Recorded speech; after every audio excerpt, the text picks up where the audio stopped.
annual Fitspa conference. When I was rehearsing this statement and when I was watching YouTube videos, the audience, when I told them, you are welcome to the 5th annual Fitspa conference, people shouted, yay, and clapped so hard. For you, you stayed quiet. Let me repeat and I see if you'll follow my rehearsal. Ladies and gentlemen, you are welcome to the 5th annual Fitspa conference. That's better, that's better, that's better. Ladies and gentlemen, we need to get this conference started. Our keynote speaker is here.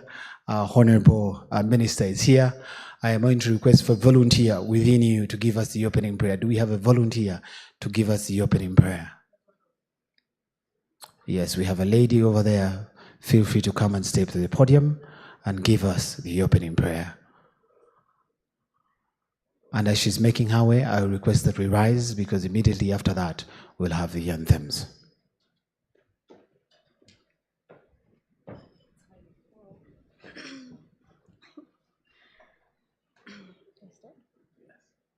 Good morning, everyone. Let's humble ourselves and we pray. Father, we thank you for today. We thank you for this conference that is about to start. We pray that it will be a fruitful conference for each and everyone here, and that we'll all benefit from it. In Jesus' name we prayed and believed. Amen. Can we give her a big round of applause as we stay up? I'll request the Phenon team to play for us the anthems.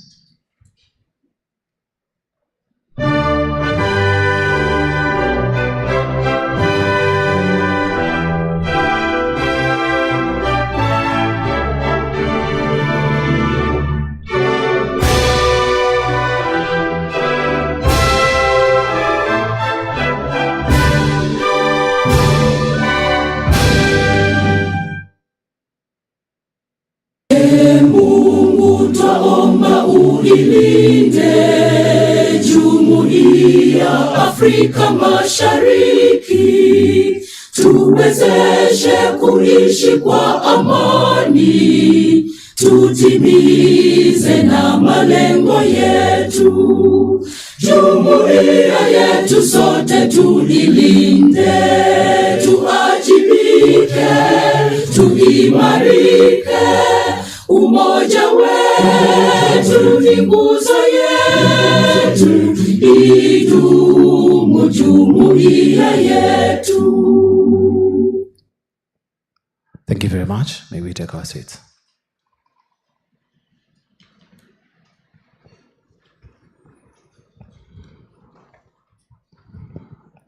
Our guest of honor this morning, Honorable Dr. Monica Musenero Masanza, the Minister of Science and Technology and Innovation. We thank you for your contribution to this country and for joining us this morning at the 5th Fitspa Annual Conference 2023. Guest of honor, this morning you'll be addressing the Minister of Science and Technology and Innovation. You'll be addressing the Deputy Governor of the Bank of Uganda, represented by Mr. Richard Biaruhanga, who serves in the position of Executive Director, Finance at the Bank of Uganda. You'll also be addressing regulators of the financial sector players, our keynote founder, author, and host, Brett King. You'll be addressing CEOs of industry associations. You'll be addressing CEOs of banks and other financial institutions, heads or founders of Fintechs, development partners.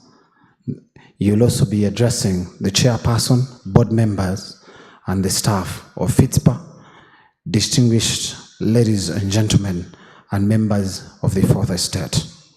Honorable Minister, allow me once again welcome you to the 5th Fitspa Annual Conference here at the Sheraton Hotel Kampala under the theme Leveraging Digital Infrastructure for Innovation and Inclusivity.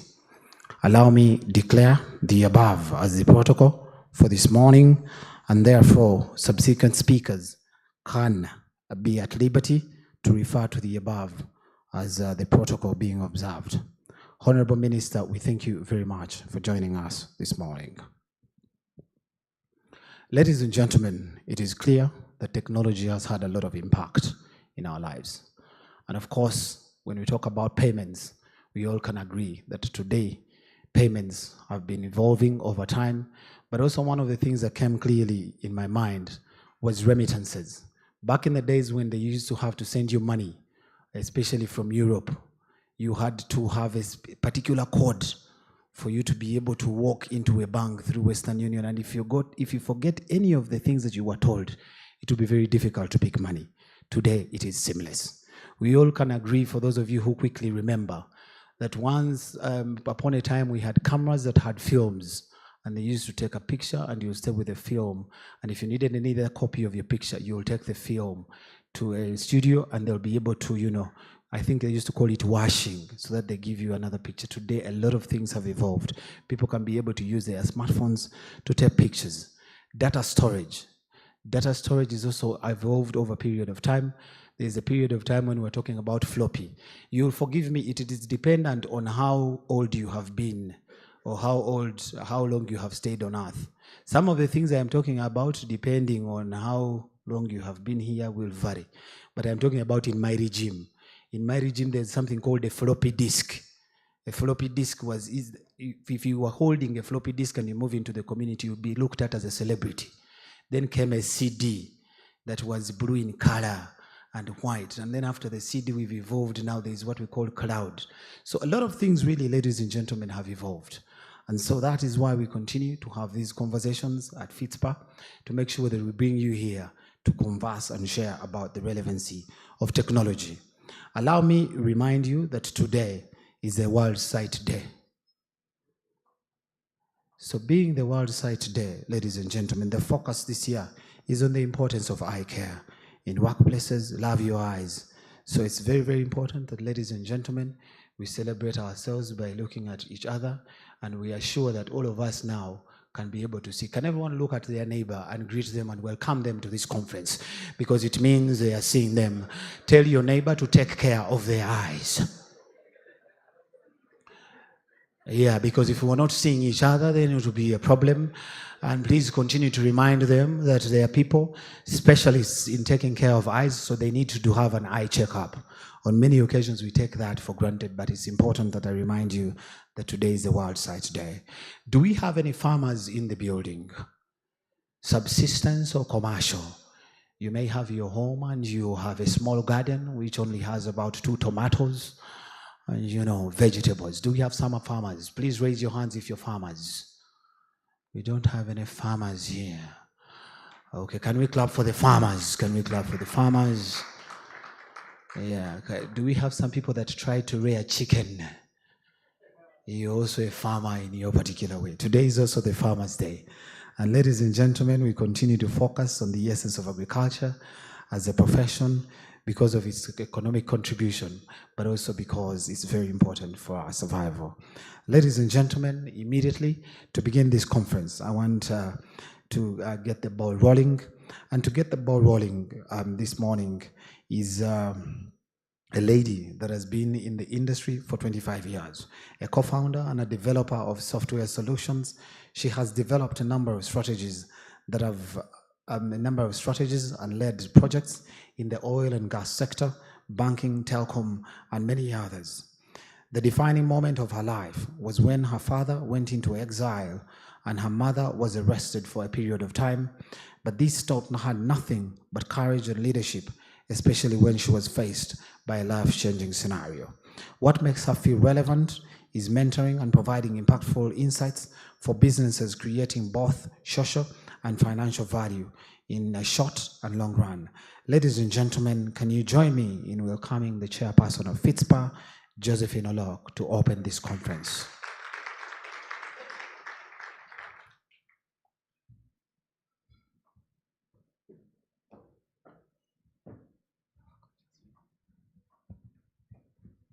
Thank you, Ibra. He asked me to share something personal, and I did it very quickly, and I was worried this morning that he was going to embarrass me, but thank you very much for the introduction, Ibra. Welcome, ladies and gentlemen, to our guest of honor, Fitspa members, the Fitspa board, ladies and gentlemen, all protocol observed. Good morning.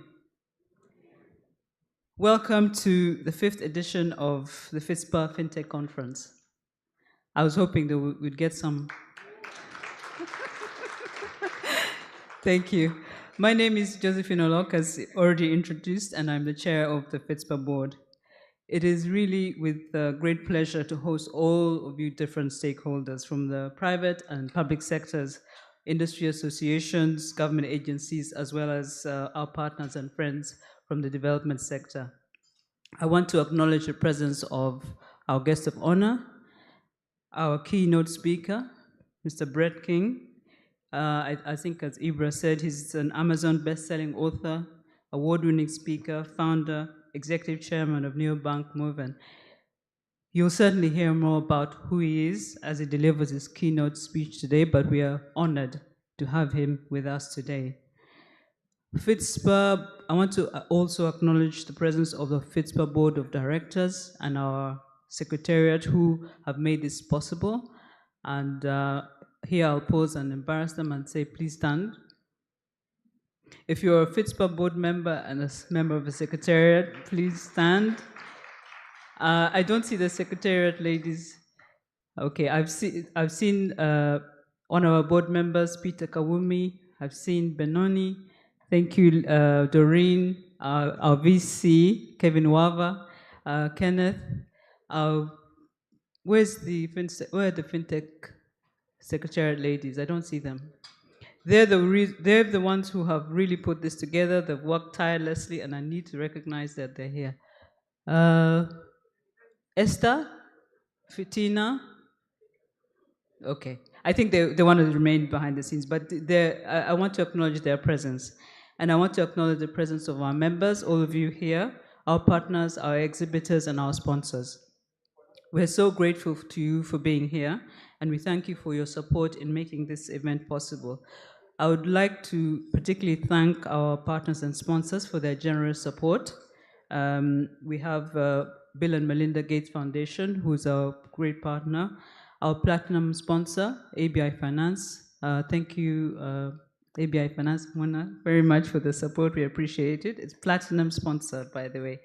We also have diamond sponsors, MTN Mobile Money, New Grid, Stanbic Bank, and we have also in the house gold sponsors, Bank of Uganda. Thank you, Bank of Uganda. Thank you, Innovation Village, Diamond Trust Bank, Financial Sector Deepening Uganda. Thank you. Our silver sponsors, Yo Uganda, Flutterwave, Uganda Bankers Association. Thank you, Will Broad and your team, DFCU Bank, Raxio and Rogue, and our bronze sponsors, StanChart, Centenary Bank, and AF Mpanga. So I know you all know about Fitspa, but again, I'll tell you a little bit about Fitspa. We're an independent, non-profit, member-based association supporting Uganda's fintech community. Our mission is to create a conducive environment that stimulates innovation in Uganda's financial services sector. We also work to increase affordable financial services using ICT and the promotion of financial inclusion in a sustainable way. We are also intentional about empowering women in the space and preparing the youth for placements within the industry. So this is one of the several ways in which Fitspa ensures that the relevant stakeholders come together as a community to explore areas of learning, collaboration, growth, and innovation, and to obviously maximize available opportunities. So if you're in the room today, you're in the right place. This is our 5th annual conference, and we are very excited. We're excited by our growth as an association. We're excited to see our members grow from strength to strength and to become better governed and better regulated. And we're excited by all the innovation that our members continue to have, and with the collaborations with the community, our communities, with our partners and regulators. So you might ask why we are looking at this theme of leveraging digital infrastructure for innovation and inclusivity. We've had previous conferences, so we've evolved, but this conference has become a leading calendar event and a platform where we make connections, we have key conversations, we celebrate our milestones, we set goals, and basically we take stock where we stand. In 2019, Fitspa hosted the first ever Africa Fintech Festival, where we discussed the role of fintechs in Africa's digital economy.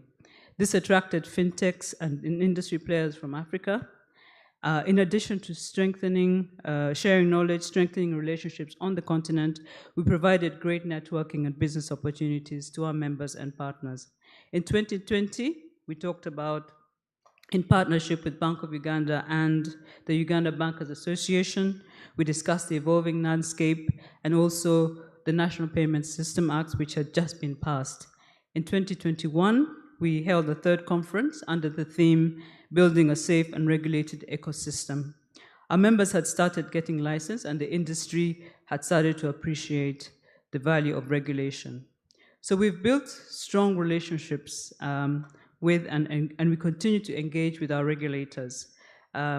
We also feel it's important to be able to handhold our members through their journey to regulation.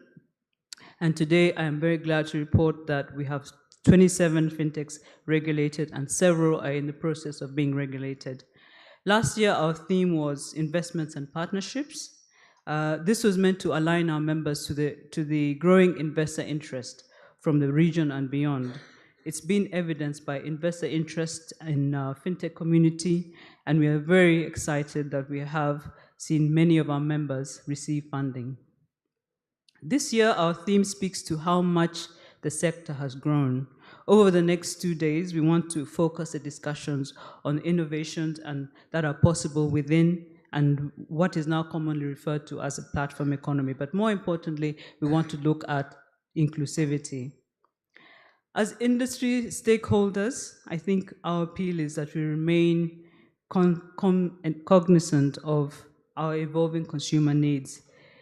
It will allow us to solve real problems that affect our communities, our region, our country, and beyond. For instance, we have over 32 million mobile money wallets via which the average Ugandan can access a wide range of financial services. Ultimately, if you innovate and nobody uses your product, it doesn't help you, yeah? So inclusivity also means that everybody in the ecosystem is being given an opportunity to play their role meaningfully. We know that accessibility, awareness, and penetration of digital financial services remains low, mainly due to poor infrastructure, and we continue to bring that to the attention of the relevant stakeholders, who I'm sure are with us today. So, in recent years, we've seen many progress in digital infrastructure development around the world, which has enabled fintech startups to launch new products and services at a very high pace. So fintech innovation is making financial services more accessible, affordable, and convenient for everyone. And it's also helping us to democratize finance by giving people more control over their money and their financial services. But there is still a lot more work to do to improve access to basic financial services and to address concerns around security and privacy. So we've seen that the industry has continued to a rapid rollout of innovations, and we are also proud of our stakeholder ecosystem because that has also grown. Our membership now represents over 210 businesses from 5 businesses in 2017, which is a tremendous growth. Our members are innovating in all key sectors. So you're looking at finance, health, education, agriculture, insurance, transport. The list is long. And as an association, we are really proud to facilitate these advancements because they're the technologies that are transforming and shaping the digital economy and delivering real transformation. So over the next few days, we have an impressive lineup of speakers and panels who will engage on strategies to maximize digital infrastructure for innovation and inclusivity. I hope, like me, you are looking forward to every one of these conversations, and I hope we can all draw practical and viable lessons which will shape the fintech ecosystem for the better. So finally, I want to thank everyone in the room, all our sponsors, our partners, everyone that has played a role in enabling this event. And on behalf of the Fitspa board, our secretariat, I wish you all very pleasant deliberations. Thank you very much.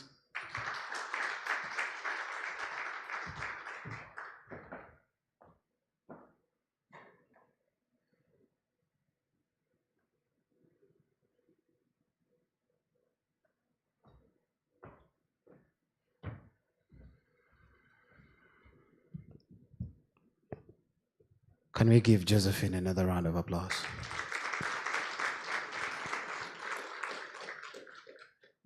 Josephine, I was particularly impressed by the way you pronounced Brett's company, Marvin. I was trying to pick that accent, Marvin, because for me as an individual, I say Marvin, but I want to particularly start from where you finished. Honorable Minister, this event would not have been possible without our sponsors. Ladies and gentlemen, can I read out the sponsors? And if I read the institution and their employees or staff of that organization, I request that we stand up for recognition so that the Honorable Minister can take record of the sponsors that have made this possible. In our diamond category, we have FlexiPay. Do we have people of FlexiPay? Can we give them a big, big round of applause? FlexiPay. Thank you very much for making this possible. We have Momo. Can we give them a big, big round of applause? Momo MTN. We have GNU Grid, CRB. Can we give them a big, big round of applause? And then in the gold category, we have Bank of Uganda. Can we give them a big round of applause? We have the Innovation Village. If you are from these institutions, you raise at least so people can get to know. Innovation Village. Okay, Innovation Village. Can we give them a big round of applause? We have DTB, thank you very much. We have FSD, thank you very much. They're seated there in the exhibition space. In the silver category, we have Yo Uganda. Can we give them a big round of applause? Flutterwave, we have Raxio, and we have Rock. Can we give the silver category a big round of applause? And then we have bronze, Standard Chartered. We have AF Mpanga, and then Centenary Bank. Can we give our sponsors a big, big round of applause? Ladies and gentlemen, you cannot talk about fintech and you don't talk about social media. It is criminal. And of course, if we are here and we are not streaming live, maybe we were not supposed to be here. Because why are you not streaming? So if you're streaming live, the hashtag is Fintech Conference. It's Fintech Conf 23. Fintech Conf 23, that's the hashtag. But also we are streaming live on YouTube. Let's make sure you participate, be a part of the conversation. I want to make a correction. With the name of the Deputy Governor's representative, Mr. Richard Biarugaba. But because, sir, you pardon me, but because I've also lived in the West, those two names are close to one another. Biarugaba and then Biaruhanga. Everything is for God. So somewhere, somehow, I still related you to the Almighty.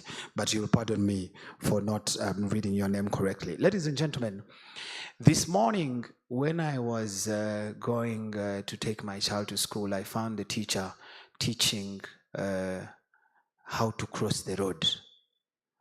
And the teacher was telling the children that you look left and you look right, and then you cross. And I had to call the teacher as a parent to say that you have told the children is wrong. Because in Uganda today, Brett, if you're not aware, but if you start to cross a road in Uganda, you look left, you look right, you look left, you look right, you look left, you look right, until you finish the road, because the borders are coming. So ladies and gentlemen, that reminded me on a number of quotes. I'm sure that many of you know this young man called Uncle Mo. It reminded me to some of his quotes that he shared with us, the sayings that must evolve. And he talked about the early bird catches. The early bird does what? Catches the worm. And of course, some of the sayings, and that's why I like to be here at Fitspa, because technology evolves over a period of time. But if sayings like the early bird catches the worm, Uncle Mo said that the early bird to catch the worm has to be early. But also beyond the worm being early, the bird must have connections to find the what? The worm. The final saying I'll share with you is that there is that saying that says you can't blow your own trumpet. Key word is the trumpet is yours. So if the trumpet is yours, why don't you blow it? You want to give it to the neighbor. So, ladies and gentlemen, some of these sayings have impressed me. And when I was reviewing that video of Uncle Mo, I said, I am glad to be part of Fitspa because technology keeps evolving and they create solutions that keep impacting on our lives. Ladies and gentlemen, we all know that regulators play a critical role. At this point in time, I am going to invite a regulator from Bank of Uganda, and briefly, before he makes his way here, allow me to inform you that he has served as the Deputy Director, Back Office Operations. He has also served as the Director, Internal Audit, and currently he's Executive Director of Finance under the Bank of Uganda. Can we welcome Richard with a round of applause?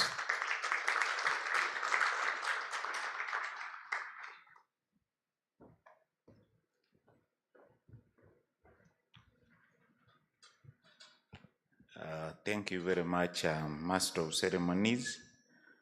I am not offended by being called Byaruhanga. Those names are the same, and you are not the first one. Including my relatives, they keep mixing the names.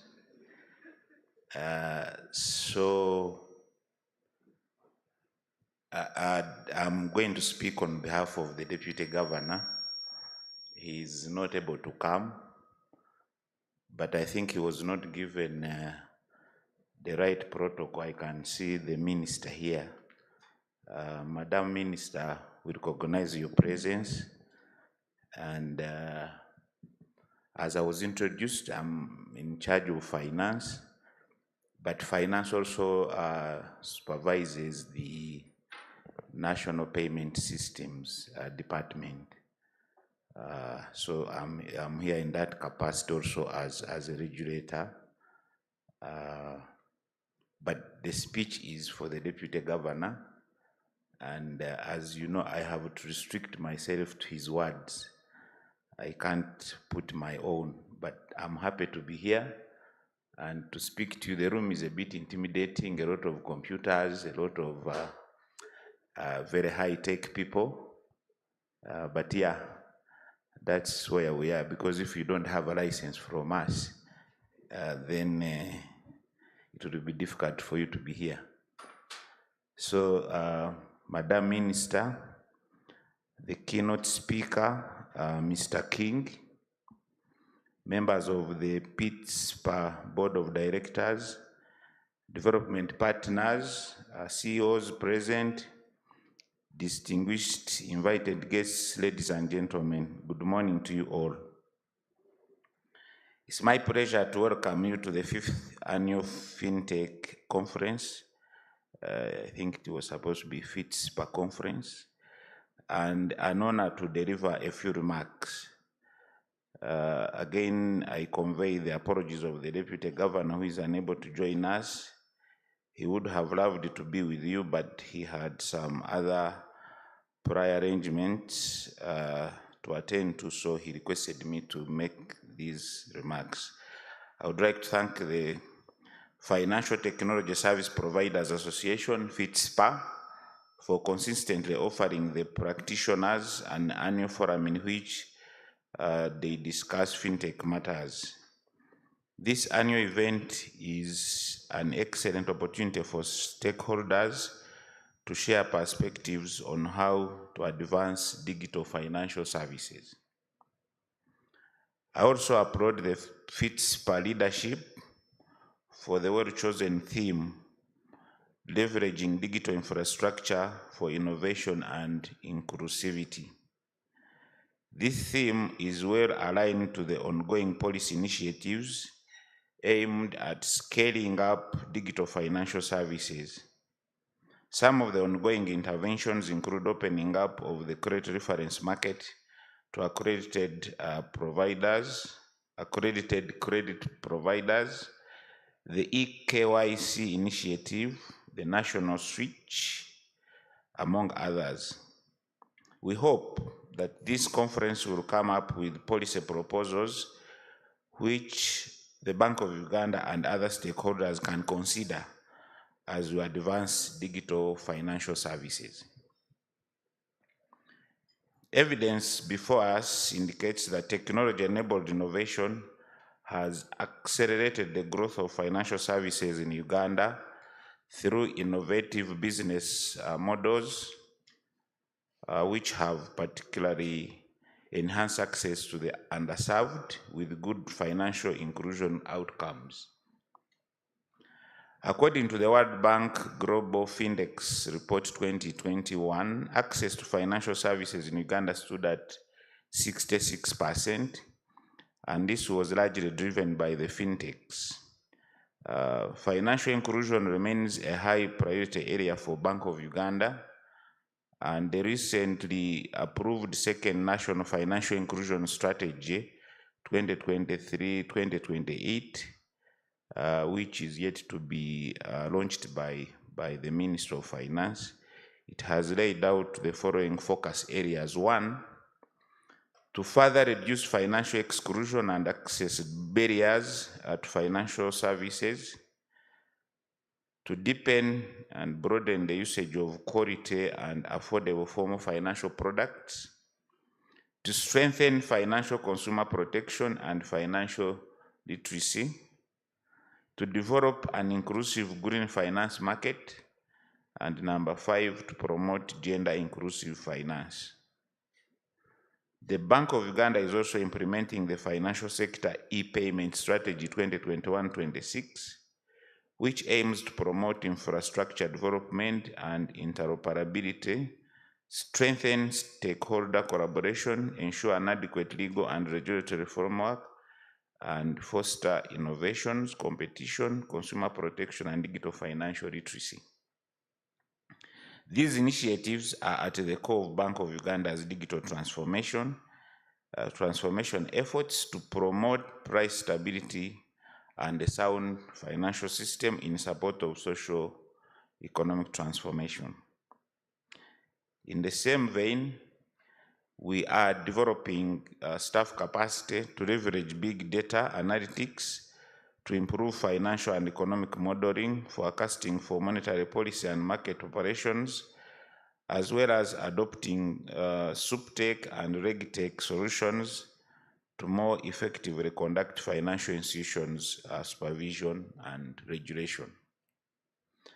As you may note, ladies and gentlemen, the above cannot be achieved without the active involvement of stakeholders such as Fitspa, whose members are key enablers to the digital financial services transformation journey.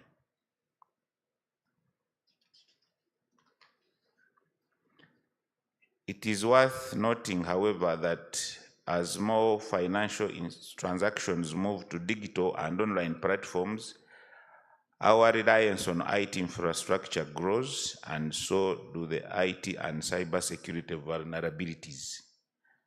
Cybersecurity and IT security therefore become increasingly important because the new convenience comes with increasing risks as cyber criminals exploit vulnerabilities in digital systems to breach defenses and gain unauthorized access to valuable data, which has been dubbed the new oil. Bank of Uganda has observed that some of the players in the digital financial services space have not prioritized risk management as a key business concern. This ends up creating vulnerabilities for the entire financial sector, often leading to costly cyber frauds. Such breaches can also disrupt critical financial operations and thereby diminish public confidence in the financial system as a whole. Let us remember that a chain is only as strong as its weakest link. It is on this note, therefore, that I would like to urge all fintechs to find a balance between pursuit of returns and shareholder value on one hand, and risk management on the other. This includes ensuring that matters to do with compliance risk are well attended to. For example, some of the fintechs are eligible for licensing under the National Payments Systems Act 2020, but have showed reluctance to reach out to the regulator. We urge all fintechs to regularize their operations. It's a criminal offense to deliver payment services without a license issued by the Bank of Uganda. We are not threatening those that are not licensed, but we urge them to come and regularize. In an effort to promote the safe operation and adoption of electronic payment channels, which have been proven to be crucial for advancing financial inclusion, the Bank of Uganda issued cybersecurity guidelines to the licensed payment service providers.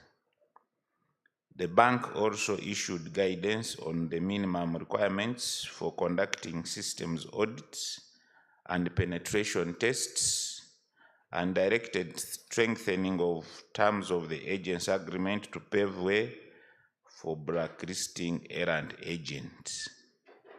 I just want to say that when we speak about this, we have a lot of information and events that lead to loss of money, and this keeps us awake. It's one of the things that is disturbing us, the cyber crime, and through agents that have been given this work to do, but they keep misusing this. We expect these interventions to reduce vulnerabilities in the ecosystem.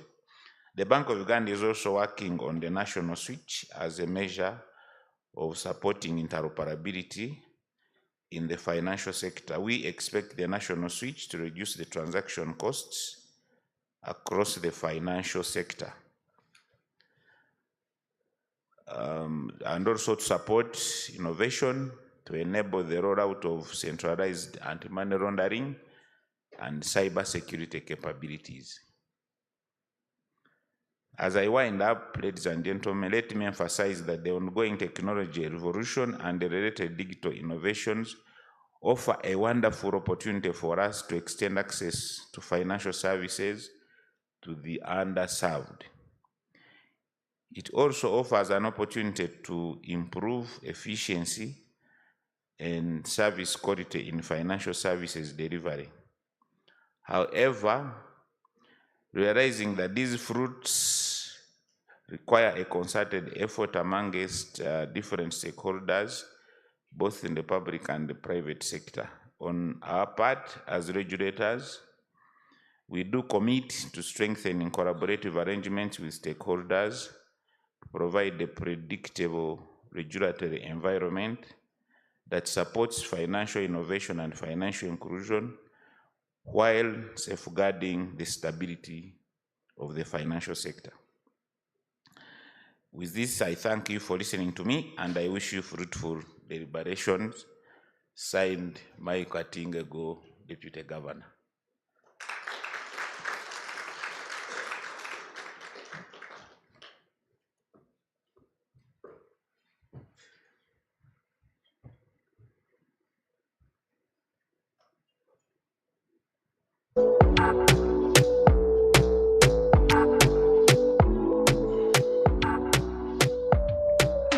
Thank you very much, the Deputy Governor, Bank of Uganda.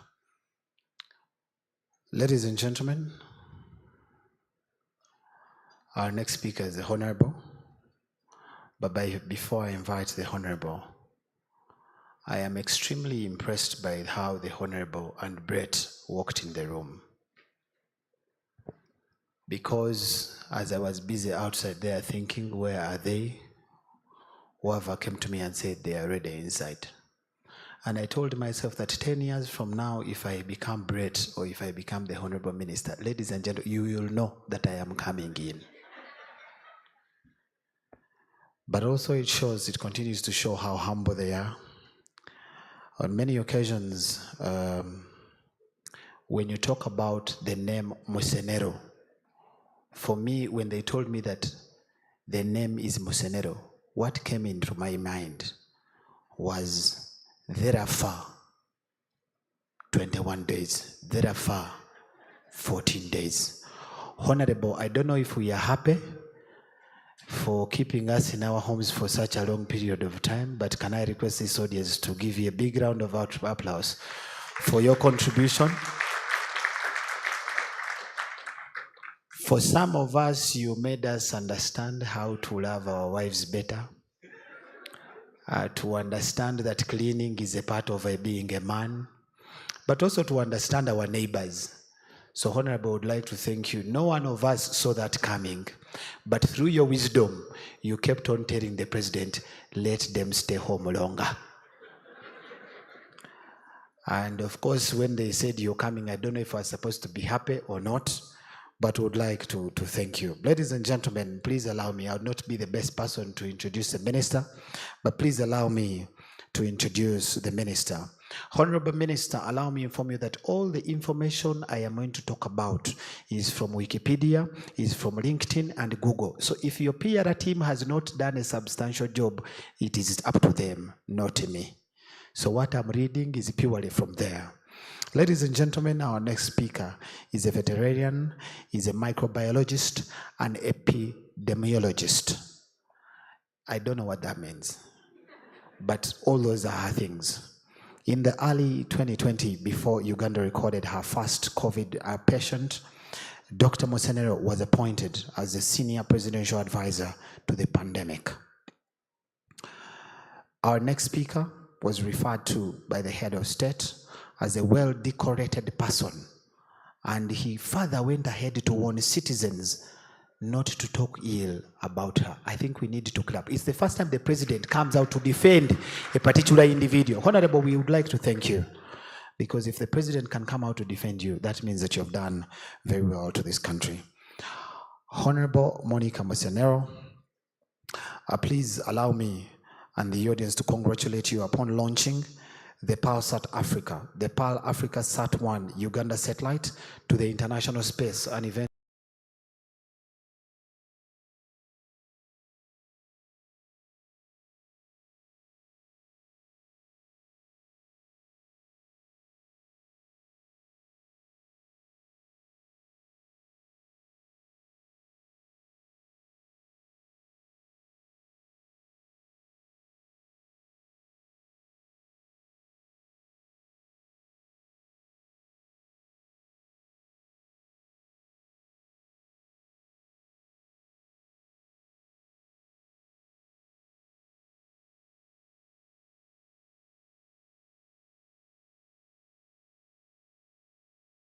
two categories of nations.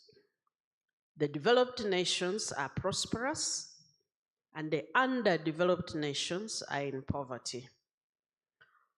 And if you want to summarize the reason or the cause of that divide, it is how these nations have leveraged science, technology, and innovation.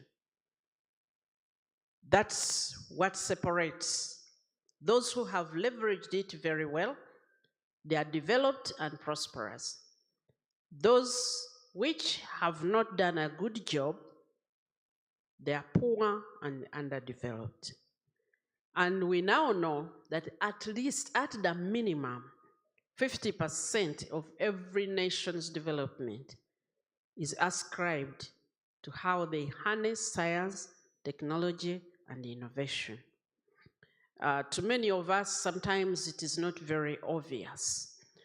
But as I have spent time, now about 2.5 years as Minister of Science, Technology, and Innovation, I have come to understand why we are underdeveloped and poor, and hence how we can get away from that position and begin a journey to being prosperous and developed. Before I refer to the slides, one of the speakers, the chair, said that Fitspa does not want to leave anyone behind. I think that is a fantastic statement. It's only that I'm going to hold her accountable for it. You don't want to leave anybody behind. That's a fantastic commitment. Financial solutions exist to ensure that clients are served by this very vital nutrient for development. And being able to access financial services, and the technology that makes it accessible is very, very important. And we have all witnessed what mobile money has done to most of our community. Apart from being an epidemiologist, I've tried to be a businesswoman. I invest in schools. And what a breath of relief when I got school pay. When I got school pay, now I can sit here and check who has paid, how much money has come in. Before, I could be debating with the people managing the school, who has paid? The parents say we have paid, and the other one says, and you don't know what. But now, I can, because of Fintech, just a simple solution, which has brought us a lot of relief. So my role today is to make sure that I introduce science, technology, and innovation into all the ecosystems of Uganda. And Fintech, they are not only innovations that need financing, they are also solutions that need to mature and grow and provide the solutions. And so, in the few minutes that I'm going to address you, I want us to be cognizant of this new boy on the block called science, technology, and innovation. Because I'm struggling to find a common language between the people who hold finance and this journey. So allow me to just take a few minutes to walk you through how do we fit in? How possibly can we speak to each other? And so STI, Fintech, and innovating, and sorry, it is supposed to be innovation, innovating the national development. We want to innovate the national development. So give me the next slide, please. I want to introduce to you something that you already know in other ways, but we have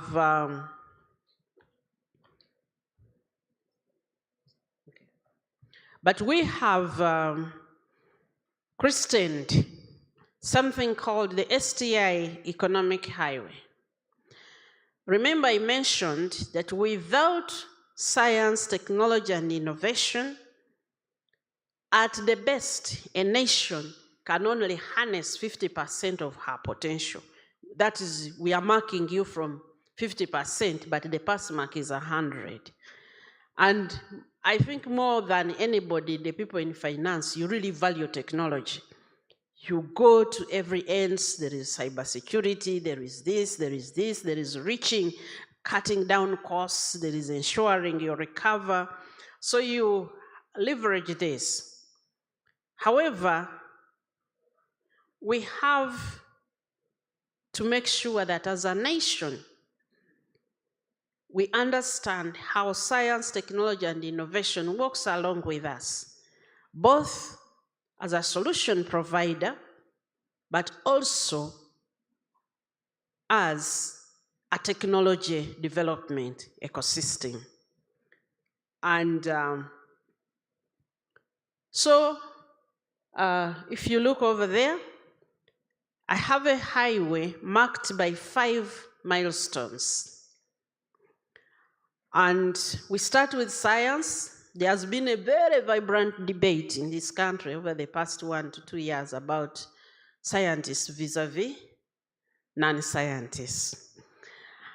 Science, as we define it, is just systematically collected information. It could come from experiments, it could come from surveys, it could come, but it builds a particular body of knowledge that is useful. And the people who hold that knowledge, for example, we have financial scientists here, people who really understand finance, and they have put it together, they have become key principles that guide us. Once you have science, it must be converted into tools. And in our language, we call that technology. These tools may be soft tools, they may be hard tools, or it could be electrons. That's what we use mostly with our technology online, or it could be atoms, which is the hardware. And that whole range of things. Just having a lot of knowledge and it's not converted into tools does not impact on the nation or on the business environment. However, having those tools, the knowledge, if they are not converted into solutions, like I've told you about school pay, it is online platforms, the tools were there, the science was there, but somebody sat and combined this and provided a solution to schools. I wish somebody had given me a solution to taxi fare collection, because I dabbed into taxi business. And it worked very well until I realized that the taxi operators were cleverer than me. And eventually I realized for my health and my heart, it was safer to sell off the taxis. Yeah, I wish somebody had given me a solution for how to manage your finances accruing from taxi business. Maybe I would have done better. I'm still in school business thanks to school pay. However, just having an innovation, as many of the fintech innovators that we interact with in the innovation, unless they can translate it into, I'm going to use industrial in quotes, into a multipliable system, into something that is refined, that can be deployed to serve many clients, and different innovations will require different industrial platforms. If we cannot industrialize, if we cannot mass produce and avail that solution to many clients, then it stays there as a potential. And in Uganda and in many places where I've been, usually that potential is for exhibitions. You go to every exhibition, like I'm going to invite you to Science Week, and you find a lot of potential innovations that don't have funding to go to the industrial scale, to be deployed so that they can provide the different clients. And once you've done that, you should be able to sustainably generate revenue through what I call business and trade. Sometimes what fails us is not necessarily the technology, it's not necessarily the science, the technology, the innovation, or even the platforms that enable us to multiply. It's the business. And I know many of you are here. Because of my engagement, I come in, I support mostly young innovators who are trying to dab into business. And it is the business operations which are the biggest challenge to them. Many times when they come to the bank, you want to foreclose, you want to sell them. But at this stage, we need to be maternal. We need to nurture and redeem. That's my plea, and I'm glad I'm speaking with the regulator here. If we do not nurture and redeem the young innovating industries in the country, then we have no chance. It will be like, you have toddlers. Toddlers make a lot of mess. But if you don't tolerate the mess of toddlers and guide them properly, you will not have an adult population at one time. So how do we nurture this? So for science to have a bearing on the nation, we call this the science highway. We must be able to walk, and each of these need fintech. But they also need the money, not just accessing means to access the money, but they also need somebody behind there to provide the money. And the banks here, I need products that fund innovations. All of you, when I approach you, no, we do some entrepreneurship training. What they need is capital. That's what they need. And the way we are coming now, I think we need to get on a round table and talk, because this is a growing market, which I think that if we prepare with the banking sector, we shall be able to harness and harvest. And if we sit together and discuss, we will be able to come up with solutions. And this is going to involve a lot of hand-holding, a lot of nurturing. I'm told that I have a technology here, which should help. Good. So in order for us to get to that highway, we have studied and summarized 4 principles, which I will not go into the detail, but I will highlight the last one, which is on my side, the right bottom corner. But the things that we need to nurture in the environment includes a scientific process. It doesn't have to do with mathematics or biology. It's just the way we do things. It includes the value chain approach.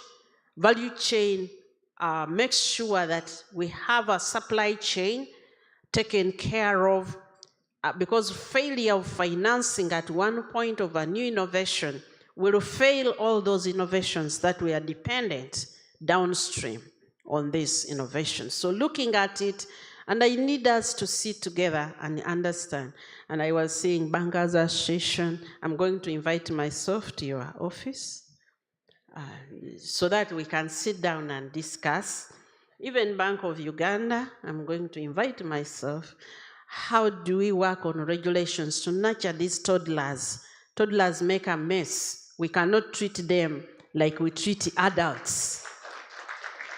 We need to know that, yes, we are disciplining toddlers, we are teaching them, but they haven't yet learned. And you don't throw away a baby because your toddler has even broken a cup or messed up.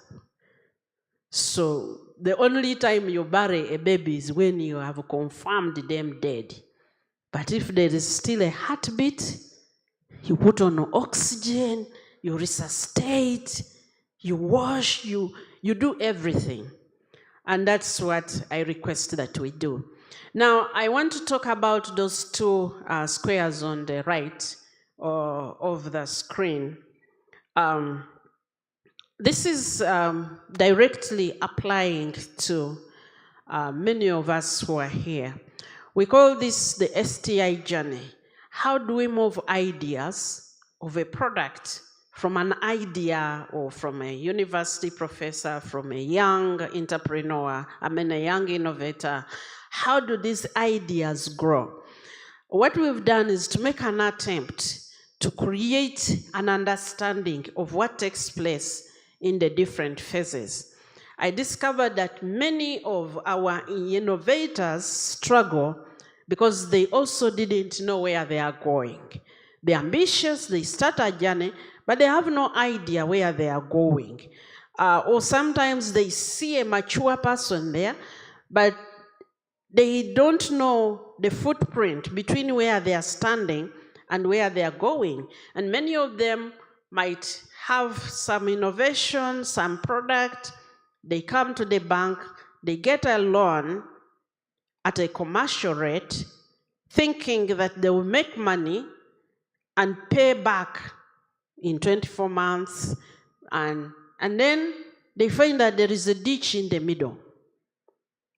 And 12 months, they haven't sold anything. Or whoever they supplied didn't pay them. Or something happened and they didn't make it. So we've created this journey to help all stakeholders to be able to assess where an innovation is, such that we can discuss responsibly with innovations and we can structure products, financing products that are suitable for that particular stage. And I think evidence from developed nations shows that financing innovations works. Financing innovation works. However, this understanding was necessary. So we we've just divided it in 4 stages. And we have not been exhaustive in the activities that we do there, but as we discuss each innovation with a potential investor or funder, we discuss, we articulate what's related. But usually the first phase, we come up with a prototype. What kind of funding is required at that stage for us to be able to come up with, to support a person to come up? And sometimes there are multiple prototypes that they need to come up with. And what I've seen is, especially in the banking sector, we want to sit at the end and watch. Then when they reach a sweet spot, we can now come in. Why don't we come identify potential a bit early? And we support them so that we can nurture. Because as a nation, we are not going to change the structure of things unless we support innovation. So usually at the beginning, government comes in at that stage. We do a lot of funding for innovators. We give them grants in that first phase, but some people borrow money.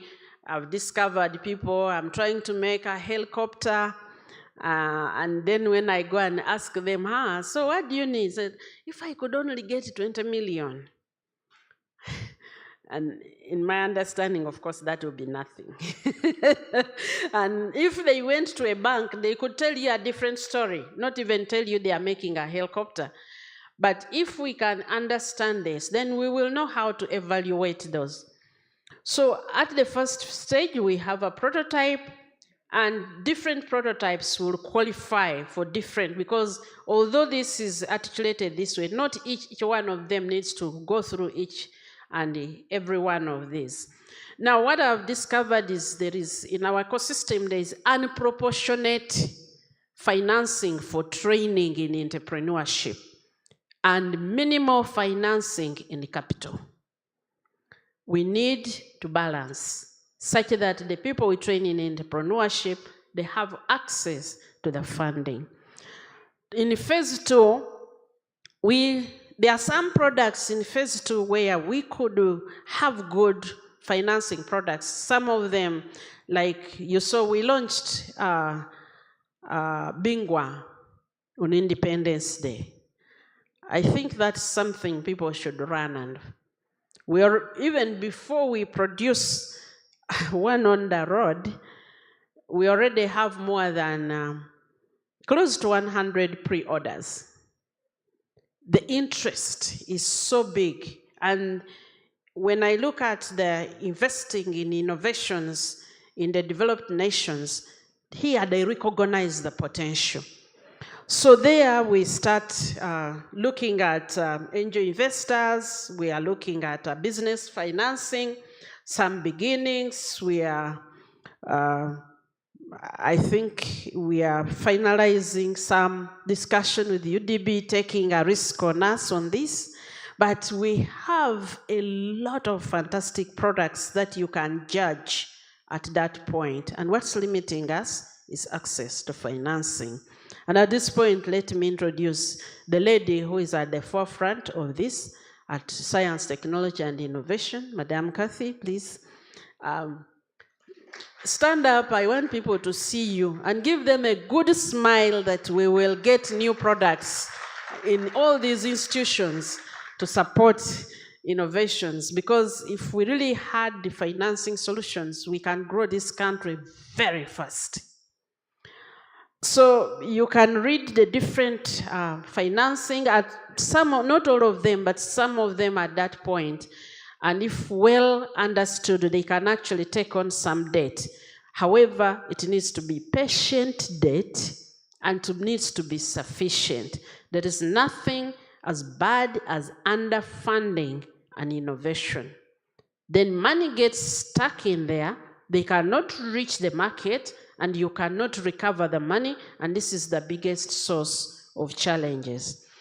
Then we go to phase 3, where we now have a mature product which is becoming competitive and fighting for its space on the market, and we have proposed some funding products there.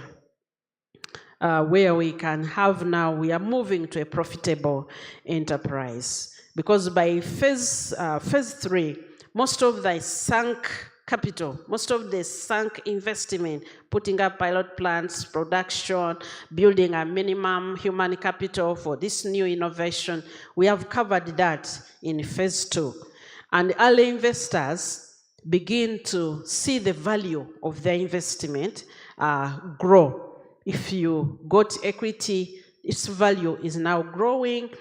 And here we are thinking of the venture capitalists. We need you to come in so that we can expand those series.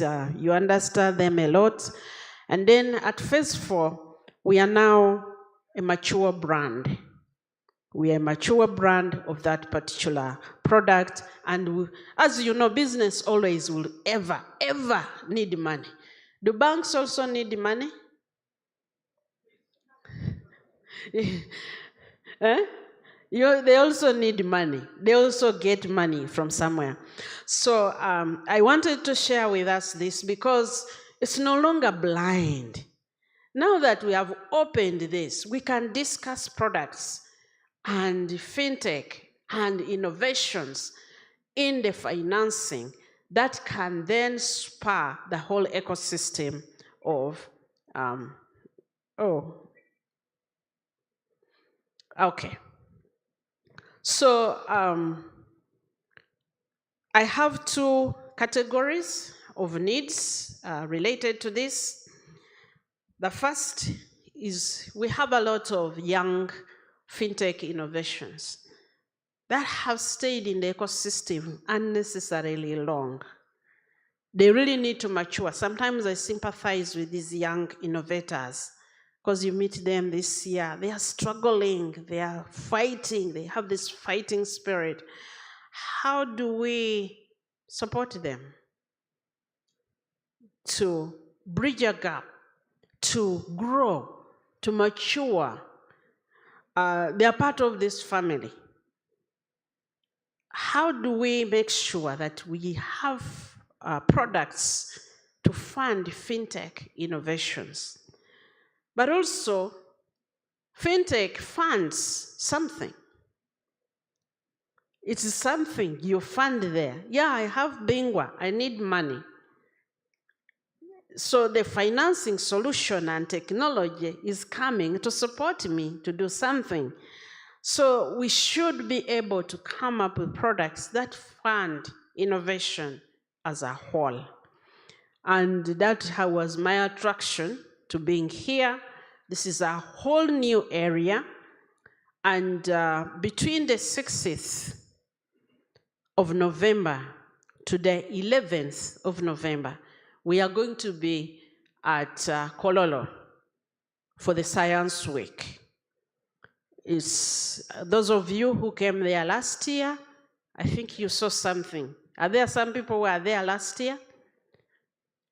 Unfortunately, the hands are few. I hope that this year you don't miss the Science Week. It's the hallmark event in the Ugandan calendar of events. It's not your usual business you usually see at exhibitions. This is something you want to be part of. When we are talking about the history of Uganda, you'll say, I was there. So we will be having an exhibition which will run from 6th to the 11th. However, in each day is themed. We have a theme. And one of the days, I think it's Wednesday. What's the date? Monday is 6th, 7th, 8th. It is an investors forum. The focus on that day is financing. And I would like to invite you to be part of the summit. We have investors coming from all over the continent. So far, how many have confirmed? Over 30? Yeah, over 30 venture capitalists, and they are coming. And I really want to see a massive show of the domestic investors here, so that we can discuss and debate and create new market for financial services. As we bring up these innovations, that entire day is dedicated, because apart from the exhibition, we have a hall like this set up where we have discussions, where we have panel discussions, we have keynote presentations, we have pitching sessions where the innovators will be pitching their innovations. Please be there and join us. Once again, I want to thank you I want to thank Fintech, I want to thank Fitspa for holding this. And I don't know if we are allowed to be members or to be, because we want to invite ourselves to be partners. Because we are key stakeholders. We want to invite ourselves to be partners.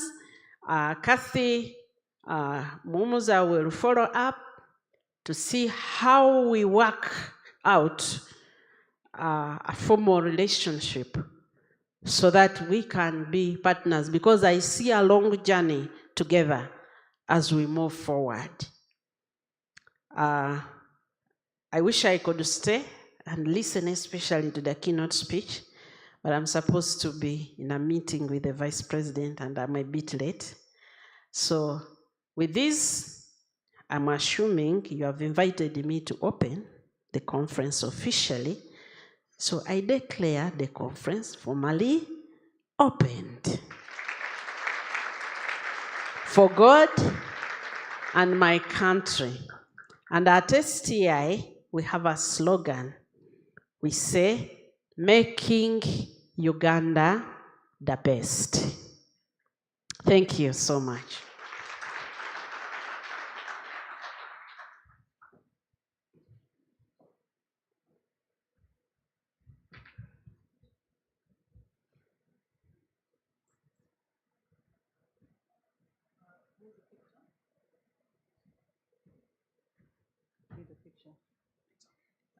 Thank you very much, Honorable Minister. We're very happy to be partnering with you as we move forward. Thank you.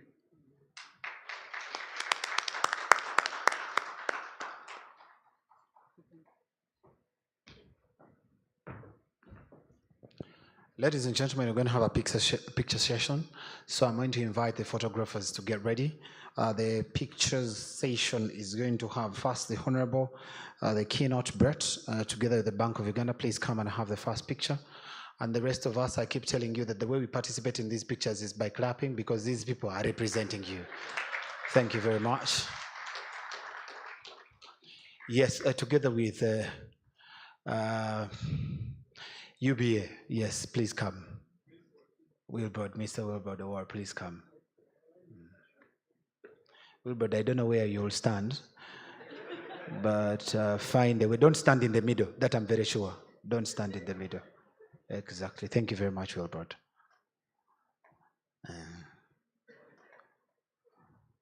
Okay, so thank you very much. Now I will request that we have another picture that has a honorable keynote together with the board members of Fitspa. Wilbrod, yes, I'll excuse you, and the representative of the governor, I can excuse you. Board members of Fitspa, please come and have a picture. And then after that, we'll have one with the honorable minister, the keynote, together with the sponsors.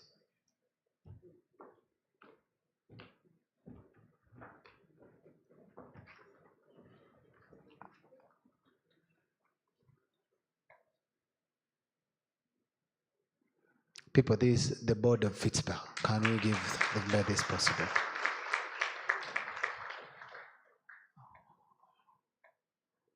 Just a minute.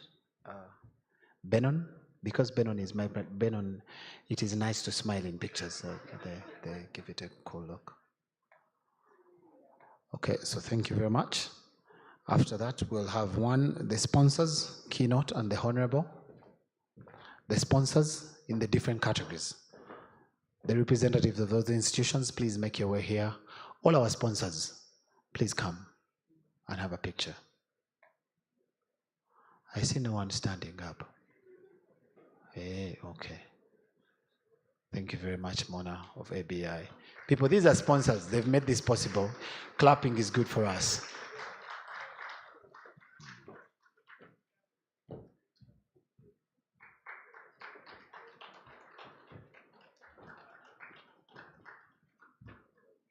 So I'll request that we extend a bit the other side because of this podium. Let's extend a bit the other side. All right.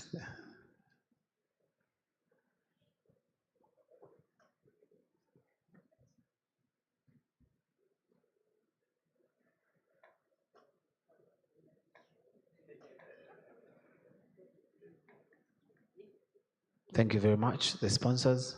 And finally, Honorable, before you leave, I usually take this moment to also have a picture. Brett, please don't move. Our final picture is the MC, Honorable, and Brett.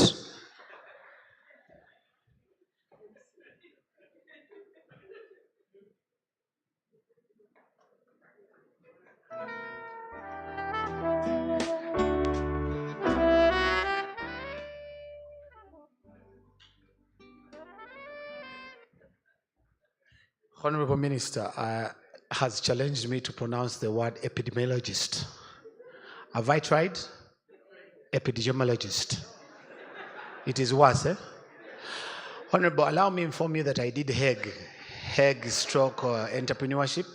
Not very good with sciences, but I'll keep trying.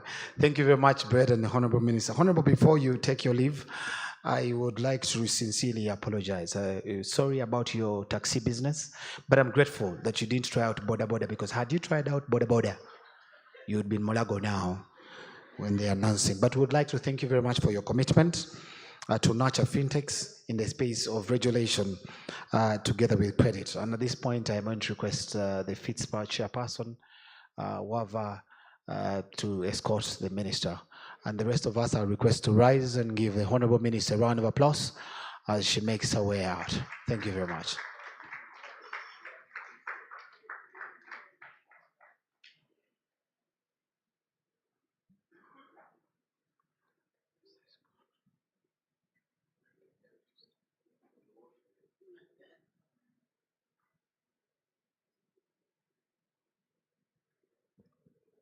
People, let's give one big round of applause to the Honorable for her commitment.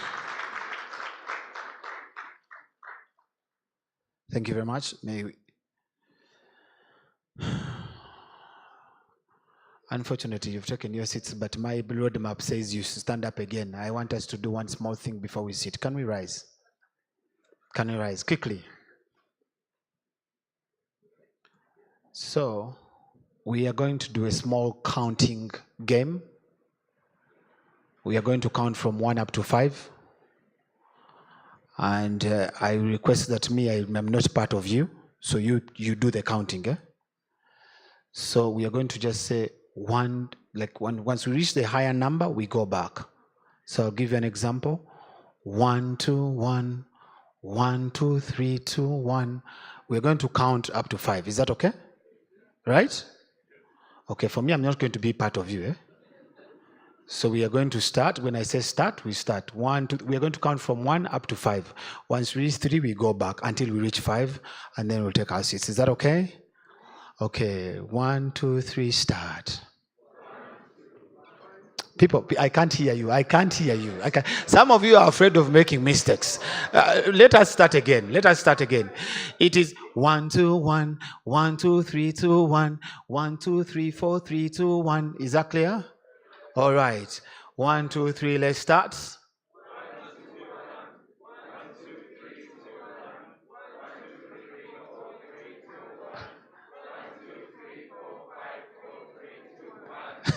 Can you clap for yourselves and take your seats? Can you take your seats, ladies and gentlemen?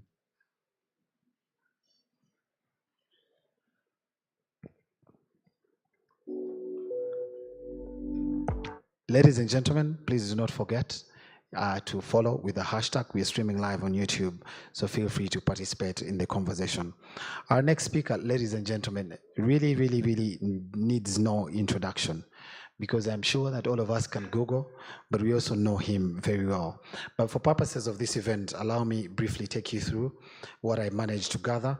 Brett, who is going to speak to our theme, leveraging digital infrastructure for innovation and inclusivity in Africa. Brett is a five times Amazon best-selling author, renowned commentator, and globally respected speaker on the future of businesses. Our next speaker is a futurist, an author, founder, podcaster, and radio show host, and a global influencer in financial services.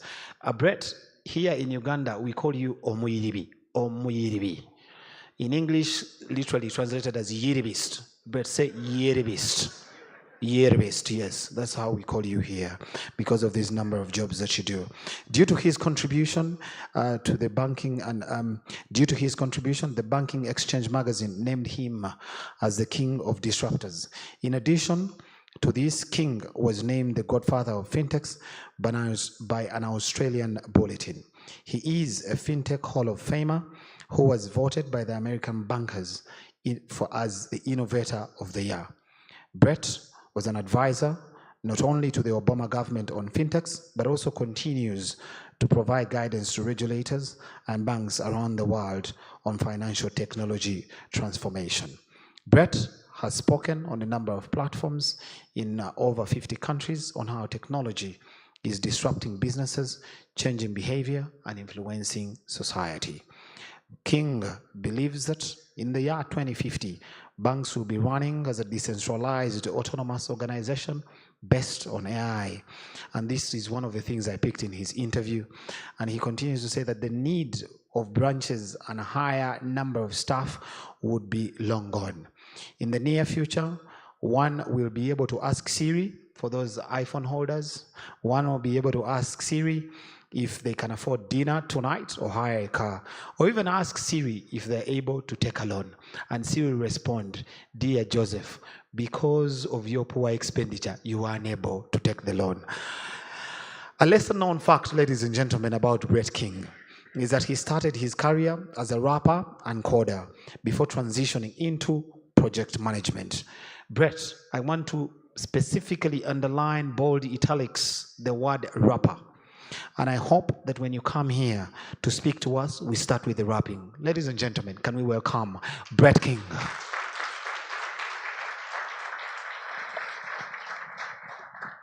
Thank you. Oops, sorry. I will start with your story about the floppy disk. About 8 years ago, I found one of these artifacts in an old box, and I thought, I'll go and show it to my children. And so I went to show my son, who at the time, he's 20 now, so he would have been about 12 or 13. And I showed him this floppy disk from the old days. And he said, "Oh, that's really cool. You 3D printed the save icon." So anyway. But I want to talk to you today about the future. Obviously, you know, I'm a futurist, so we're going to take you on a journey to 2050. and see what Uganda and Africa is going to be like over the next 3 decades. And I'm going to take you step by step in that. Of course, we'll talk about fintech, but I want to talk a bit more about science and technology investment and why that's important, and how the world is going to change as a result of the pressures that are coming on the system and the technologies that we're developing. You know, if we look at what's happening in the future of humanity, a lot of economic uncertainty exists because the rate of change produced by technology means that change is coming so quickly now, and people are uncertain about where this puts them in the future. When we look 1,000 years in the future, when they look back at this period of time, humanity of the 21st century, early 21st century, will probably be known for 2 things. Primarily, the creation or advancement of artificial intelligence and climate change, and what that impact it had on society and the world. Of course, we have the problems of inequality and pandemics like COVID, and we believe there will be more pandemics coming in the future because of climate change. But these are the big issues that philosophically really challenge our existing systems, particularly the way we govern, the economic models we have. Even capitalism itself doesn't really have solutions for these problems that are emerging. So we need new thinking, not just technology, but as technology like artificial intelligence advances, it's going to change the way society is organized. We're going to talk about that in some detail. But let's start with the next decade, what's going to happen in the 2020s. So I call this the decade of man plus machine. We are augmenting humanity with the use of technology. Already, you're augmented by the use of this supercomputer we carry around in our pocket. So what do we... we just celebrated a few years ago the 50th anniversary of the Apollo 11 landing on the moon. And this smartphone, an average smartphone today, has 5 million times the processing power of the computer that took Neil Armstrong, Buzz Aldrin, and Michael Collins to the moon. 5 million times. In 1980, the world's first supercomputer, the Cray supercomputer, was deployed. Your current smartphone has more processing power than that supercomputer. Do you know how much that supercomputer cost when it was launched? $43 million. So you're carrying around a $50 million supercomputer in your pocket today. And what do we do with it? Well, we do selfies and we play Flappy Bird and these sorts of things, update our social media. But we are already augmenting ourselves with these technologies. We now rely on our smartphones. We don't have to remember phone numbers anymore. We don't have to use maps to navigate because we have GPS in our phone. All of this is augmenting our human intelligence with these technologies. When we look at the fintech space, as we are here today in honor of fintech, this is already reshaping what we think of banking today. And in 2025 and beyond, this is what the banking and financial services ecosystem looks like. We have surviving banks.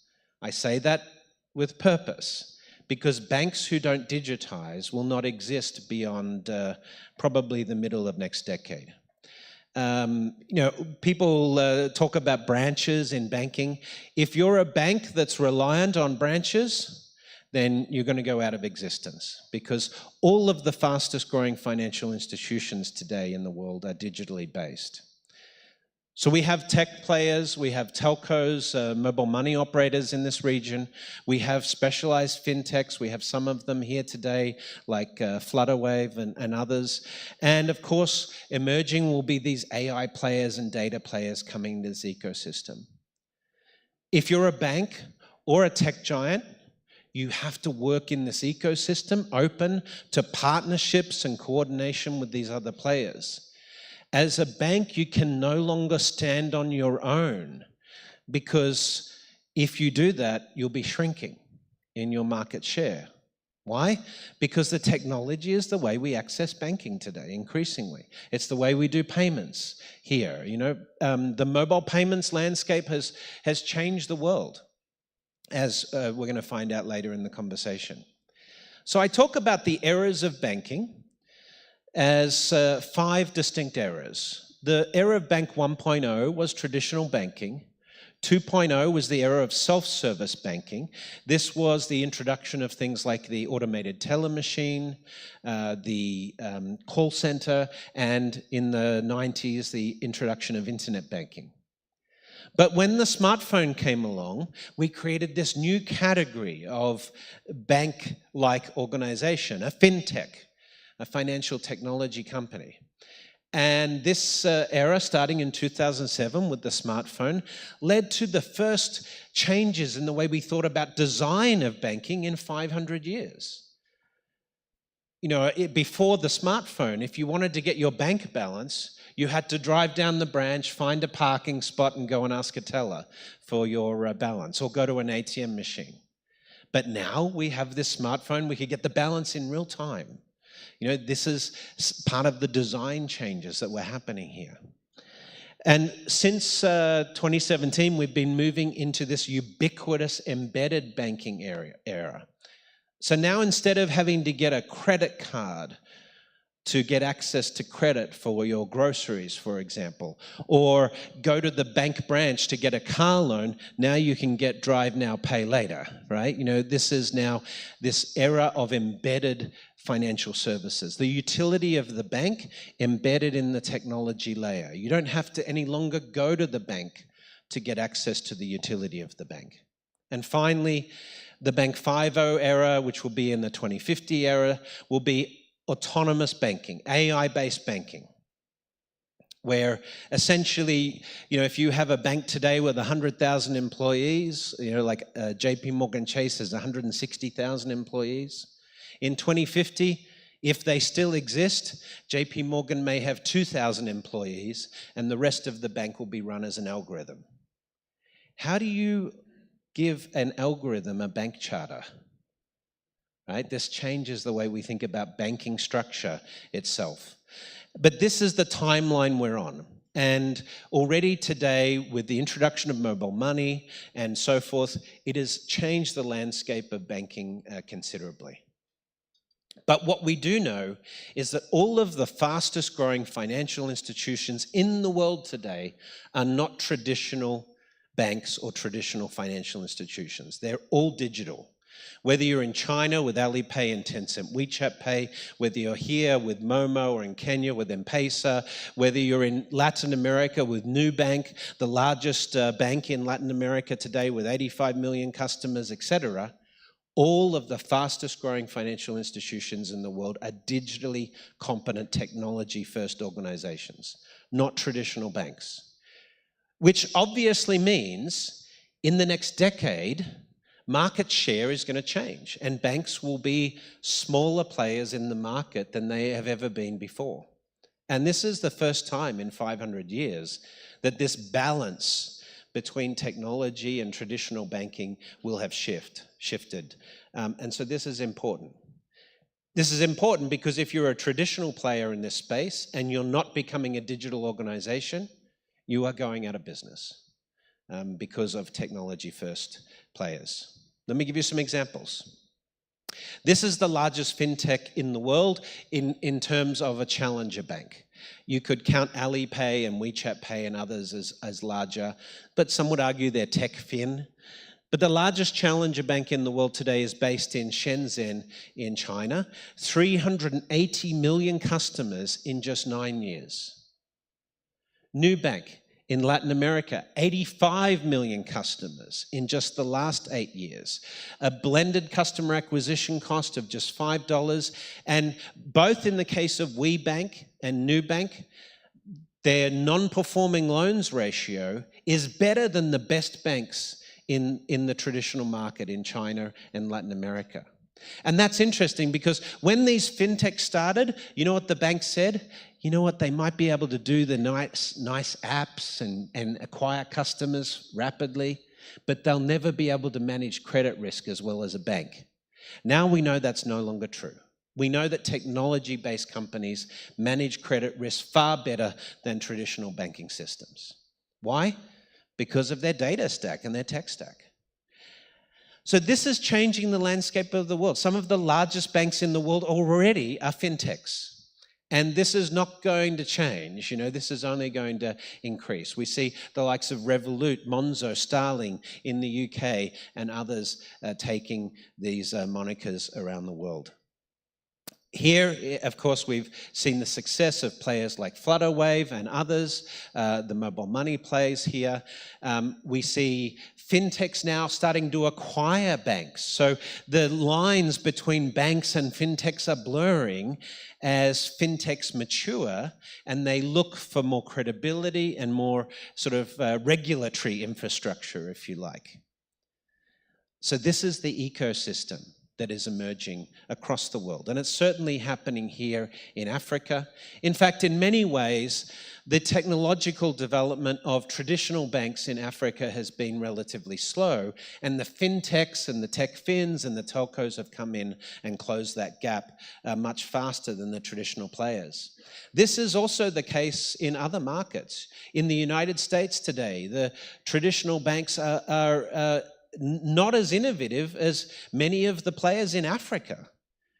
It's crazy to think that in Kenya or here in Uganda, you can transfer money faster and quicker on a mobile phone than you can in the United States, because the US still doesn't have ubiquitous real-time payments in the United States. We used to think of the US as the most advanced banking system in the world, and that's no longer the case. China is really at the top of the play there. But what fintechs have had success on is attacking friction. And the best customer experiences are those that are driven by technology that makes people's lives easier. And this is where fintechs have had their popularity, because banking has always been full of friction. You want to get access to credit? Well, you drive down the branch, you try and find a parking spot, you go there, you sit, you wait, then you fill out an application form, and maybe, if you're not too risky, the bank might send you a piece of plastic in a couple of weeks' time. This is the friction of the old banking system. Instead, today, you get a smartphone, you open a mobile money account, and later that day, you're transacting. This is this transformation of technology attacking friction. But AI is the next phase of development of technologies in the financial services space. So there are 4 phases to the deployment of artificial intelligence as it's integrated into society and integrating into banking and financial services. The first phase, what we're talking about now with artificial intelligence, is alignment.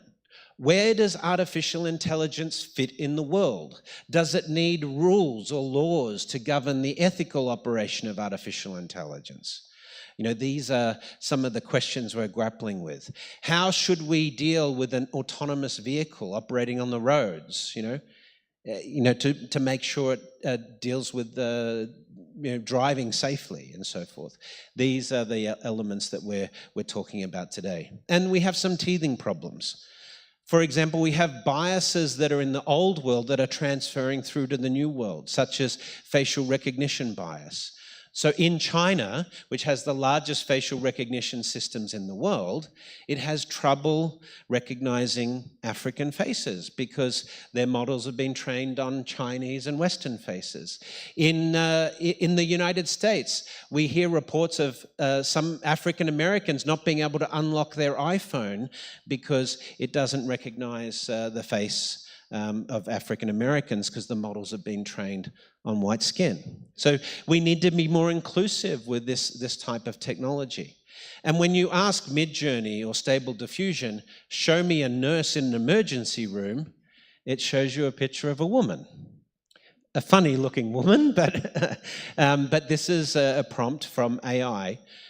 Show me a nurse. But we know that this is a gender bias, right? We know there are male nurses, we know there are female doctors, but this gender bias is creeping in because of the data sets. So we need to look at improving our data so that we don't have these biases that we have in the existing system transferring over to this world of artificial intelligence. But the main thing is we need to come up with some sort of ethical framework for the safe operation of artificial intelligence. The ethical guardrails, if you like. But we can't agree on ethics as humans. So how are we going to come up with a code of ethics for the safe operation of artificial intelligence? It's controversial at the moment, but if you think about healthcare and the use of artificial intelligence, and you talk about the United States healthcare system, which absolutely needs revolution around technology to reduce the cost of healthcare and improve accessibility. But how are you going to define the ethical rules of treatment of a transgender child in the United States, for example? The ethics of this are fraught with issues today. So one of the challenges of us creating a safe operating environment for artificial intelligence is us agreeing on what should be the code of ethics for the safe operation of humanity, let alone artificial intelligence. But in the 2020s, after we figure out this alignment issue, and this may take some time, the next phase of artificial intelligence integration into society is what I call the advice phase. And this is where we start to augment human advice with the use of technology. How would we do that? Well, we're going to start to see over the next few years doctors, lawyers, accountants, bankers saying, we can give you the best advice because we are augmented by artificial intelligence. We are powered by AI. And this will be a competitive differentiation in the market. The fact that now we have access to the best type of advice because AI is assisting us with that. To illustrate, for example, in the field of medical diagnosis, artificial intelligence is already outperforming human doctors in terms of diagnosis in the fields of cancer and so forth. And it's not really that AIs are smarter than humans, it's that AIs and machine learning condenses all of this human learning down to an algorithm that can translate and give the best advice. In the medical sciences arena, we produce about 500,000, 500,000 medical journals every year, and that's increasing at the moment. It's doubling every few years. So no doctor could absorb all of that new information and incorporate it into their diagnostic practice, but AI can. With AI is it's going to be the best advice that humans can give will be augmented by artificial intelligence.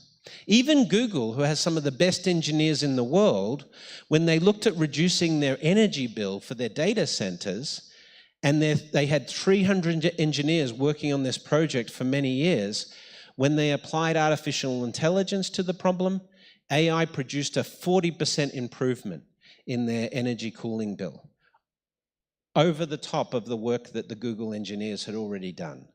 So even the most technologically advanced engineering teams in the world are using AI to get better responses. So this is this AI augmented advice approach. So when it comes to financial services, at the core of day-to-day banking is a bank account. So what does a bank account with AI look like? It's a smart bank account that can give you advice on your money. It can help you save money better than you could ever get advice from a teller in a bank branch. You know, if you went into a bank branch and you said to the teller, can you give me advice on how to save money? The teller would look at you like you're crazy, right? That's not my job. You know, maybe learn budgeting or financial literacy or something.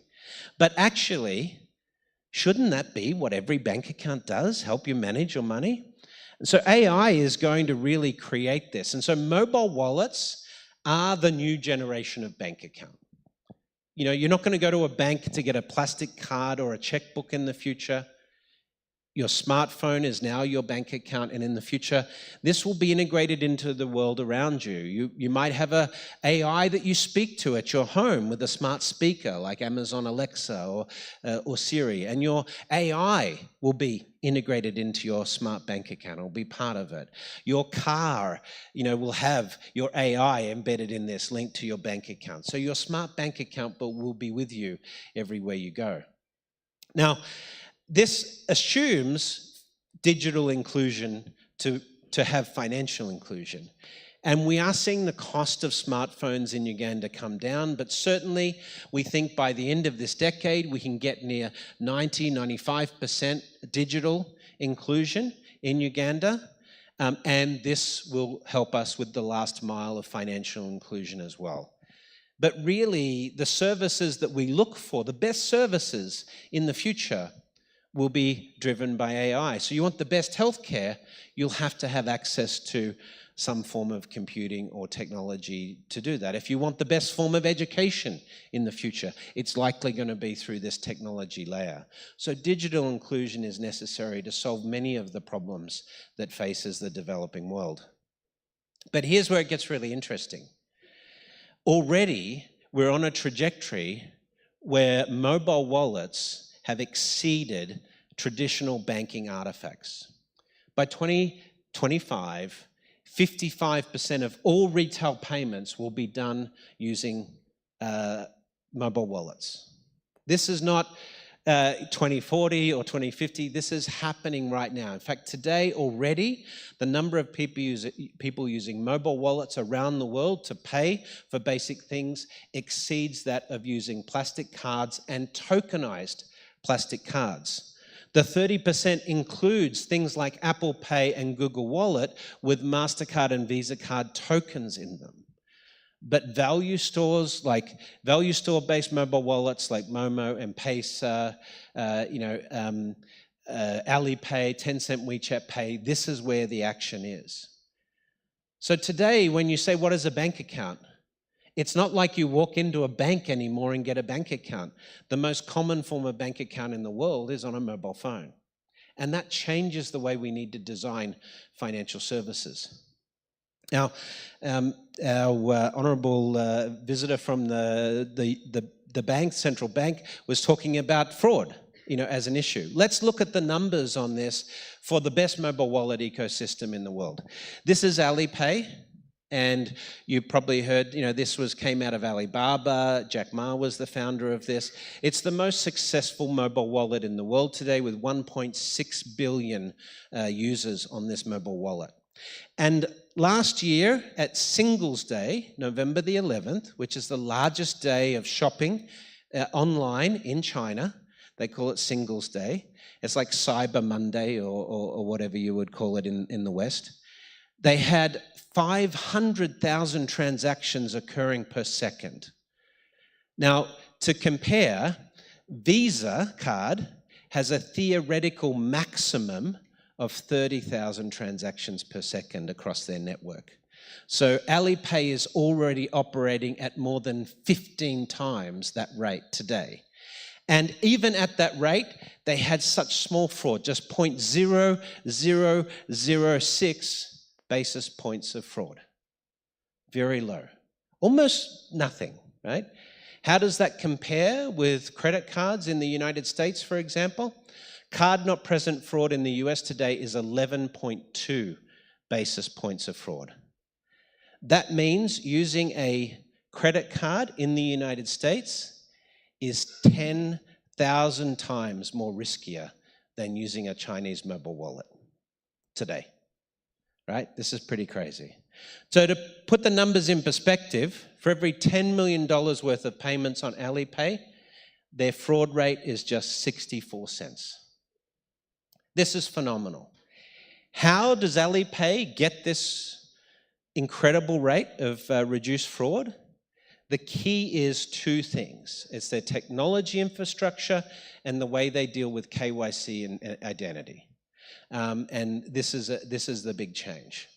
When we look at the mobile money and fraud issue here in Uganda and across the continent, this is really an issue not of the technology used for mobile payments today, but an issue of digital identity infrastructure and KYC. Your mother's maiden name, your date of birth, your address in the United States, your social security number, these are no longer securable data items. They're never going to be securable with a password or something like this or a PIN number in the future. We have to have new forms of identity for the AI-driven 21st century world. So we need biometric identity. I talked with the central bank about this yesterday. And maybe this needs to be a Pan-African effort as well. It can't necessarily be limited to local markets. But these smart bank accounts are changing the way we view money. This is Apple Pay, and you can see the information that you now get regarding a transaction is far superior to what you used to get with a credit card or debit card. What information do you get from a plastic card when you use it at a store? You only get two pieces of information, approved or declined. Right? You don't know what your balance is, you don't know if it was a healthy transaction, you don't know whether you're spending more money than usual. All of these things now you can get feedback on this in real time through your smartphone or your wallet. And to the point now, our smartphones are starting to predict our cash flow and maybe tell us what bills or invoices we might have coming up that we can't afford using data science and artificial intelligence. That's why I said that in the future you might be able to ask Siri, can I afford to go out for dinner on the weekend with my friends? And Siri would be able to tell you the answer. If you asked a bank teller this question, they'd look at you like you were crazy. But this is what a smart bank account can do.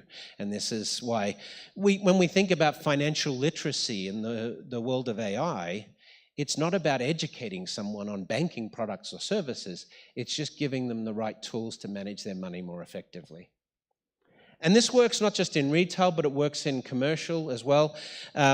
We don't have the numbers for 2022 yet, but we think it's about 60 million SMEs that got their first ever credit for their business through the mobile wallet system in China. Today, Alipay has this 310 system. 3 minutes to apply, 1 second approval, 0 humans involved. And Alipay represents 40% of the SME lending market in China already today. This is incredible market share that's taken from traditional lenders in the banking market in China. Why? Because one of the reasons Alipay is so effective at this is they can see your wallet, they can see your transaction history, they can infer your cash flow from that, and they can understand your credit risk much, much better than a bank who will ask you the first time you come in, can you give me 3 years of your financial statements, right? And yet Alipay doesn't ask you for any of that information because they can tell from your wallet activity whether or not you're risky and whether we want to loan you the money. So this is the shift in contextuality. This is the start of this Bank 4.0 era with embedded credit in the world around you when and where you need it. You don't need to go to a bank and ask for an SME business loan anymore. You just have access to credit when and where you need it in real time. This is the world we're moving to.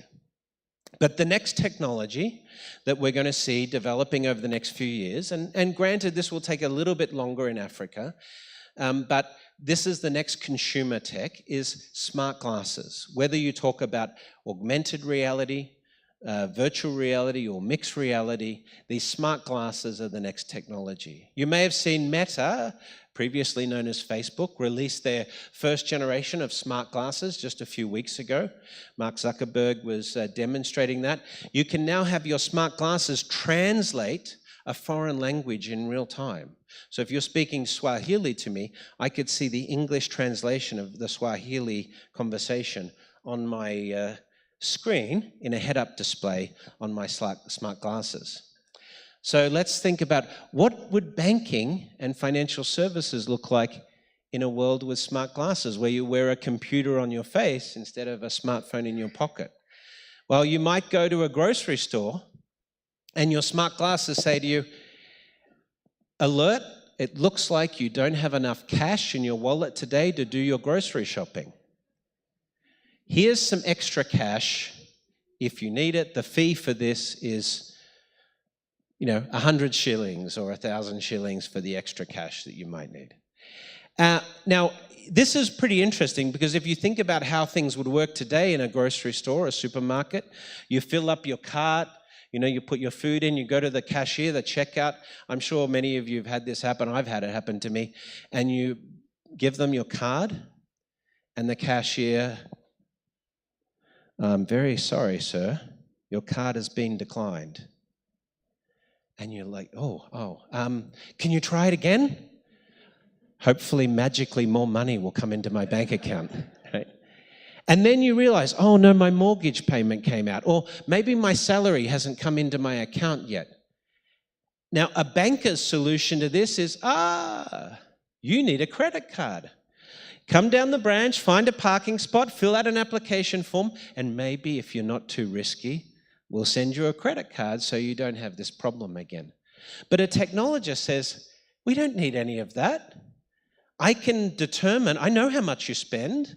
When you walk in the grocery store, I know how much you normally spend on groceries. I know what your wallet balance is today, so I can send you access to credit in real time as you walk in the grocery store. I don't need any of that other stuff. Which experience is better for the customer? Right? It's easy. And even this might apply for when you're going home shopping. Because if you think about getting mortgage financing in the future, you're looking for a new condo or you're looking to build a home or something like this.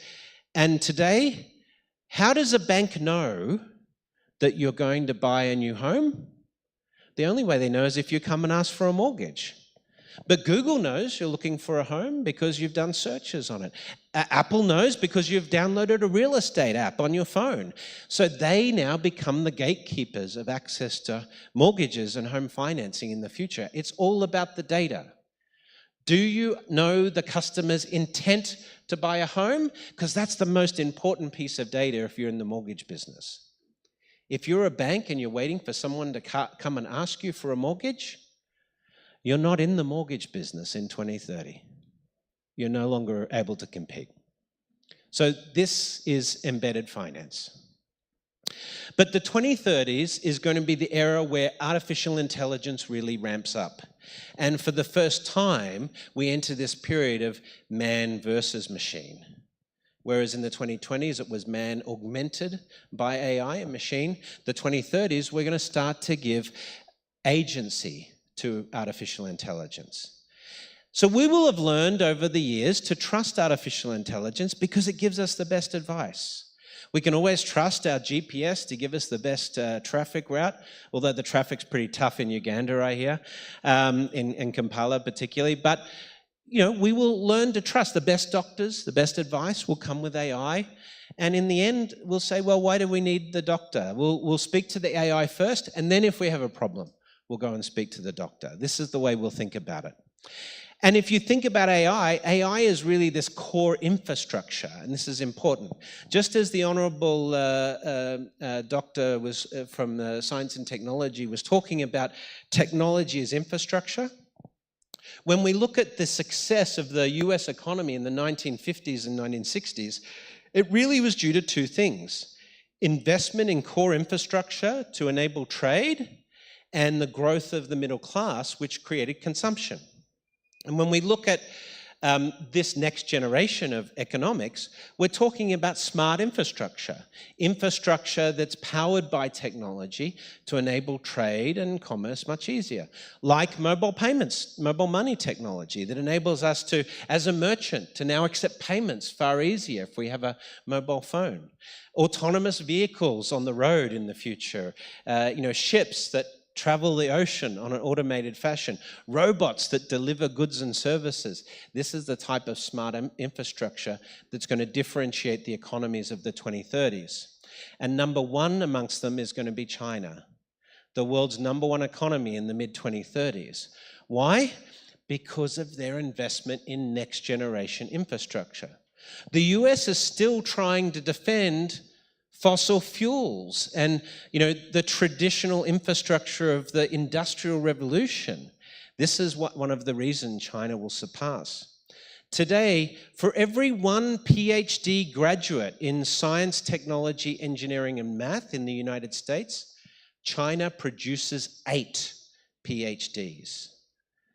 So that is why China is going to surpass the United States. Their investment in next generation infrastructure, the growth of the middle class in China, and the support of education to grow the capabilities of the population. But in parallel, we have these massive technology companies, and AI may accentuate this problem. Players like Alibaba, Baidu, Google, Apple, Facebook, these companies are now so powerful, they control so much wealth that they can now determine policy around the world. Look at the GDPR out of the UK and so forth that has specifically had to address the changes produced by players like social media players like Facebook and Meta. And artificial intelligence is going to create this same sort of drive. We have these billionaires like Elon Musk and Jeff Bezos who have more money than some countries. It's ridiculous, this sort of situation. But this gives them enormous power in terms of setting policy. In many cases, these technology companies are more powerful than governments. So how does this change the way we think about governance in the future? The way smart economies will run is with something we call smart contracts. You may have heard of this in the crypto space with Ethereum and others working on these technologies. But already today, we're trialing smart contracts in these various areas. Property records, real estate records, in voting, in supply chain automation, next generation intellectual property. We had NFTs and other things we're experimenting with.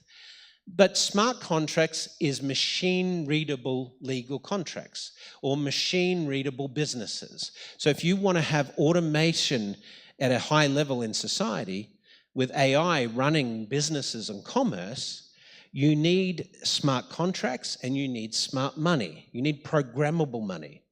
The US dollar will not work on a smart contract. You need a CBDC, crypto, or a token to run on a smart contract.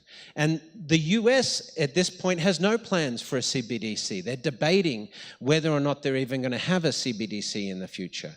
And you read regular reports in Bloomberg and Reuters as to why CBDCs are a horrible thing. But that's just an effort to keep the US dollar relevant in this period of change. But we need programmable money to have smart contracts. So this is another reason why China is ahead of the US today. But this is the basics of how AI and technology is going to change our economies. This is our classic supply and demand curve that Adam Smith came up with in the late 1800s. 1700s rather. And you see the supply and demand curve. If there's high demand for a product, what did we do in the past? We need to put more people on the factory floor to produce more widgets. So this was how demand generated human capital or labor in the supply market. But in the world of AI, supply is just based on processing cycles of an AI. So the more demand you have for a product, the more compute power you need to throw at it, not the more humans you need to throw at the problem. This is why AI is going to produce broad technology and employment in the world. AI's purpose has always been, when you look back at the 60s and you see the Jetsons cartoon with Rosie the robot and other depictions of robots in society, we always saw robots and AI as labor-saving devices, eliminating the dirty, dangerous, demeaning work that humans have to do today. AI's purpose has always been to replace human workers in the production line. So this means one of two outcomes is possible with higher technology employment. We either have large-scale social unrest as unemployment continues, or something like universal basic income coming in to provide people with income when they can't get jobs because their careers or their industries have been replaced by technology. This is why you hear Zuckerberg, Musk, Bezos, all of them talk about, Bill Gates, all of them talk about universal basic income as the solution to high levels of automation. But this is really, UBI will be a phase as we transition out of capitalism, late stage capitalism, because AI essentially will mean much more concentration of wealth, and with the inequality levels we have today, that's largely untenable. UBI is a stopgap measure until we come up with a better economic system than capitalism. But everything in the smart world will have some form of a bank account. It won't necessarily store money, but it will have a value store. Your autonomous vehicle will have to pay for electricity somehow to recharge its batteries. It may have to pay road tolls and taxes. So everything is going to have a bank account. And how do you get an autonomous vehicle down to the branch to sign a signature card? We have to think very differently about identity of these nodes, these digital nodes on the system. So essentially every wallet becomes cloud-based in the future. Bank accounts are in the cloud because they have to operate in the digital realm and be machine readable, as well as working in the physical retail space. Every value store is a digital wallet in the cloud. If banks aren't in the cloud, they no longer exist. This is the future that is coming. And to illustrate that, I want to show you how a wallet might work in the virtual space. You might have seen this movie. It's called Ready Player One. It was produced by Steven Spielberg. And in this, you see the protagonist, Parzival, the character. He's in this virtual store, and he is buying things with his virtual wallet. He goes over to buy this haptic boot suit. He sees that, he touches on it. That is the transaction in the wallet. He just did. So your wallet in the cloud will enable you to transact in the real world. He gets the goods sent from the virtual store to his physical location. You'll be able to use your mobile wallet bank account in the virtual world, in the metaverse, in augmented reality, in your smart vehicle, in the physical realm, in physical stores. The wallet, that's why the wallet needs to be in the cloud in the future. If your bank account's not in the cloud, you don't have a bank anymore.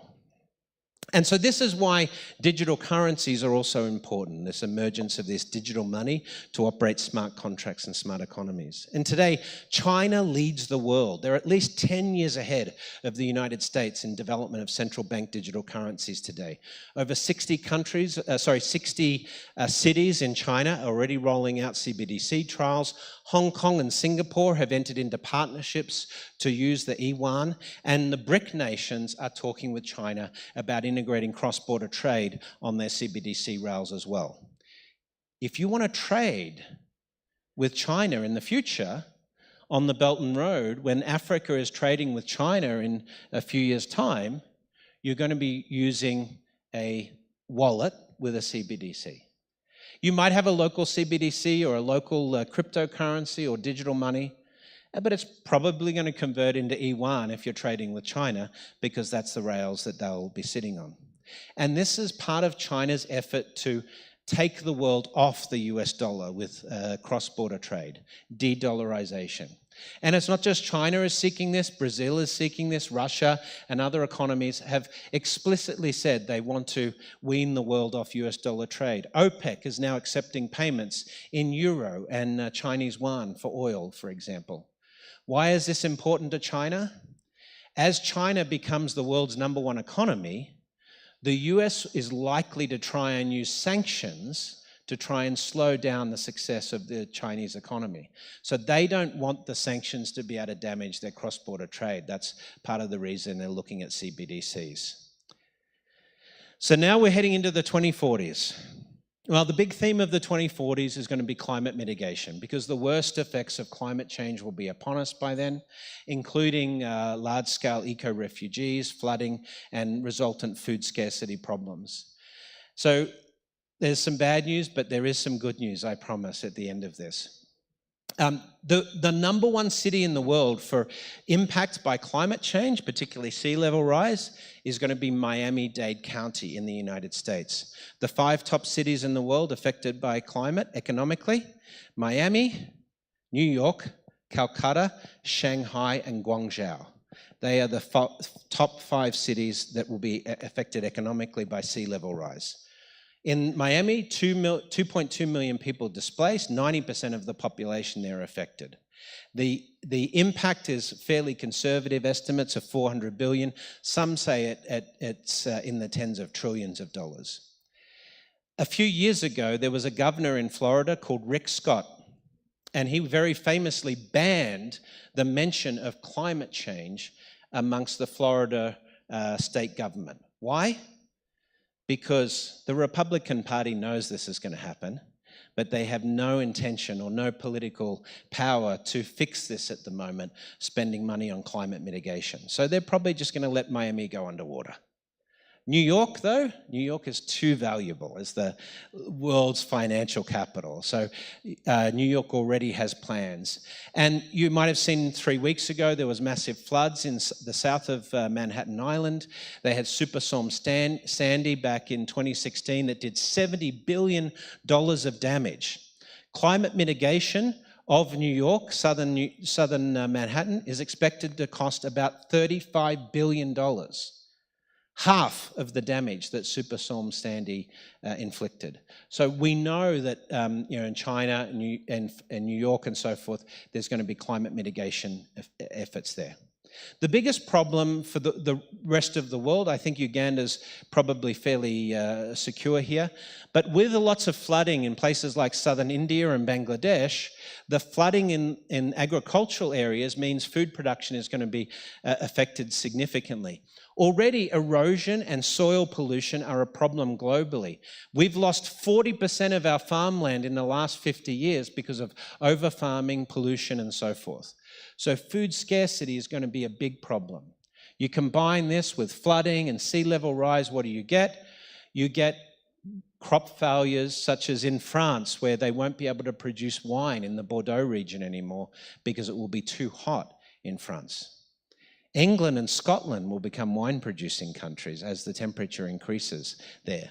But think about the wine industry in France. So what do we do to cope with this? Well, we have some technologies. But the biggest problem is eco-refugees.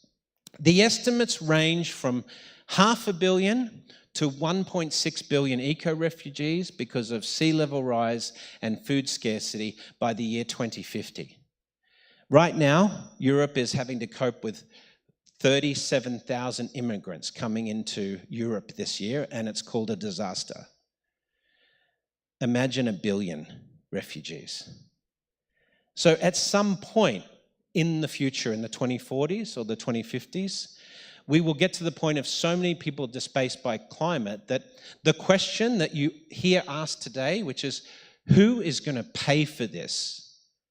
That's no longer a morally valid question to ask in this world of the future. We need to come together and solve this problem.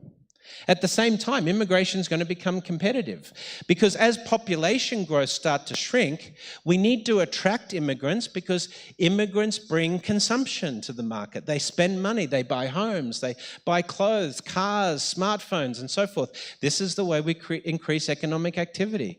So we see already today 50 countries around the world are offering these digital nomad visas to try and attract talent into the market. How do we keep young Ugandans in the economy here when they're going to be asked, especially if they've got a data science or artificial intelligence qualification, they're going to be offered 2 or 3 times the salary to go offshore. How do we keep them in Uganda working to create the smart economy here? That's going to be a challenge, right? We have to start thinking about maybe inviting immigrants from other parts of Africa into Uganda as well. And the homelessness that comes with the problems with sea level rise, we have the technology to fix this. This is a 3D printed home. This was constructed in 24 hours and cost just $4,000 US to build using 3D printing technology. So homelessness doesn't need to exist in this future. We have the technology to solve this problem. We just don't have the political will at this point. You know, in the United States today, there are 3 million homeless. The official figures of the US government are 600,000. But we know there are over 3 million homeless because the Department of Education records the number of homeless children in the United States today. And this has increased 5 times since COVID. 30 million Americans today face eviction if they lose their job because they just won't be able to pay 1 month's rent. This is a problem of inequality, but it's also a problem of policy. In San Francisco today, it costs $45,000 a year for one homeless person to live on the streets of San Francisco. It costs $4,000 to build a 3D printed home. So this is not a question of money, it's a question of policy. And so we're going to look to build smart cities in this world. You may have heard of NEOM or The Line in Saudi Arabia. Shenzhen is also considered a smart city in southern China. These are going to be cities built on artificial intelligence and automation, autonomous transportation systems, better energy and resource management, dynamic emergency services, all of these things managed by AI better than humans could manage them. And as part of this, we're going to see an energy revolution as well. It might start with solar and renewables, but in the 2040s, we expect to see next generation fusion reactors, tokamak and thorium reactors, which basically make energy free and unlimited. Here in Africa, you want to get digital inclusion and energy inclusion, we can use things like these solar trees. These solar trees cost about $5,000 or $6,000 per unit and can be deployed in a village in Uganda. They generate power for the village. They have batteries in the stem of the solar tree, and they have a satellite receiver to connect to the internet and connect to cellular services with a cell tower integrated into this. For $5,000 or $6,000, we can give a village now basic access to solar energy and telephony and internet access using this. So this is how we could create digital inclusion in the villages across Africa. And battery storage is a big part of this as well. We see in places like Australia and South Australia and New South Wales now, these massive 150, 300 gigawatt battery farms, which now means in places like South Australia, they can have 100% renewable energy production there, moving away from coal and gas-fired plants. For food production, we're going to also move some of this into the cities. These vertical farms, today they're not commercially viable, but they soon will be. They use 90% less water for farming of crops than traditional farming methods. So we do have the technology to address food scarcity and the problem. And you won't be eating cows in the future. You'll be eating e-cows or lab-grown proteins. So if you want a lobster in the future, it'll probably come out of a lab or a factory, same as steaks and so forth. Why? Because the carbon footprint of having all of these cows, in the fields, they say cow farts are a big problem, I don't know, but we are looking at this. This is going to be healthier production of meat and less water, less resources uses and so forth. So we do have the technology. In the 2040s, hopefully this will be widely available. But climate resilience is going to be a big theme of the 2040s. How do we make infrastructure resilient against this extreme heat, increased flooding events? Superstorm Sandy was a 1 in 1,000 year flooding event. That's how they categorized it. But today in New York, they have a 1 in 100 year flooding event that was supposed to happen only once in 100 years, now happening every 6 years because of climate change. Climate change is not a future thing that's going to happen, it's already here. And so we need to make our infrastructure not only smart, but climate resilient. And the biggest growth area in the 2040s in terms of industry is going to be investment in climate, carbon capture technologies, and so forth. One of the really cool things with carbon capture is the next generation of batteries that we're going to be using, and construction materials will use carbon nanotubes. We can't manufacture these at mass yet, but if we can extract carbon out of the atmosphere and turn it into nanotubes, these would produce batteries that are 100 times more efficient than the batteries we have today. Your windows in the buildings around Kampala, the windows we could convert into solar panels so they capture energy. We could have solar panels on the roofs of buildings around the city and battery storage in the basements as well. This is this sort of distributed grid solution that we'll be creating. But one of the really interesting areas in the 2030s and 2040s is the growth of health tech. We have fintech, we have health tech, we have sup tech and reg tech, and everything's tech now, right? Every industry is essentially going to be technology first moving forward. But where this really changes is healthcare, because healthcare is going to be revolutionized by this. So I inherited a disease from my mother's side of the family called hemochromatosis. It just means I have too much iron in my bloodstream. So the solution today for that is every few months I have to go and they check my iron levels, and if they're too high, they stick a needle in and drain some blood out of me, right? This is it sounds like the leeches in the Middle Ages, right? But this disease, they're already working on gene therapy for this, so they'll be able to switch some proteins in my DNA and eliminate hemochromatosis. Heart diseases, cardiac diseases, cystic fibrosis, various forms of cancer. These are genetic disorders, and we'll be able to fix your DNA like fixing a bug in a program, right? And this will be the treatment in the future. We'll just eliminate huge diseases like Parkinson's, Alzheimer's from your genome. Not only gene therapy, but we have obviously AI helping us with better diagnostics. In the United States, 40% of medical diagnosis is wrong. That's why you always ask a second opinion for a doctor, right?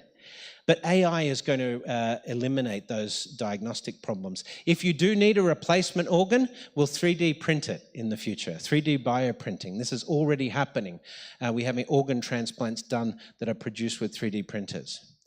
And you might live, by the time we get to 2030, you might have a life expectation of 130 or 140 with longevity and life extension technologies that we're working on today. So in the future, you will have an AI that is subscribed to a health service. That's how you'll get your health services in the future. So now we wrap up. 2050s, things are getting better, we're attacking climate change. What does the world of 2050 look like in Africa and beyond?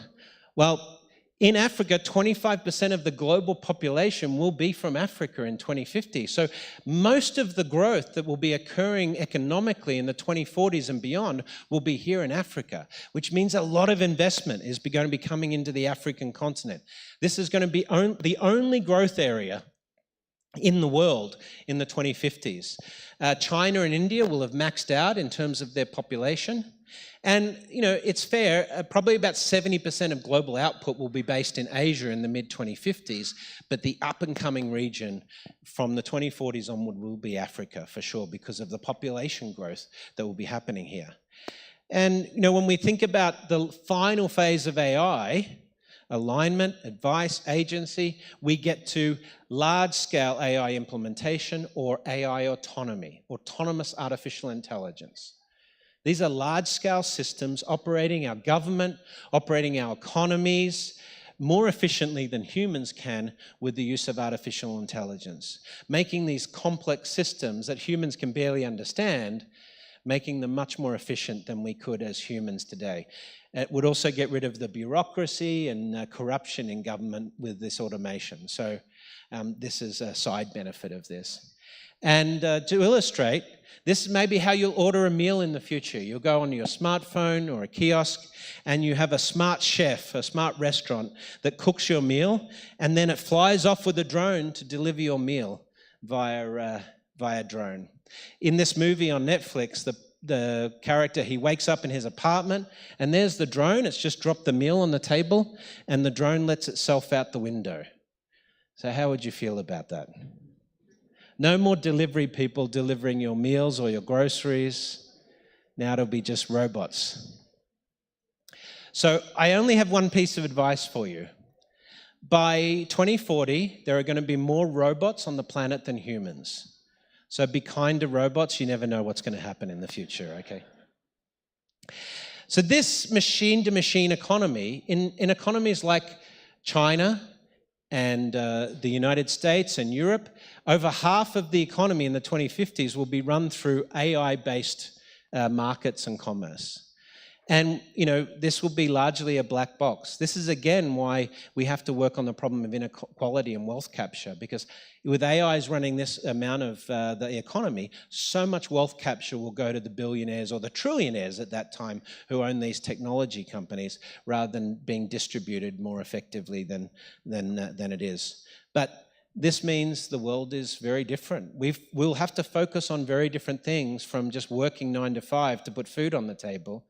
We'll finally have the opportunity to do work that really matters in the future, because AI will have taken all the problematic and dirty and dangerous jobs away from humans, thankfully.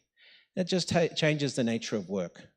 We'll also need global governance. Not global government, but globally coordinated standards when it comes to climate response, when it comes to rules around the safe operation of artificial intelligence, and how we're going to respond to the billion eco-refugees on the planet.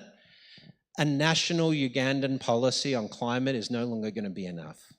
We need a global commitment to these problems. So you're going to see a lot more cooperation between regulators and government. Initially, that will mirror our trade routes and trade relationships, but then it'll shift to a more global posture. And this is going to have to mean, as humans, if we want to fix these problems, we're going to have to work together. So I'll leave you with this thought. These are the choices that we have because of all these changes in the future. And this is sort of mapping out our future based on 2 axes. Whether our economies are collectively focused or individually focused, like the US today, or whether it's a chaotic future or something where we put more planning and thought into it. The problem with humanity today is we only think about the next quarter or the next election cycle. You know, in the Renaissance, during the Middle Ages, humans started to build these cathedrals that would take hundreds of years to build. These, you know, decades-long projects. But now we're worried about what the next election is going to be. Who's going to be the president next year? Or, you know, what are going to be the financial results and how that's going to affect our stock price? We've become very short-term focused. So part of that is producing this chaotic future, where we have either an attempt to ban AI or technology because it's producing all this technology unemployment. We need to keep humans working in the factories. We can't have AI taking over their jobs, because otherwise how are we going to pay people, right? So maybe we'll ban AI. But we have some states like the Maldives, you know, Bangladesh and other states that are likely to fail because the climate response has not been good enough. You know, 80% of Maldives' infrastructure will be underwater by the second half of this century. But the more likely battle will actually be between 2 systems. The US system of super capitalism we would call neo-feudalism, this creation of a new landlord class that sort of owns all of the wealth. And in the United States, if you want the best healthcare with artificial intelligence and you want all of these things, you're going to have to be part of the 1%. You'll get access to longevity treatments, but only if you're in the top 1%. This is how the American world thinks. You know, and despite all their problems with education and healthcare today, they say for these poor people, if these poor people really wanted to be successful, they just could work harder. And this is ignorance, because this is not how the system works in the United States. The poor are seen as a resource to create wealth for the rich. Right? This is how it works in the US. But elsewhere in the European Union, in China, it's likely that we're going to see this sort of techno-socialist view of the world, that technology is there to make life better for everybody. We call this optimal humanity. The fact that that the economy's purpose is first and foremost to look after the needs of citizens. Secondly, to look after corporations and the market. And I think this is a better world that we would want to live in, but we have to compete against this sort of US view of super capitalism to succeed. If the US wins this battle and we come up with some next generation form of capitalism, most of the futurists and science fiction authors I talk to say that ultimately this will result in the extinction of mankind, because we need a better value system than money in terms of creating the future of the species on the planet, and to live in harmony with the planet as well. So I know which one I would like, right? So I'll leave you with those thoughts. The future is what you make it. And I've talked a lot about what's going to happen over the next few years.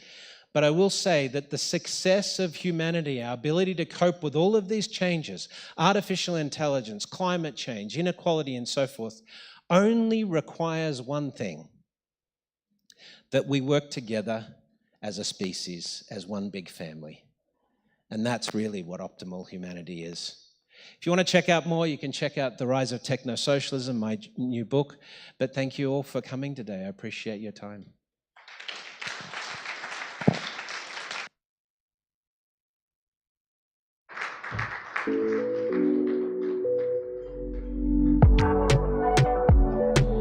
Ladies and gentlemen, Brett King. Can we give him a big, big round of applause once again?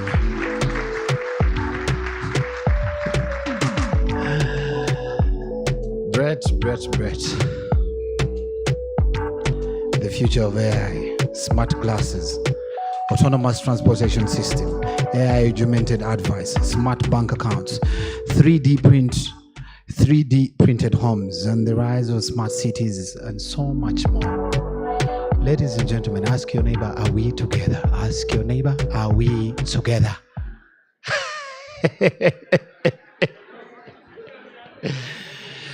Father, ask your neighbor left and right that are we ready for the future of 2050? For some of us, me and my neighbor, who are busy trying to tell ourselves that probably by the year 2050 we'll be half died, so probably we'll have peace. I don't know. We'll not so much take care of what is happening, and the people there will be fighting with computers. But Brett, thank you very much. Ladies and gentlemen, courtesy of a number of institutions, Fitspa, FlexiPay, Brett is still here with us in the afternoon, so we'll be able to ask a few more questions, but we'll also have one-on-ones to closely engage with him. But Brett, thank you very much. While you were talking about that, a friend of mine had this morning shared that there's a new solution, Brett, that speaks about family DNA and heritage. So once you take there your blood sample, Brett, you'll find that probably you're my cousin or your brother or something. So ladies and gentlemen, that is also a new software that is going to define who are your relatives, and it's important that we actually appreciate the relevancy of technology. Brett, as you were speaking, I was trying to now think about the Uganda today. We have what we call Google Maps, and Google Maps do very well in terms of leading you to a particular destination. Sometimes when you follow them so keenly, you may end up in a swamp, especially in this country. But also they haven't yet been that accurate. And I love the fact that you talk about data sets and how much information we can be able to share with AI. Because of data sets, for one reason or the other, they have not been very particular to directing us to which road has a pothole or no pothole. But certainly, I think that is information that we can use. But of course, before I invite, I only need 3 questions. Brett, thank you very much for your presentation, and I'm very, very grateful that I was here. But when you talked about, the future, I imagine the day where I want to drive my car to go and visit someone, and then tells me you can't move because you don't have enough money to fuel this car. And in Uganda, the way we do our things, for example, when you take your car to the mechanic, they'll tell you your suspension needs to be changed, your bushes need to be changed, you need to put maybe new grease, you need to do the service. Sometimes you speak to the mechanic because the mechanic is human. You tell them, put this, don't put that, I will drive in the meantime, I will come back. In the future that we see, cars will refuse to move.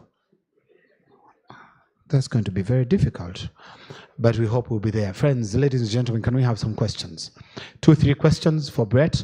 And because he's coming back here, courtesy of FlexiPay, Stanbic Bank in the afternoon, we should be able to take on more questions. Do we have any questions burning? 2 questions that Brett can be able to attempt. I request the Phenon team to get the microphone to the gentleman over there. Quickly, I see only, please raise your hands so that I don't get excess. 1 hand there, then there's the lady, and then the final question will be that gentleman. Please move to the front, right here. 2, 3 questions, and then we'll have the afternoon. The microphone, move the microphone to him. The name and the question quickly. Keep it Thank you brief. so much. My name is Moses from Sanlam General Insurance and Sanlam Life Insurance. In your presentation, Brett, I didn't hear you say anything to do with insurance. How can we mitigate risks in the insurance industry? And by the way, Josephine, I must thank you for inviting me to be here.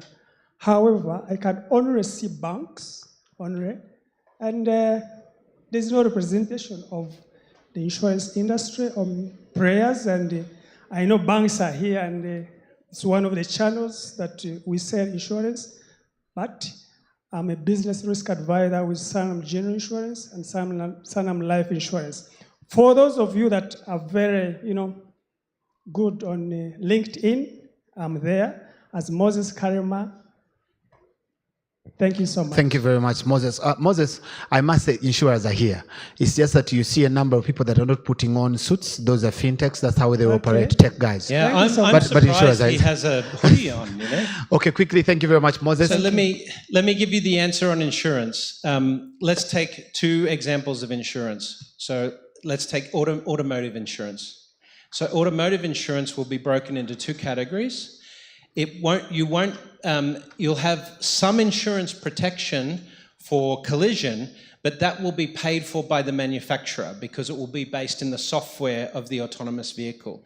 You will have contents or property damage insurance if your car gets damaged by someone else or by weather, for example, or you have things stolen from your vehicle. Your insurance in the vehicle will cover those things. But most likely it will have to cover the fact that you won't own a vehicle in the future. You'll have a subscription to a vehicle service, and the insurance will probably be bundled in with that subscription. So that's automotive as an example. For health and life insurance, that's where it gets really interesting. Because today, the way we assess your health insurance is we will do blood tests or whatever, we'll look at your family history, and we'll underwrite your risk based on your family history of disease and whether you're overweight or things like this. But in the future, we won't have underwriting based on models. It'll be based on real-time data, including your real-time DNA, your most recent blood work, and so forth. And so for an insurer to manage risk, it won't be about an underwriting model in the future. It'll be about managing your risk actively. So when you get a life insurance policy, you'll probably have two options. You'll have the option of a general life insurance and health policy, and they will give you advice on how to manage your health every day with the use of artificial intelligence and sensors that you may have, like your smartwatch or maybe even an ingestible sensor that measures your biometrics. You swallow a computer, to get data for this. And a health insurer will reduce risk by managing your health every day. So insurer will have to work with health providers to have some sort of health subscription service. If you're outside of that system and you want to be off-grid, then you're going to have to pay a massive premium for access to health and life insurance in the future because data will be the way we manage risk in the future. Okay. Thank you very much. We had a second question. There's a lady that put up her hand. Where's the hand? Let me first go in the queue, please. I will come back to you. There's a lady in red that put up her hand. All right. Please move to the back. There's a hand that I got at the back. Yes, exactly. Then I'll take two more and then I'll close it. Please keep it precise. Give him the microphone, the name and the question quickly. Yeah, thank you very much. Brett, thanks for your presentation. Again, I'm Mabel from Macquarie University Business School. Now, we do work with young people who are very enthusiastic when it comes to technology, be it fintech or health tech and the likes. But one question that comes to mind is, the issue of finances again. So while we want to be in the future that we are seeing right now, I mean, we can picture that future. So while we want to be there, have you also thought about the financial aspect vis-a-vis where we want to be? Thank you. Well, this is where things get very interesting, is in a world full of artificial intelligence and technology like this, the way we think about finances and so forth really doesn't work efficiently. That's why the entrepreneurs talk about universal basic income, because if you can't work to get paid, how do we keep you in the system? How do you afford a roof over your head, food, and how do you consume? So this is an effort to try and extend the life of the capitalist system in the future. But in the 2050s, I think you won't pay rent.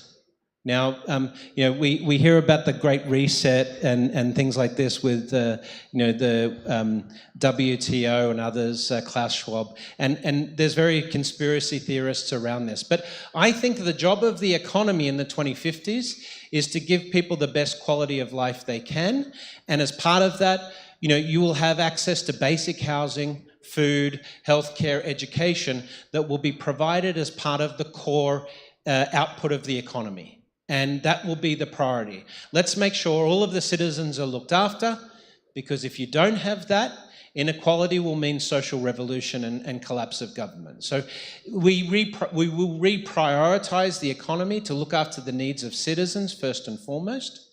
And if you think about our children, already today, our kids are not married to capitalism. They're not convinced that it's the best system. They say, what has it already done for us? It's given us climate change and so forth. And in addition, our children aren't interested in the accumulation of assets. They're more interested in life experiences and things like this. Now, the bankers will say, oh, that's just an element of maturity. When they get older, they're going to want to invest and, invest in markets, things like that. But I think this is a generational shift. I think this is a change that's occurring. So I think the way we will think about finances in the future will be very different. Today, when we look at the success of an economy, how do we judge the success of an economy today? Let's say the US economy. Well, we say GDP growth, trade surpluses, the level of unemployment or full employment. These are the metrics that economists use to measure the success of an economy. And on that basis, the US is the most successful economy the world has ever seen. But when you look at access to basic needs in the US economy, the economy is a failure in the United States. You have more people living below the poverty line in the United States today than in Mexico, right? You have the worst inequality of any nation since the Middle Ages in the United States today. The top 0.1% of the most wealthiest people in the United States own more than the bottom 90% of the population. This is an economy that is a failure for most Americans. So this requires us to think about money, and indeed in a very different way in the future. And climate change is only going to accelerate that. So the long-term answer to your question is we need a better system than the current system of money. We need better value systems than making money. And I think AI and climate change are going to force us to have that conversation. It's a very philosophical conversation, but check out the book, The Rise of Technosocialism, because we have a lot of discussion on that. Thank you very much. I will take two more just questions, one from there and one from here, and I will invite the rest of us in the afternoon session, please. Yes, thank you, Brett. If you could just allow me to call you Brett Tech. Brett Tech, I like that. Shafiq Semakula, I work with InterSwitch, and I think from today I'm going to be called Shaf Tech. Very cool. That's from this session that I've had, and thanks for the Fintech. We've learned about health tech. You can also call me Brett 5.0. Oh, yeah. Very interesting. Well, I was just wondering, when I was looking at these stats that you've been showing us and all that, I was just wondering if you've really helped us to take time and break it down and bring it home to maybe East Africa or even Uganda itself, because then it will help us make informed decisions back in our boardrooms. Yeah, thank you. I think the number one issue in terms of making Uganda future-proof is looking at digital infrastructure to provide inclusion for the next generation of services to the whole population of Uganda. So I would be looking at things like the solar tree infrastructure, access to internet and smartphone technology as a priority. And then what that opens up is we've seen in other economies, like for example, the farmers in Nigeria and Kenya, having access to smartphones, opening up entirely new business opportunities for them. I would say farmers in Kenya know more about commodities trade around the world than the average American or European, because they're able to watch the prices of commodities in real time on their phone, right? This is, and you know, unlike the United States and Europe, you know, during the 90s, we had the dot-com bubble or the dot-com boom, right? And you still see the biggest companies in those economies are based on e-commerce companies like Facebook and Google and so forth. But we are seeing an explosion of investment in mobile commerce and mobile businesses in the African continent that's going to leapfrog all of that internet-based commerce that we see in the West. So the next generation of the biggest companies in Africa and indeed the world are going to be based on you know, smartphone-generated businesses that come through these networks of commerce and business here. So that's what I would say is the short-term solution. But longer term, we need to really embrace the culture of technology first, at a government and an education level and in businesses. And that means bringing young people into the boardroom so they can affect policy and process within our companies and corporations as well. Because even though, you know, I mean, I'm a digital immigrant in that I've trained myself in these technologies, the fact is we need our young people to be part of the decision-making of the future of Uganda and the Ugandan economy. And they are going to let us know how quickly we should be implementing these technologies and changes in society, because they're the ones that in 10 and 20 years' time are going to be setting policy for Uganda, and so they should be involved now. Okay, the final question, and the rest of you, ladies and gentlemen, to the Thank you very much, Mr. Brad 5.0. My name is Sam Chris Ayo. Now, you have mentioned a lot about the evolution in technology, especially AI. Now, I would like to ask your opinion about how you see the evolution in the criminal abuse or aspects of it, because now you're moving all the data, all the information in the cloud. And at the same time, we are also looking at the criminals. Now, if you have your identity, your money, everything in the cloud, now, how am I, as a criminal, equally evolving so that I can also get the same identity that you're creating on the cloud? Are you saying you're a criminal? I'm saying if I'm a criminal, because the criminals are equally evolving from the cyber. Well, this is a good point. Thank you for covering that.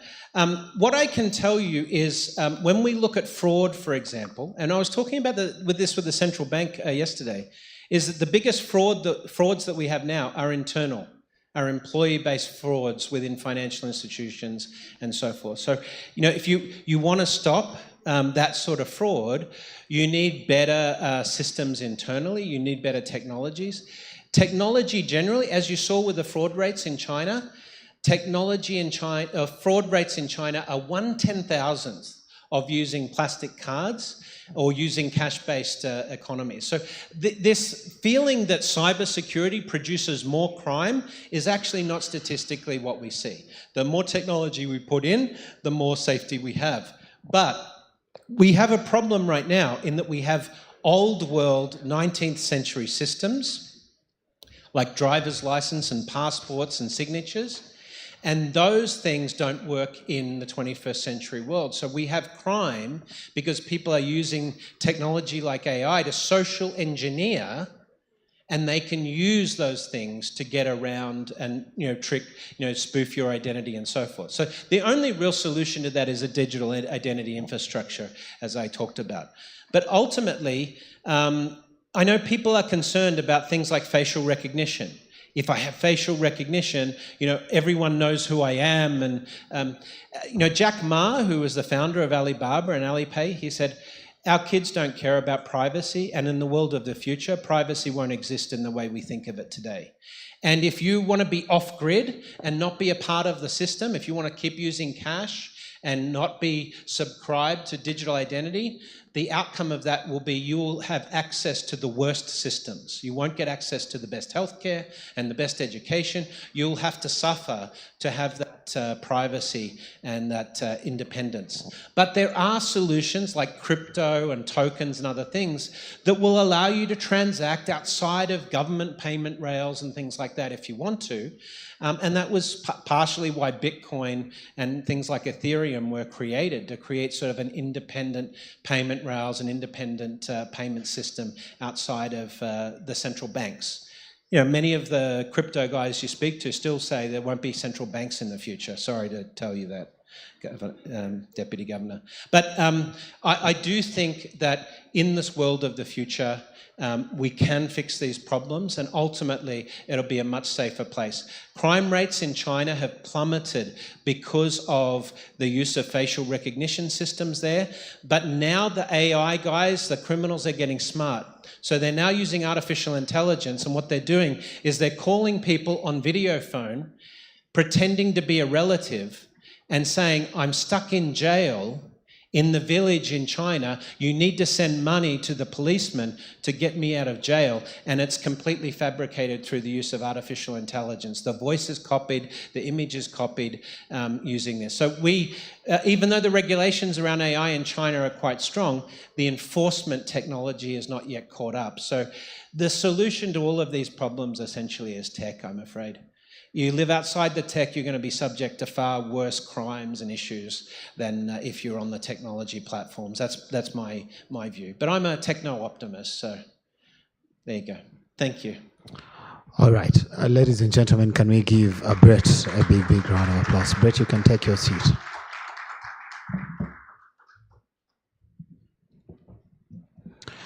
When I was watching one of the videos for Brett, the host put up a card like this and said that this is technology for 1970. I was so much in shock because I was very excited to swipe my card everywhere I go. Ladies and gentlemen, one of you has lost your 1970 technology,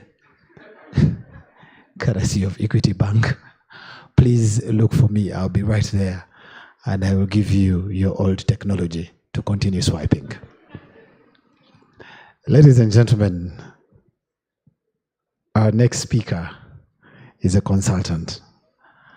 But allow me to inform you that last year, in this very conference, 2022, we commissioned a study. The study that was going to focus on fintechs and their funding. What challenges are in that space? What opportunities are in that space?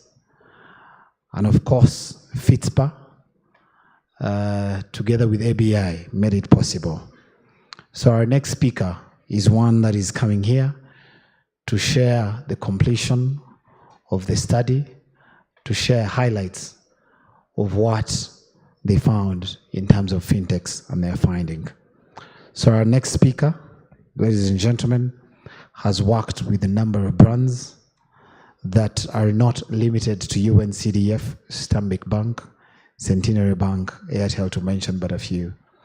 He is a consultant on strategy and corporate finance, and he has over the years discovered his passion to supporting startups navigate complex challenges and making informed decisions that allow them quickly scale up and scale up efficiently. His other passion lies with traveling and eating good food. To share with us insights on the feasibility study report, ladies and gentlemen, let's welcome Raymond to come and speak to us.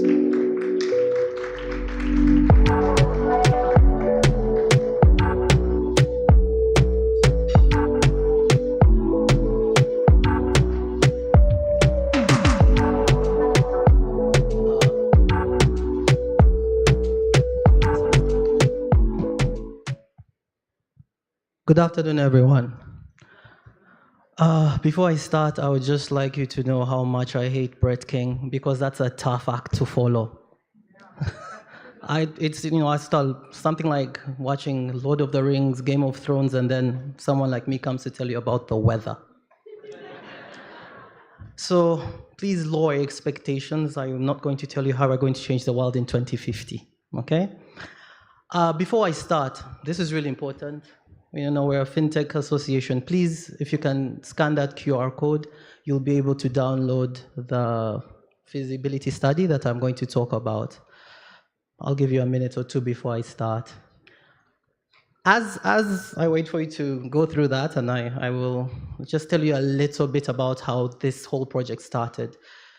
ABI Finance Holdings has been a very big partner with Fitspa. And one of the things that has come out from a lot of interactions with Fitspa members has been all fintechs are looking for funding, funding, funding. And when ABI Finance Holdings said, okay, this sounds like something we would like to partner with Fitspa on, seeing how we can work with fintechs to help get digital credit to small agribusinesses. The very first step was we need to develop a feasibility study to understand what that looks like in the Ugandan context in terms of digital credit. And one of the things I wanted to start my speech off with, the highlights, is to talk about Fitspa members, because today everyone's, of course, given accolades to all the funders and all the honorable and the great leaders of the different stakeholders, institutions like Bank of Uganda, the Ministry of Science and Technology. But what I want to thank Fitspa for is, and something you may not be aware of, is this association has a very, very tight-knit cooperation. As a consultant, when you get into a project to do a feasibility study, one of the hardest things is to get people to sit down with you and talk to you. That was not my reality. All the members of Fitspa, I would say over 50%, have made time to meet with me, do one-on-one interviews. We've sent out surveys multiple times, and they have responded. And that's what the reality has been for me. So I want to thank Fitspa members for being a very strong association. You are truly a members association, and that is what is going to make this association go to the next heights. I think I'll go through my slides now. Okay, just see how this works. Could you please get the slides up?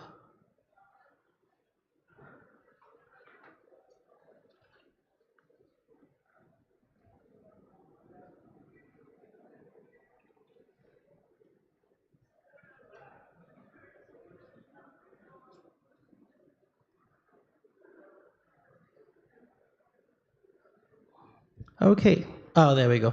Perfect. Okay, there we go. So just to give you a bit of background, what was the feasibility study about? Like I mentioned before, one of the most important things before you start investing in a large project is you need to know what the viability is. And the basic deliverable here was to get an understanding of what is the possibility or viability of investing in debt through lines of credit or credit guarantee schemes or equity in the different fintech spaces. What does that look like? So what are the opportunities? What are the risks? And what are the recommendations? I hope you've all managed to download the document, so please go through it. It's really important to understand it's a 129-page report that has taken 12 months to produce, and I have 30 minutes. So I cannot go through every page. This is a highlight summary, so please bear with me. If it may seem a little too fast, it's just that I'm trying not to sound like the weatherman, okay? After Brett King, I don't want you guys to sleep, okay? So please, let's go on with this. So one of the things that was really important is, to explain to everyone reading what are the kind of players in the fintech space. And of course, everyone was about payments, but within Fitspa, we have definitely wealth management, like Zeno, we have mortgage, lending, blockchain, regtech, payments, personal finance, and that's just a few of the things that are in there. But here's where the crux of the thing is. We had multiple interviews, and one of the things that came out is we wanted to understand from the actual fintechs you see seated here, tell us about what some of the issues are with funding. One of the things that came out is we wanted to know, okay, what's the average revenue per customer annually? And that was, the largest part was below $5,000. Now, what that speaks to is, of course, we are a third world country, and we are what the West would call poor population. So the majority of the clientele being in Uganda are not very wealthy. And many of the people who have adopted digital financial solutions are actually people who don't have access to bank accounts. So people who are at the bottom of the pyramid. And that's what that brings about.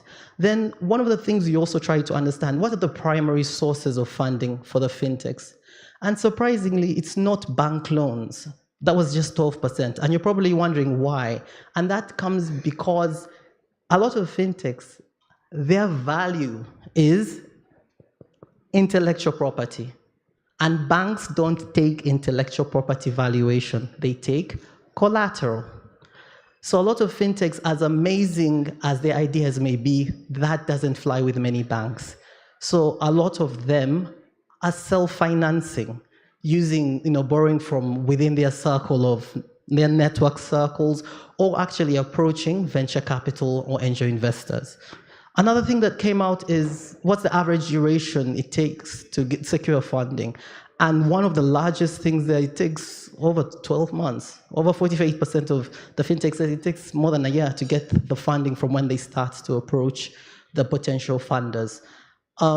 Still within the same vein, fintechs were wondering, okay, when it came to this particular feasibility study, ABI was trying to figure out, if we have funding we want to give to Fitspa members of fintechs to lend to micro agriculture players, do they have digital credit capability?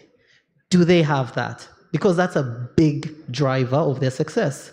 So one of the things we did was try and find out, okay, how many fintechs have solutions that have digital credit functionality?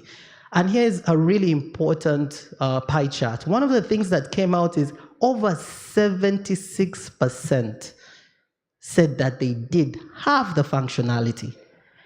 But now on the flip side, when you ask them how many of you actually disburse credit, it dropped. Only 66% did. And that speaks to the fact that as much as they may have the capability, they do not have the capital to lend. Then we wanted to understand, in terms of their need of financing, what is their preference? Is their preference debt or equity? And a lot of them said they wanted equity. That was 58%. And when asked why they preferred equity to debt, the reason was always, look, very stringent collateral requirements by banks. The KYC, it's just such a hassle when it comes to all the documentation required, and they never get the amount of money that they believe is worth their intellectual value, the intellectual property value. So I'm moving on to other parts of the presentation, where to understand the market for both debt and equity, basically in Uganda, you need to understand that Uganda is actually one of the countries in Africa where there is strong investment interest. If you look at that map up there were 10 deals worth 41 million in 2022. That was just in Uganda. Of course, it's not as high as Kenya, where there were 54 deals, but it's much higher than Tanzania. So there is actually interest in Uganda from private equity, people and angel investors. They see the potential of investing in businesses here. Now, the important thing before you go into a market to do the feasibility study is to ask, okay, who are the other players in the private equity space, in the debt space? And so we had actual interactions with a lot of the private equity and some of the development debt providers. And it was really impressive to understand what their offering is. If you look at the report, and I hope everyone has downloaded it, there are about 7 pages where we show the differences of all these different players. And I'll start off with the two development agencies, which is UNCDF and Uganda Development Bank. And if you look at the little, the axes on the little matrix on the right, you can see that UNCDF has a stronger bend towards impact, but their bend is also towards debt. They do not look towards giving equity. Then UDB is a bit in the middle, but still their focus is, they have a bend more towards debt and impact. We have Otis Capital, Pearl Capital Partners that I would say are a little in the middle of both. They give debt and equity, and they are also in the middle of basically giving, their focus is of course return on investment for their funding and impact. In Your Capital, which is a strong investment fund, has a much stronger bend towards equity financing. I will not go through the other characteristics because, you know, that's another 3 hours. So please look through the report. You can go through the 7 pages where I list some of the differences and similarities of all their service offerings. But this was a guide to see what other players in the market and what are they offering. The next thing to do is, of course, understand the cultural context of Uganda. And of course, the demographics come to play. So for example, the population demographics, the unemployment rate in Uganda is particularly high with the youth. Then of course, the collateral requirements that block access to the majority of women, because surprisingly, a lot of their assets and business documentation are in their husband's names. A lot of their access to any finance is controlled by the husbands. And this has an impact on the culture in terms of women having actual access to financial inclusion. And then of course, the main obstacles observed are that there's a lot of Ugandans that do not have access to financial participation, especially when it comes to women. And that affects the financial inclusion aspect. And also the fact that the volume of mobile money transactions has continually risen year over year in Uganda. And this is a strong indication of the impact of mobile money in our economy. The next thing is also the fact that over 57% of Ugandans use digital payment services. Of these, 82 use mobile money. And so this is one of the main ways that financial inclusion has come to the Ugandans. So it's mostly through payments and savings on people's mobile phones.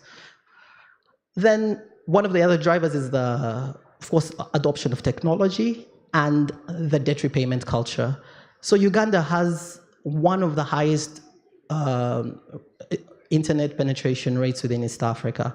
And this is one of the things that makes us quite a fertile market for this. Then now, when it comes to the debt repayment, this is really important because in terms of the data collected about debt repayment, in terms of microfinance, the non-performing loans ratios are quite low, but it's a little misleading because digital credit is a little different from microfinance institution debt that is offered. And the difference is digital credit basically is when you are able to get a loan through doing the whole application system and getting access to all of that on your phone. And many of the providers of digital credit have significantly higher interest rates and also much higher default rates. We benchmarked the Kenya market, which is of course our neighboring country with a much stronger digital credit economy, and they have digital credit default rates of 13.8% compared to formal channels, which is just 7.1%. Now, this is when I'm getting to the point that was when it comes to the demand assessment, this is really important. It was key to understand what the demand, what is the total addressable market, the serviceable available market, and then the service obtainable market are. So how did we do this? This is really a very simple calculation. You look at the population between 18 and 59, which is over 18 million, okay? Now from that, you need to understand that because this project is targeting agricultural microloans, we are interested in agriculture.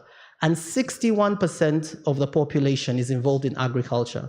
You apply 61% to that 18 million, and then you will get the 11 million. That's the total addressable market.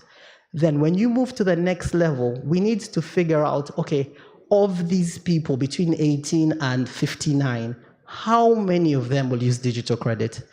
Now, that's the serviceable available market.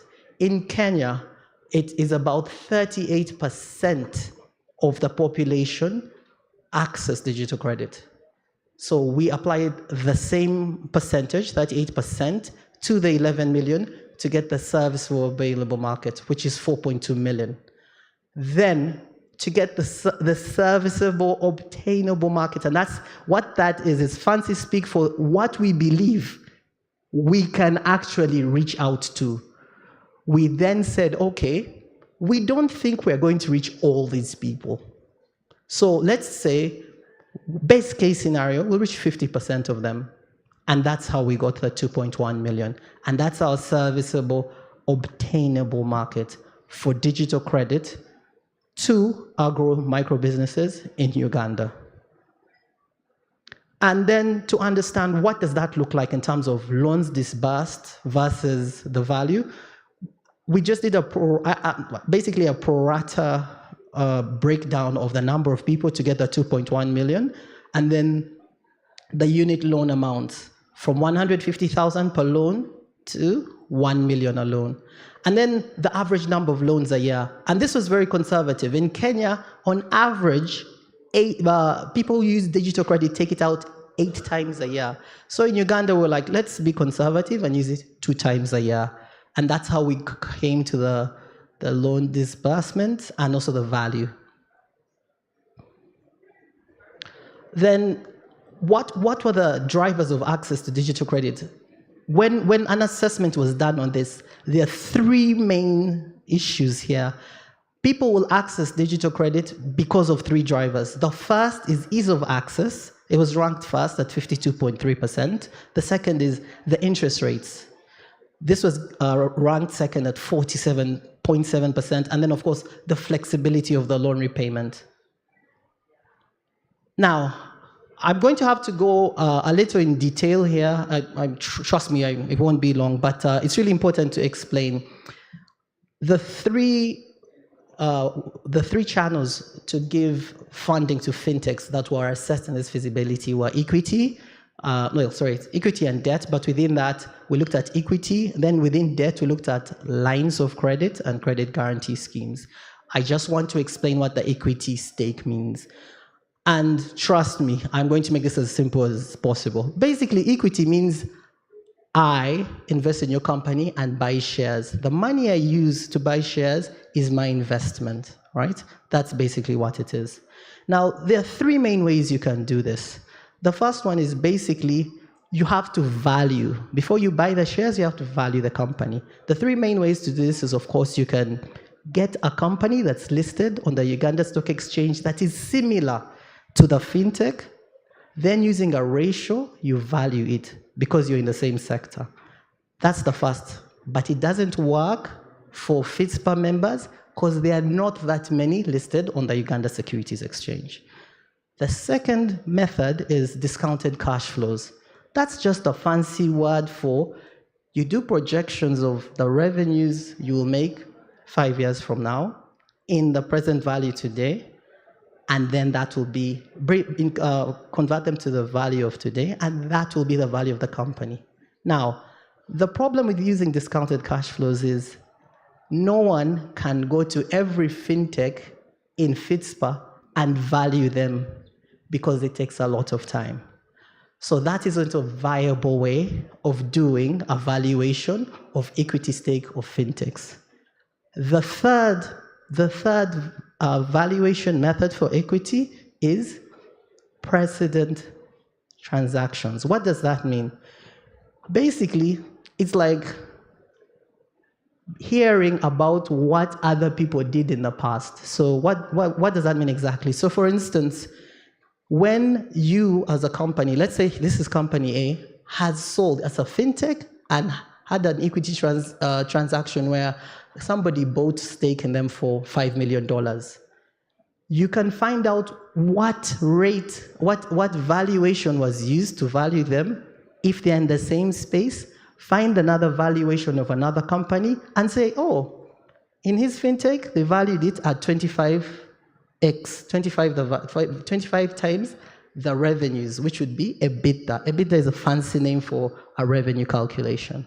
And then the other one was at 35 EBITDA. So at 35 times EBITDA, using that, you can get an understanding of what kind of valuations other people are using for fintechs. You use that same multiple, and then you can value all other fintechs. So that is the valuation method for equity that I recommended. Now, moving on from that, what did we find?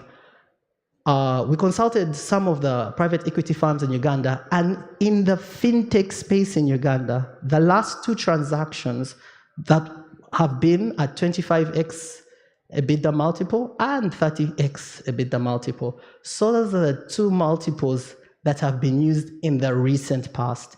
Also, the range, the value of the EBITDA, which is the revenues of the companies, was $200,000.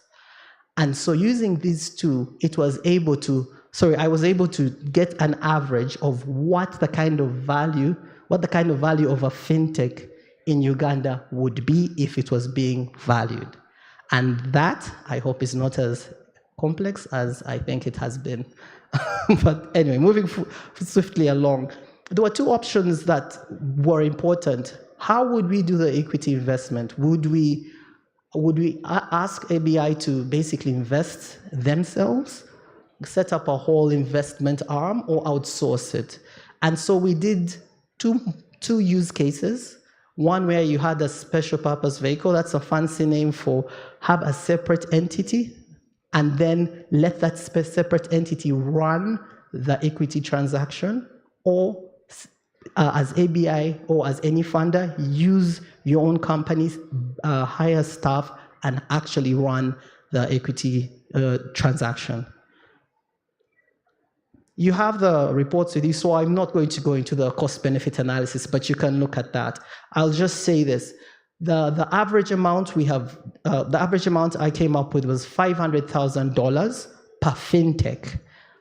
And so the funder should be able to fund $500,000 each year to one fintech. That was the assumption we used, and we looked at the different costs and the return on investment.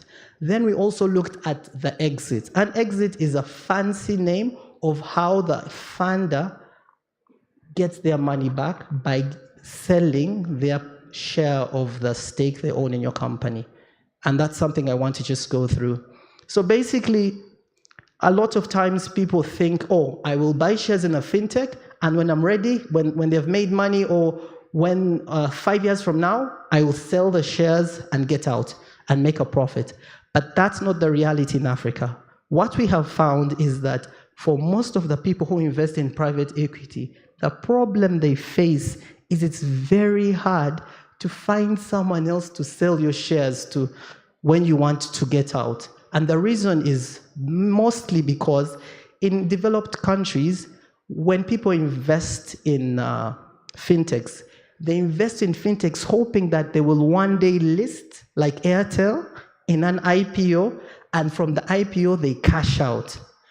But in Uganda, and if you look at the report, it's a very static stock exchange, and I'm not attacking the Capital Markets Authority.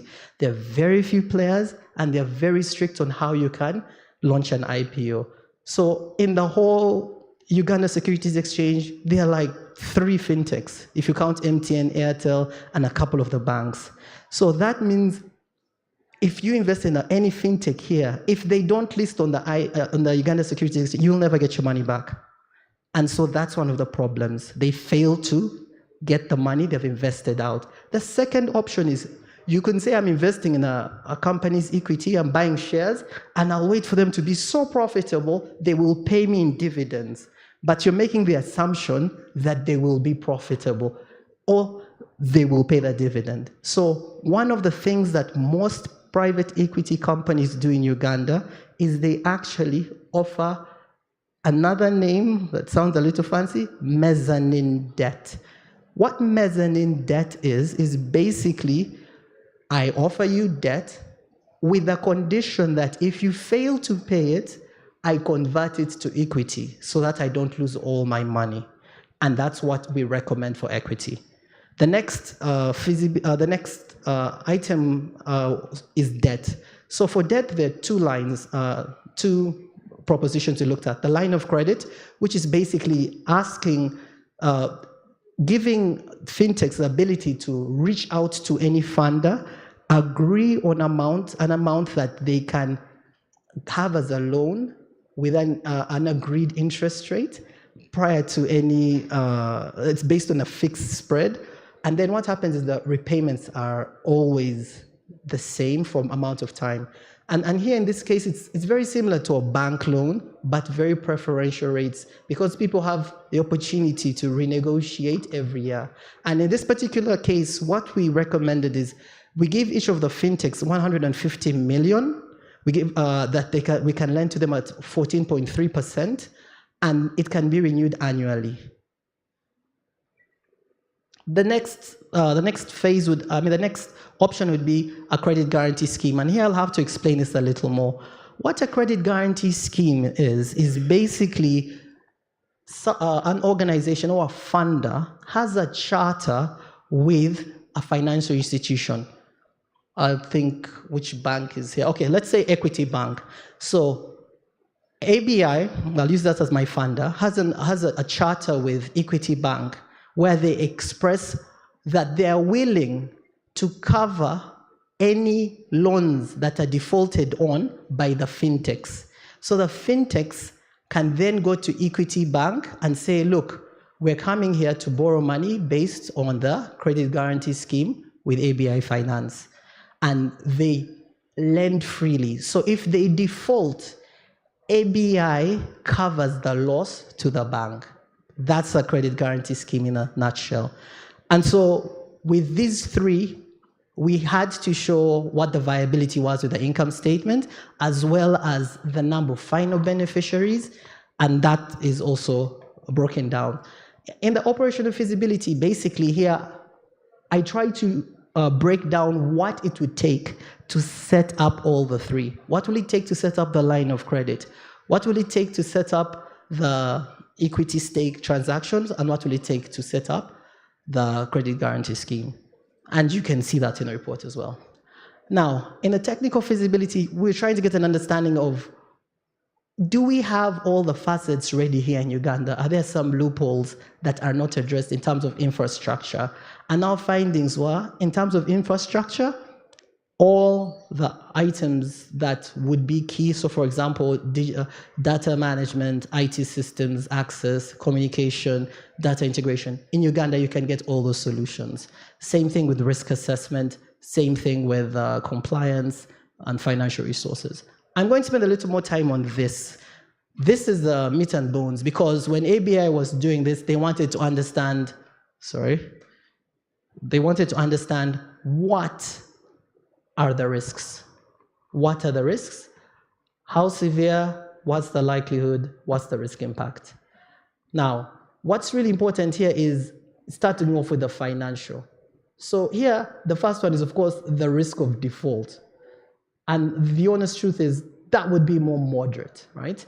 And I also shared the impact of that. One of the things that I think I'll focus on the higher likelihood ones, and that would be the moral hazard. Because of something like a credit guarantee scheme, a fintech can go to Equity Bank and borrow money they know they will not repay because ABI is going to pay that back. And now ABI is left holding the bag. So that's a pretty high risk. And then, of course, the default correlation of risk. It's something that's quite high in this kind of models, given the kind of people that are lending to. When you have several fintechs taking out loans that may have the same risk profile, if they all default and they're correlated, there's a high risk that there will be a lot of default, more than calculated for. Then, of course, there's operational risk, technical risk, ethical and regulatory. I'm trying not to go too much into detail, but that is the crux of what this report covered. I've shared with you the report, and I hope that, of course, you can ask questions if there are any. I'll be here the whole of today, but the long and short of it is this has been a very robust research paper, and one of the things that came through was what are the regulatory feasibility issues. So, of course, we have to look at the regulatory authority, the licensing, the KYC, consumer protection, data privacy, cross-border transactions, crowdfunding, and cybersecurity. These were really important to look at from the regulatory perspective. And then when it came to the ESG, we tackled some of the main things. I'll talk about environmental because of the digital waste, using all the mobile phones and different terminals that are not recycled. Then, of course, the energy consumption, given the fact that they use a lot of servers that are very energy intensive. Social issues like financial inclusion and privacy. Data privacy is a big issue in Uganda. We have a new act that covers a lot of this, and as well as consumer protection. Because as the fintech services become more widespread, there are issues like transparency, fair lending prices, that a lot of fintechs need to be careful about. And then governance issues. So basically, the fintech space is always evolving. So the challenge is where you have to keep up with the models. The models of finance have to keep up with technology because technology changes rapidly. And then, of course, the transparency in terms of their operations. Are their fee structures fair? Are they disclosing relevant information to clients or taking advantage of the fact that no one reads these terms and conditions? And then also the diversity of the different boards and the fintechs. Then finally, we came down to the go or no-go decision. That's the big part of this feasibility study. What did we recommend for execution? My recommendation was we have a tiered approach of giving funding to fintechs. So I mentioned before there are three main branches of offering funding. There's lines of credit, a credit guarantee scheme, and equity investment. So in terms of tiers, the limits, we're using the eligibility criteria based on the revenues, or rather the EBITDA. We have an EBITDA of greater than 100,000. So sorry, less than 100,000 should have been, and would disburse 100,000 to 500,000 a year per investment. Then when it came to the credit guarantee scheme, it would be any company, any fintech that has revenues over $150,000, we would disburse $320,000 to $1.6 million per investment in a year. And then for equity stake, because like I mentioned before, it would have the highest risk, especially given the difficulty in exit. It would have the highest eligibility criteria. So if a fintech has an EBITDA, or rather revenues over $200,000, we would have the disbursement limits being over $500,000 per investment each year. And when it came to equity, we also made that recommendation to go with a mezzanine approach rather than get equity stake with the hope of finding someone to sell to. Because mezzanine debt means you have a safer way to get your return on investment. And therein lies the end of my presentation. I do hope it hasn't been too technical and too long.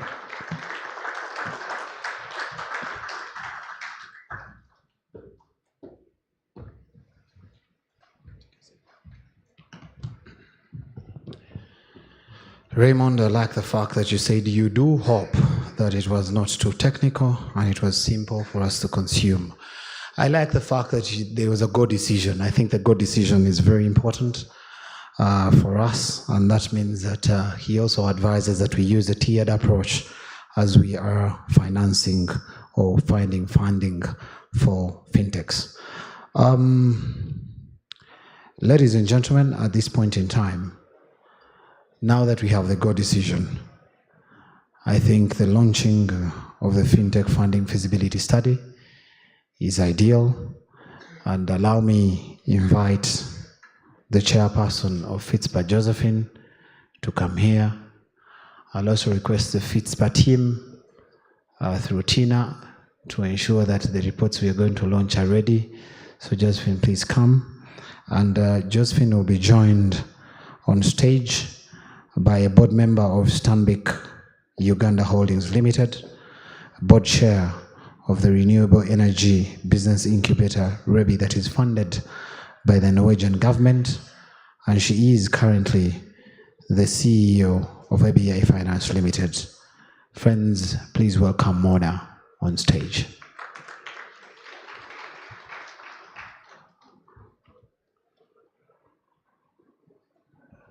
Fitspa, thank you very much for dressing these beautiful ladies. I hope no one says issues to do with gender sensitivity. Ladies, can I now invite you to bring the report that we are going to launch on stage?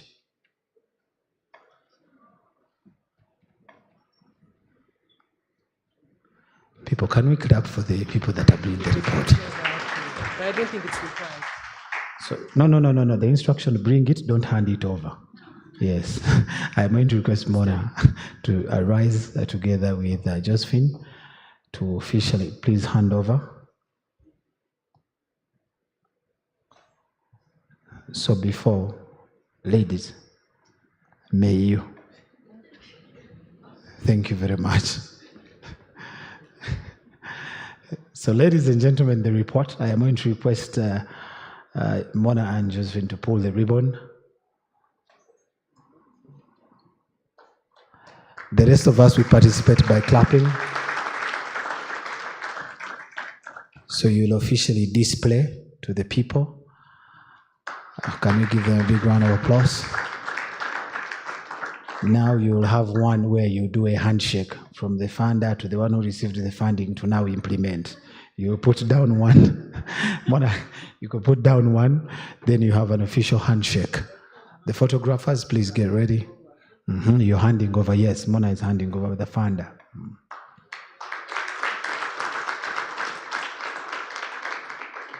Then have one official one where you're not smiling, you look into the cameras for the boardroom.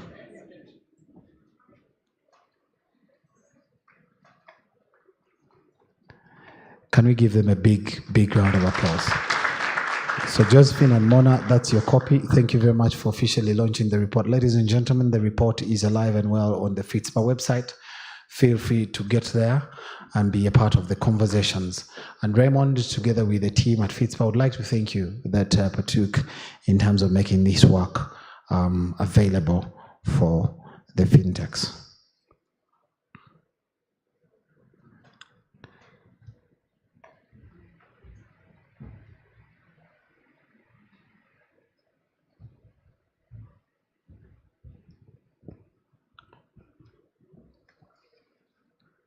So ladies and gentlemen, before we break off our lunch, we have one presentation, and I've agreed with our next speaker to use exactly 15 minutes.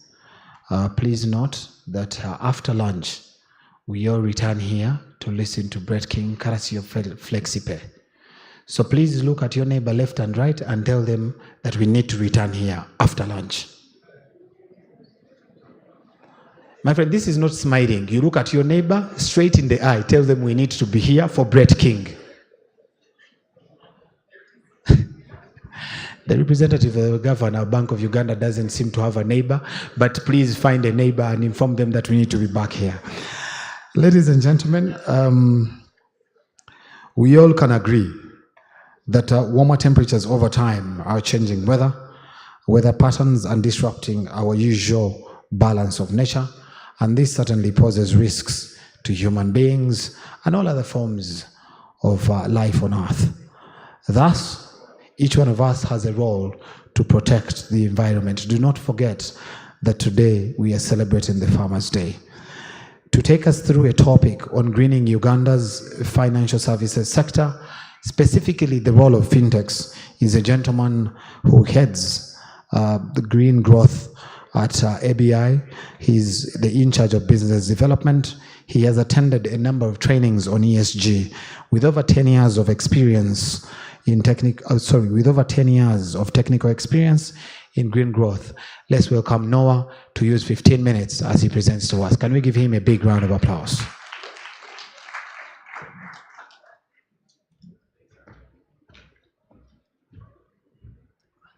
So whichever is comfortable for you. Okay.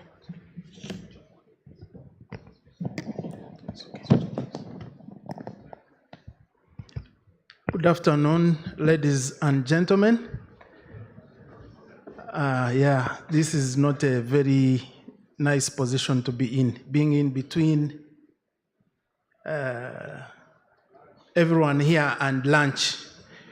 But I hope I'll try to quickly say a few things. A lot of coverage around climate change and green growth has been covered by Brett's presentation.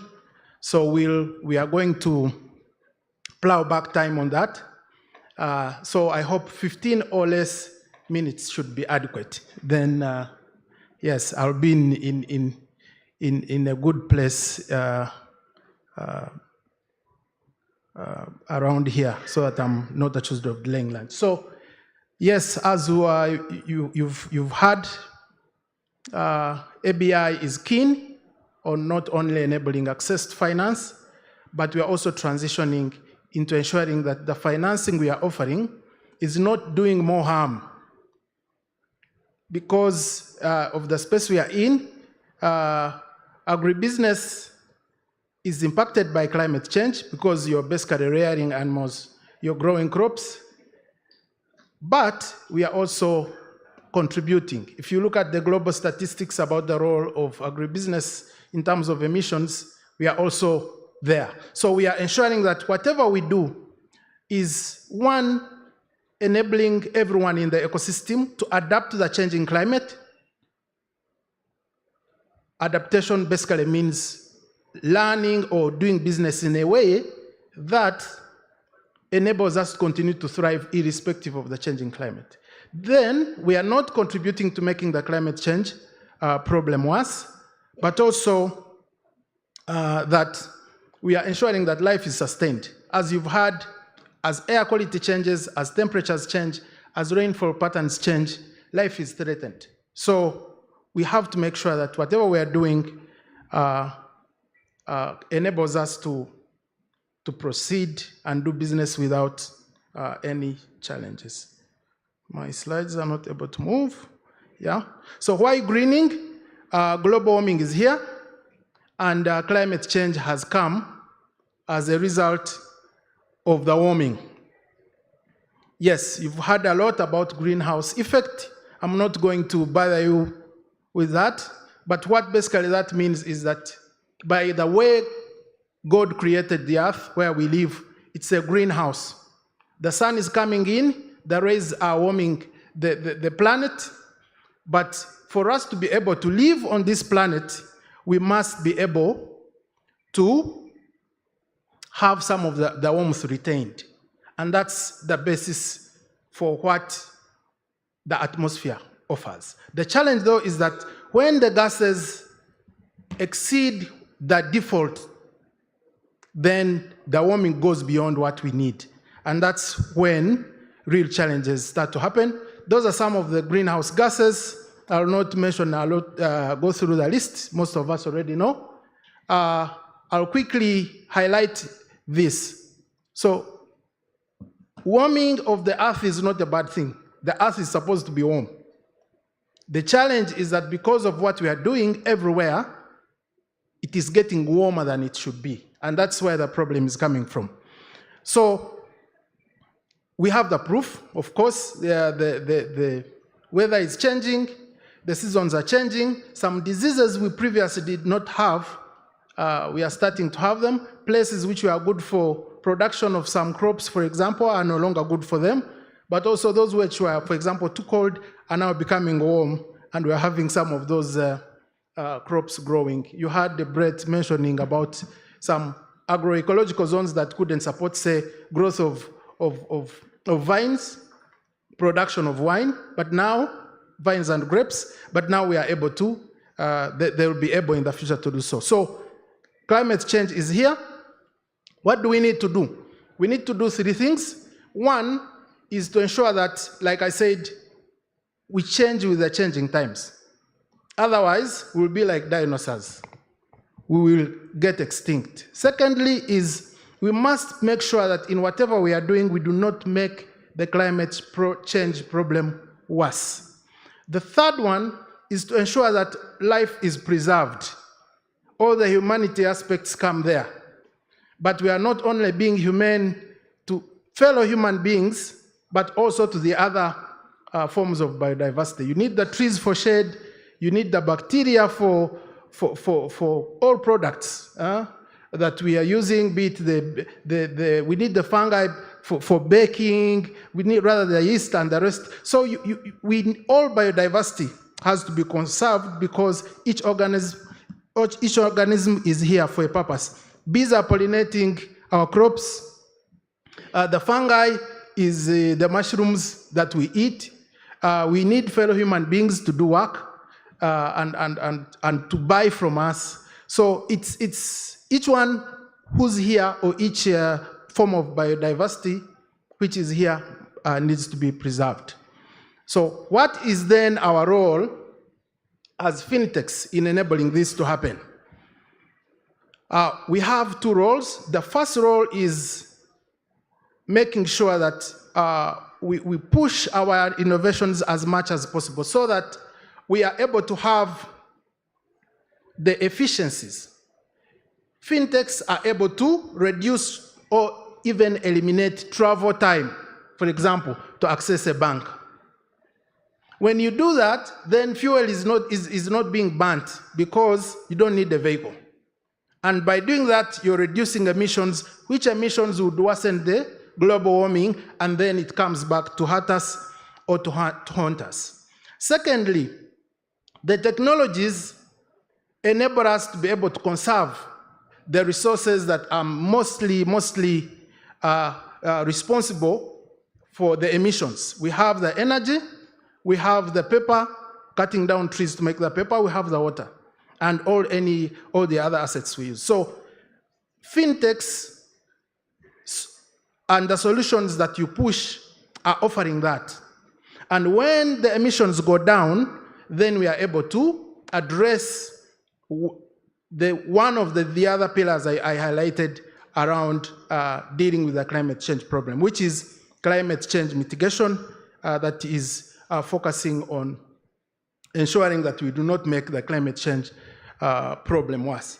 I'll talk about role number 2.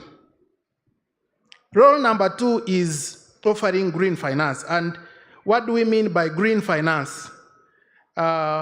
Green finance is any financing, be it a loan, or be it equity, be it grants, or even technical assistance, or all the 3, or all the 4 combined, that is meant to enable you to do the business that you do, but in a way that does not make the climate change problem worse, or in a way that enables us to live with the changing climate, or in a way that conserves biodiversity. And that's what environmental responsibility or environmental sustainability is about.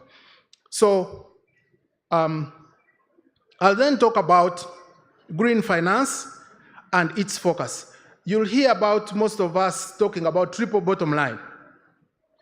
The triple bottom line is only enabled by financing that is meant to enable us achieve it. And that is financing that does not only look at the financial gain, but also looks at the social inclusion aspects. Again, a lot has been mentioned about what we need to do around social inclusion, but also the environmental responsibility aspects to ensure that we are adapting to a changing climate, we are mitigating or not making the climate change problem worse, and conserving biodiversity. So the benefits, again, have also been mentioned, but when you look at all these benefits, they speak to one thing: being climate proof, and once we are climate proof, then we are futuristic. Because any investment that is not meant for the future is definitely may be good now, but it will not be good for the next generation. If we are not conserving human life, if we are not conserving any other life, then we have challenges about the future. We'll amass so much now, but who are we leaving it to? The other issue is if we are not able to capture this information and report on it well, rather use it to make decisions, again, we'll be living happily now, but no clue about what the future is going to be. So we must be sure. Then, of course, the other issue is risks are here. Rain is going to delay, or it will come in more amounts than expected, or it will come later and in more amounts, or later and in less amounts. There's uncertainty all the time. So what we then need to do, we need to be able to de-risk whatever we are doing. I'm giving an example of rain, but the risks are enormous in relation to all the ESG aspects that are within the environment where we do business, be it the environment, be it the social risks, be it risks internally around the way we operate as institutions. So we did a quick survey. Most of you could have already come across this information, and we found that much as we are interested and concerned about the future, most of the financial institutions where the fintechs fall, we are not ready for the future.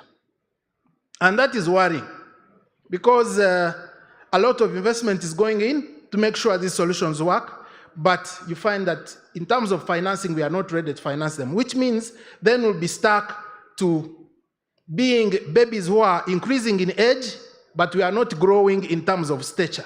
We are not growing in terms of purpose. So you have a technology that has gone to every exhibition, but which is not multiplying, which the world is not enjoying. So what do we then need? We find that, for example, much as we have loan products in the financial institutions that are good for mitigation, solar loan and all these other loans, we lack loans that are most important for the challenge of Uganda, which is adaptation. As a country, we are third, we are 12th most vulnerable among a population of about 149 countries. And then we are between 45 and 49 among 149 in terms of being ready to deal with the climate change problem. So it means we are very vulnerable and very unprepared to deal with climate change. So given that climate change is the most important risk after COVID, then what is taking most of our time if we are not concerned about tomorrow? If we are not structuring our businesses and our products to address the issues of now going into tomorrow, if we are not training and learning how we need to behave, how we need to handle ourselves and our businesses to be sure that we are safe today, but also we have a future. As financial institutions, we are supposed to build capacities, share information, just the way we share information about our loan products, for example, about our superior characteristics of the technologies we are developing and putting out there. We need to inform people about not only the products we are offering, but how they also help to deal with the climate change problem. And the survey we did within the financial institutions, we found out that none of them was offering that information. So even for the few who were offering, say, solar loans, they would not educate people that these loans, by the way, will help you to increase, or rather to reduce emissions. It is not only saving your money for power usage, it is also helping you to be a good citizen on the environmental side. So that has to also come through so that people are not just behaving nicely. There are a few who are doing, for example, improved seed, improved breeds, but they do it from the point of view of I want better yield, not because they are being smarter than the climate. So if a variety says bred against drought and has, say, capacity to mature early and you harvest early, you'll harvest more yield. You'll get more yield because, of course, it has survived the drought. But it's not the yield per se. It is superior in a way that the genetics now allow you to harvest earlier, allow the crop to fruit and to give you the grain earlier before the weather is bad. So you're actually being climate smart. The financing you're putting into that enterprise is actually green finance because you're addressing the issue of climate change adaptation. So that's where we need to go as institutions. So this is now our call to action. For us to be able to do it, we must be able to do 5 things. These you can even do at home. And also these are not specific to any institution. As long as you're in the space of offering financing or facilitating access to finance or receiving financing, this is what you need. Otherwise, you could have a good loan product, but for example, you don't have a policy that allows you to offer that product. So as staff, say on the lower scale, who are pushing loans, I'm using that as an example, you may get clients who want to borrow. But how will you report that? So we need to have policies that conform to the sustainability principles. And these are good governance, socially inclusive, and environmentally responsible. Because of the regulation and the push and what has been done in the past, we have had some bit of traction on good governance and social inclusion. Why? Because there are policies around the KYC, there are policies around the customer management, there are policies around managing staff. We have laws, labor laws. So on the social inclusion aspect of the ESG, we are not at 0. On the good governance, of course, either by law or by interest of founders, we form boards, we form committees, we give them mandates, we give them responsibilities. So governance-wise, there is a bit of some traction. The biggest problem, which is the actual direct anchor of climate change, is environmental responsibility. Most of us actually think environmental responsibility is corporate social responsibility, which is not. So we need now to go to our policies and add number 3 aspect, which is social responsibility, so that we can have very direct intentions from the top level of the institution up to the operations level of what we want to do regarding the environment, in terms of how we are adapting to the changing climate, in terms of how we are reducing emissions so that we can mitigate the climate change problem, and in terms of how we are conserving and preserving life. We don't do that for PR purposes, because that's the prime objective of corporate social responsibility. We have to do that as a mandate for life, for preserving and conserving life. The second issue is we need the standards. Of course, Uganda is not the lead in terms of promoting greening or in terms of ESG aspects, but we need to start to benchmark. Like Brett said, shortly, we'll no longer be saying this is our thing, this is how we do it in Uganda. It is no longer going to work. If you're looking for funding from funders from Europe, they'll actually make sure that you're not undoing what they have taken so many years to do. So we must start to benchmark. What is World Bank saying? What is Bank of Uganda saying? What is the donors or funders I'm interested in saying in terms of ESG? You must train staff. Not all staff are environmentalists. So I may have BComs who are my loan officers. I may have software engineers who are in the IT department. I may have people at the front desk. They need to know, especially the environmental responsibility aspects, because again, a lot of training has mainly been covered has mainly been done on the good governance and social inclusion aspects. Then we must have systems that are able to monitor, report, and have information that is verifiable. You realize that most of us who claim to be good are very uncomfortable when it comes to auditing their good practices. So they'll say a company releases 1,000 tons of CO2 and then does a campaign to plant 100 trees. And then it is on social media, it is everywhere. But when you say, okay, let me come in and audit your footprint versus the carbon you're absorbing as a result of the trees you're planting, they don't match. So you need to have systems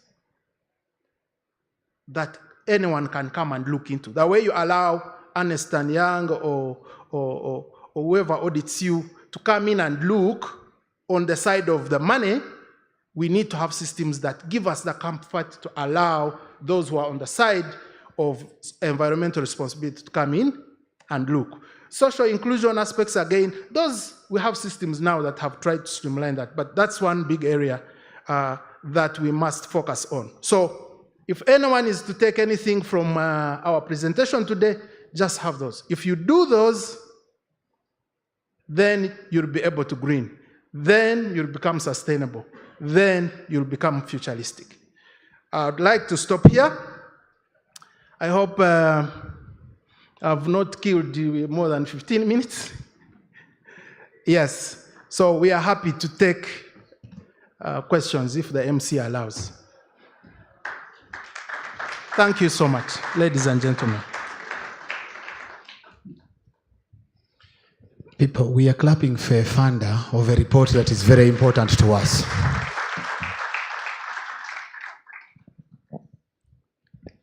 So that all of you don't end up planting trees.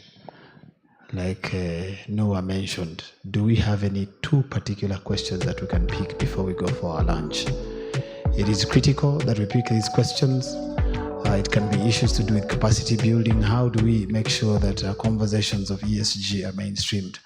While I was still working with insurance, I had a conversation with Mona, and specifically to how we can ensure that insurance also embraces ESG. How do we make sure that in our policies, in our procedures, in our products, in how insurers live their day-to-day lives, all these aspects are involved. So the road to fintechs in greening, do we have any quick questions that we can pick before we go for our lunch?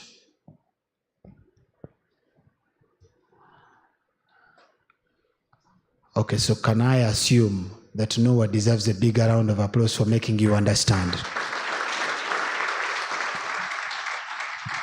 Noah, maybe before you leave, do you have programs? Because, you know, there is a last presentation, the last slide that you said that if we forget anything, let us take the last slide. But you see, with fintechs, it's one intelligent guy who has an idea. He picks some IT guys from Makerere or any other university, MAST or Mukono, and before you know it, they start a fintech. So when it comes to issues to do with greening, certain things are not very easy. There's a slide that you put there, and it has a number of keywords. Is ABI in position to handhold institutions into the journey of greening? Okay, thank you. Yes, indeed.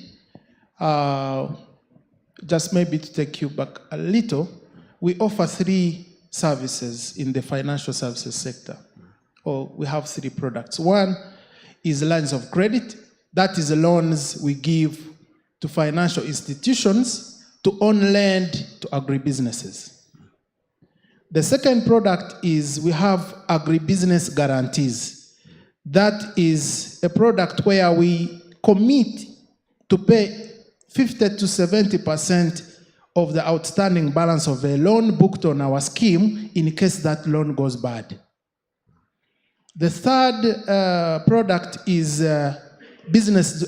financial services development, which has direct grants we offer to financial institutions to build their own capacities, and we have the technical assistance under there. That one is basically non-cash, or it's not a direct payment, where we give you the capacity you need, whether it is machines or policies or staff know-how. So we offer that. When it comes to greening, our areas of focus are 3. I've already highlighted them: climate change adaptation, mitigation, and biodiversity conservation. We build capacities of financial institutions to be able to do the 5 things. So we have very dedicated interventions to all that. Most of our efforts this year and the previous years have been capturing, rather looking at financial institutions, specifically the ones which are in the traditional financial institutions. We are interested in moving into the fintech space because the role of fintechs in financial services it can't be ignored. And that's the essence for doing the feasibility study, which my CEO and the board chair has just launched. So it's step one into getting into the fintech space. So what I can say is be on the lookout, take note of what you need done, have a look into your systems, structures, and products, start to align and prepare psychologically and also in terms of will to partake of these kinds of interventions. But the other comfort I would like to give is that most of these capacities, especially on the know-how side and manual side and policy side, is available in open source documents online. Go in and learn. Go in and do these courses. You'll find a lot of institutions are offering some of these greening courses for free.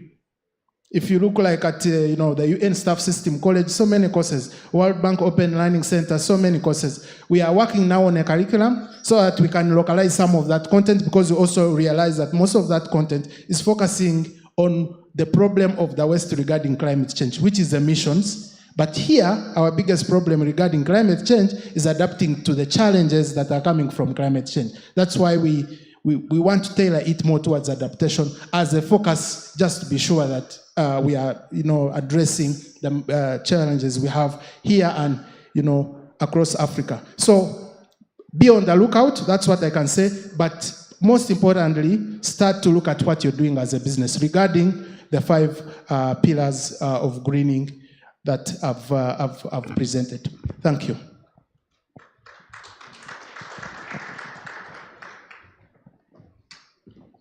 Your clapping is a sign to tell me that you're hungry. Can everyone tell your neighbor that we've earned lunch? All right, ladies and gentlemen, our lunch, I want to presume that everyone has got a coupon. Our lunch is going to be in a Paradise restaurant. I want to say that on the sides of this hall are exhibitors. As we go out to our lunch, but also as we come back, let's make sure we pass there, because different exhibitors have different solutions. You may think that what they were doing last year is what they are currently doing. They've improved solutions. And so it's very, very important that you pass by and have conversations, because that's the reason we are here. When we return, I need us to agree. It is exactly 1:30 by my watch. How long do we use for lunch? Let us agree. Because when I say, you'll say I dictated. But because Uganda is a democratic country, I want to also use the same approach as Fitspa to be democratic and ask, how long should we take for lunch? Am I alone or there are people here? How long? 30 minutes, an hour? 1 hour. So 1 hour means that at exactly 25 minutes to 3, we should be back here, right? 25 minutes. The 5 minutes is to allow you walk back here so that we can be able to start the conversation that is fully sponsored by FlexiPay, and that is having a fireside chat, close conversation with Brett King on the future of AI and technology. Ladies and gentlemen, I would like to say that may you enjoy your lunch. Chakula mochana kizuri. Thank you very much.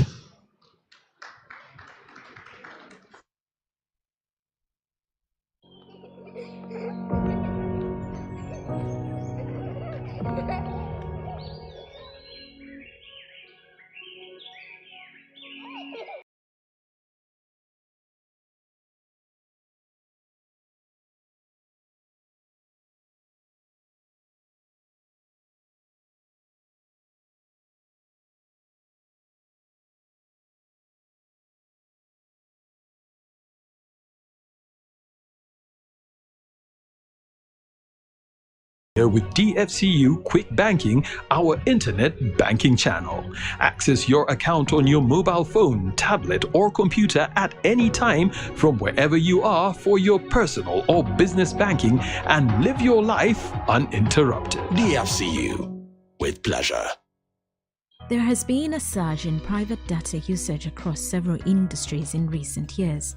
Today, private data is essential in processing transactions, making purchases, conducting surveys, and carrying out a host of other activities.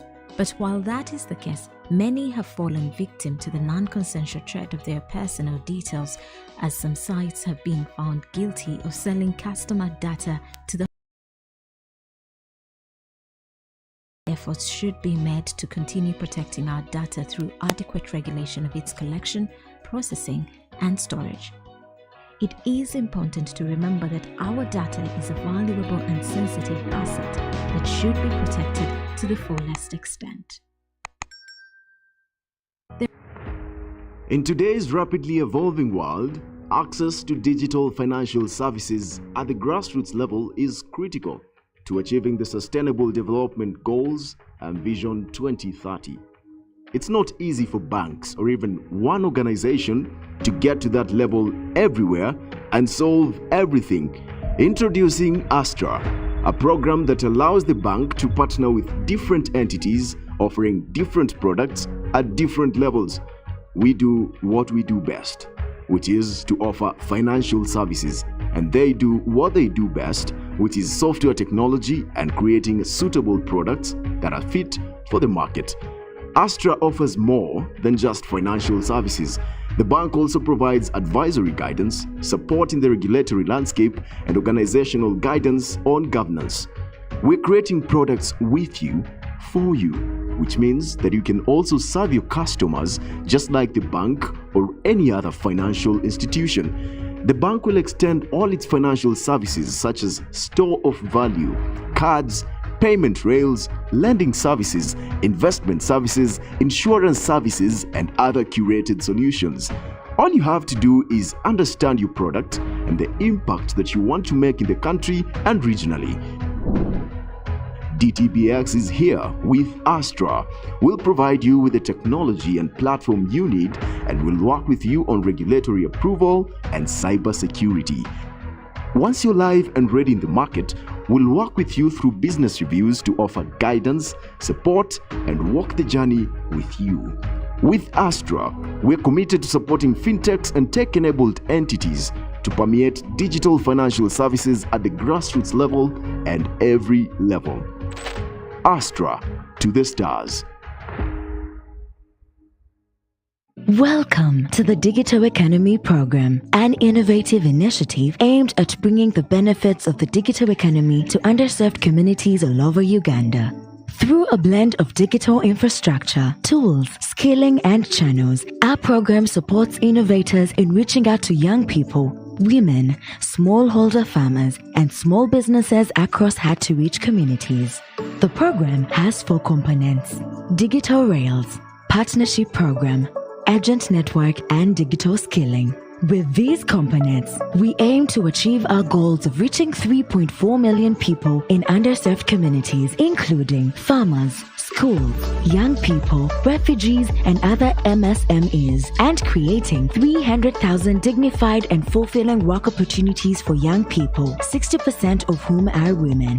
We also aim to strengthen 100,000 local businesses, make them more resilient and efficient, help 400 digital entrepreneurs access digital infrastructure to scale across agriculture, education, and SME sectors, and assist 1,750 MSMEs to adopt ICT tools and applications. Furthermore, our program will create 1,000 early career opportunities in technical fields. Our end goal is to build a sustainable future for 300,000 youth, 60% of whom are female, characterized by decent income-generating opportunities in the sectors of agriculture, MSMEs, and education that can create and sustain resilience for individuals and communities. Visit de.innovationvillage.co.ug to learn more about our program and partnership opportunities. The Digital Economy Program, transforming lives and communities through the power of digital technology. Welcome to New Grid CRB. Did you know that a CRB or Credit Reference Bureau collects financial information on borrowers and turns it into meaningful profiles in the form of credit reports? Credit reports show the credit score of an individual or business. The credit score reflects both good and bad behavior, providing an indication of potential future behavior. A high credit score can act as security or reputational security. At New Grid CRB, we help credit institutions make informed lending decisions. And we help borrowers make better financial decisions to grow their borrowing and spending capacity. New Grid CRB is enabling financial inclusion through credit information sharing so that you can continue to grow your business and so that you can continue to grow your business too.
Get your banking done faster and easier with DFCU Quick Banking, our internet banking channel. Access your account on your mobile phone, tablet, or computer at any time from wherever you are for your personal or business banking and live your life uninterrupted. DFCU, with pleasure.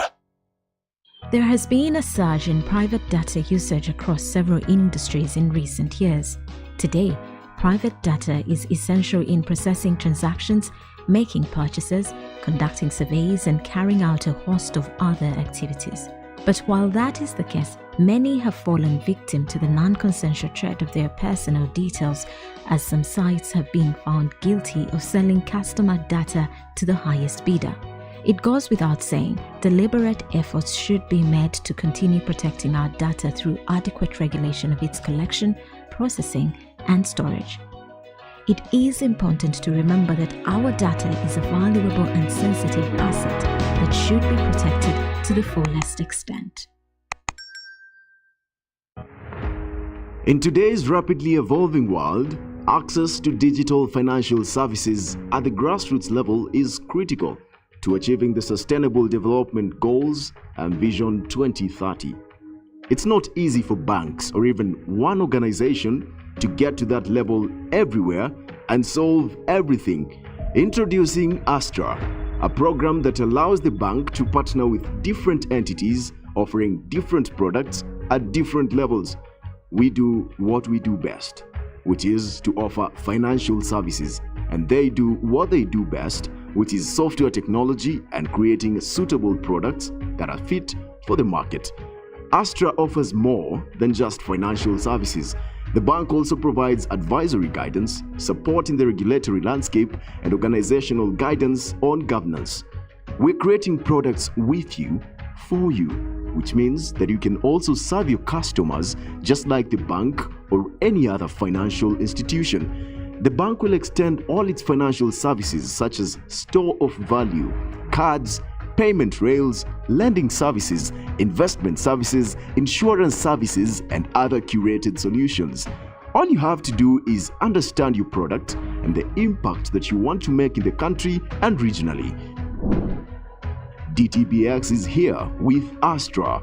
We'll provide you with the technology and platform you need, and we'll work with you on regulatory approval and cybersecurity. Once you're live and ready in the market, we'll work with you through business reviews to offer guidance, support, and walk the journey with you. With Astra, we're committed to supporting fintechs and tech-enabled entities to permeate digital financial services at the grassroots level and every level. Astra to the stars. Welcome to the Digital Economy Program, an innovative initiative aimed at bringing the benefits of the digital economy to underserved communities all over Uganda. Through a blend of digital infrastructure, tools, skilling, and channels, our program supports innovators in reaching out to young people, women, smallholder farmers, and small businesses across hard-to-reach communities. The program has 4 components: digital rails, partnership program, agent network, and digital skilling. With these components, we aim to achieve our goals of reaching 3.4 million people in underserved communities, including farmers, schools, young people, refugees, and other MSMEs, and creating 300,000 dignified and fulfilling work opportunities for young people, 60% of whom are women.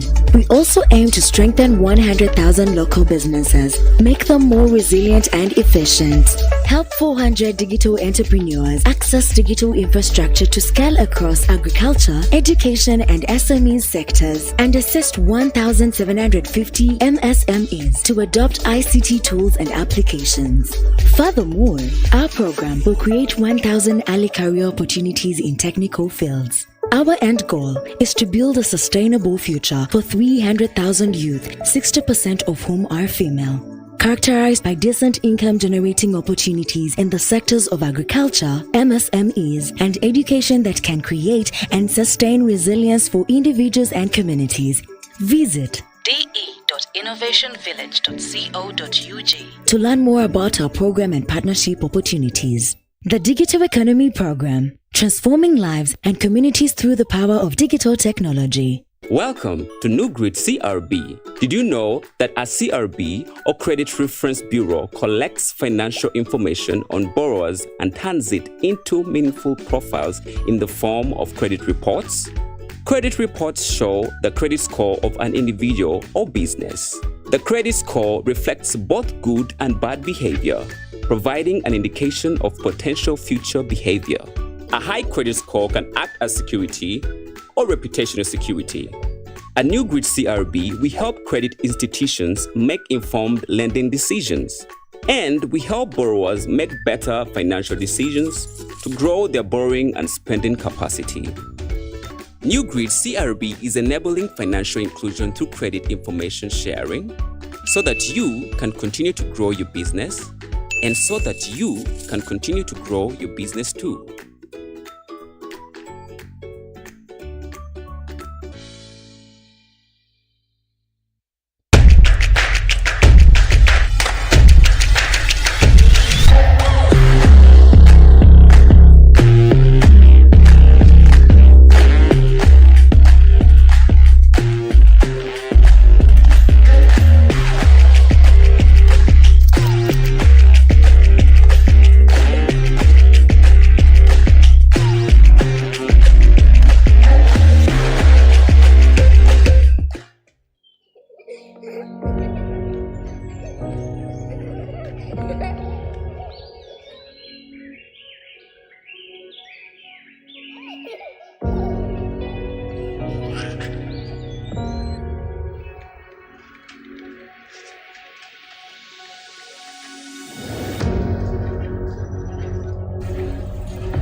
Get your banking done faster and easier with DFCU Quick Banking, our internet banking channel.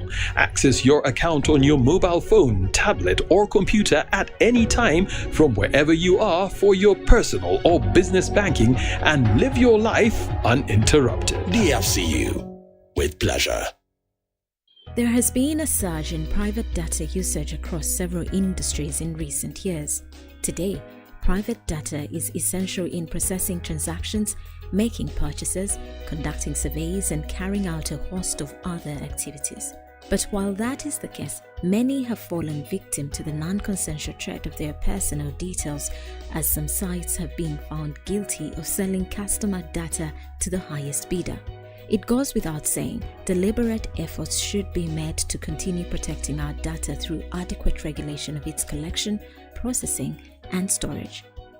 It is important to remember that our data is a valuable and sensitive asset that should be protected to the fullest extent. In today's rapidly evolving world, Access to digital financial services at the grassroots level is critical to achieving the Sustainable Development Goals and Vision 2030. It's not easy for banks or even one organization to get to that level everywhere and solve everything. Introducing Astra, a program that allows the bank to partner with different entities offering different products at different levels. We do what we do best, which is to offer financial services, and they do what they do best, which is software technology and creating suitable products that are fit for the market. Astra offers more than just financial services. The bank also provides advisory guidance, support in the regulatory landscape, and organizational guidance on governance. We're creating products with you, for you, which means that you can also serve your customers just like the bank or any other financial institution. The bank will extend all its financial services such as store of value, cards, payment rails, lending services, investment services, insurance services, and other curated solutions. All you have to do is understand your product and the impact that you want to make in the country and regionally. DTBX is here with Astra. We'll provide you with the technology and platform you need, and we'll work with you on regulatory approval and cybersecurity. Once you're live and ready in the market, we'll work with you through business reviews to offer guidance, support, and walk the journey with you. With Astra, we're committed to supporting fintechs and tech-enabled entities to permeate digital financial services at the grassroots level and every level. Astra to the stars. Welcome to the Digital Economy Program, an innovative initiative aimed at bringing the benefits of the digital economy to underserved communities all over Uganda. Through a blend of digital infrastructure, tools, skilling, and channels, our program supports innovators in reaching out to young people, women, smallholder farmers, and small businesses across hard-to-reach communities. The program has 4 components: Digital Rails, Partnership Program, Agent Network, and Digital Skilling. With these components, we aim to achieve our goals of reaching 3.4 million people in underserved communities, including farmers, schools, young people, refugees, and other MSMEs, and creating 300,000 dignified and fulfilling work opportunities for young people, 60% of whom are women. We also aim to strengthen 100,000 local businesses, make them more resilient and efficient, help 400 digital entrepreneurs access digital infrastructure to scale across agriculture, education, and SME sectors, and assist 1,750 MSMEs to adopt ICT tools and applications. Furthermore, our program will create 1,000 early career opportunities in technical fields. Our end goal is to build a sustainable future for 300,000 youth, 60% of whom are female, characterized by decent income-generating opportunities in the sectors of agriculture, MSMEs, and education that can create and sustain resilience for individuals and communities. Visit de.innovationvillage.co.ug to learn more about our program and partnership opportunities. The Digital Economy Program, transforming lives and communities through the power of digital technology. Welcome to New Grid CRB. Did you know that a CRB or Credit Reference Bureau collects financial information on borrowers and turns it into meaningful profiles in the form of credit reports? Credit reports show the credit score of an individual or business. The credit score reflects both good and bad behavior, providing an indication of potential future behavior. A high credit score can act as security or reputational security. At New Grid CRB, we help credit institutions make informed lending decisions, and we help borrowers make better financial decisions to grow their borrowing and spending capacity. New Grid CRB is enabling financial inclusion through credit information sharing so that you can continue to grow your business and so that you can continue to grow your business too.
Get your banking done faster and easier with DFCU Quick Banking, our internet banking channel. Access your account on your mobile phone, tablet, or computer at any time from wherever you are for your personal or business banking and live your life uninterrupted. DFCU, with pleasure. There has been a surge in private data usage across several industries in recent years.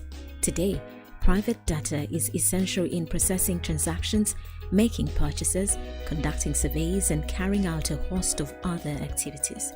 But while that is the case, many have fallen victim to the non-consensual threat of their personal details, as some sites have been found guilty of selling customer data to the highest bidder.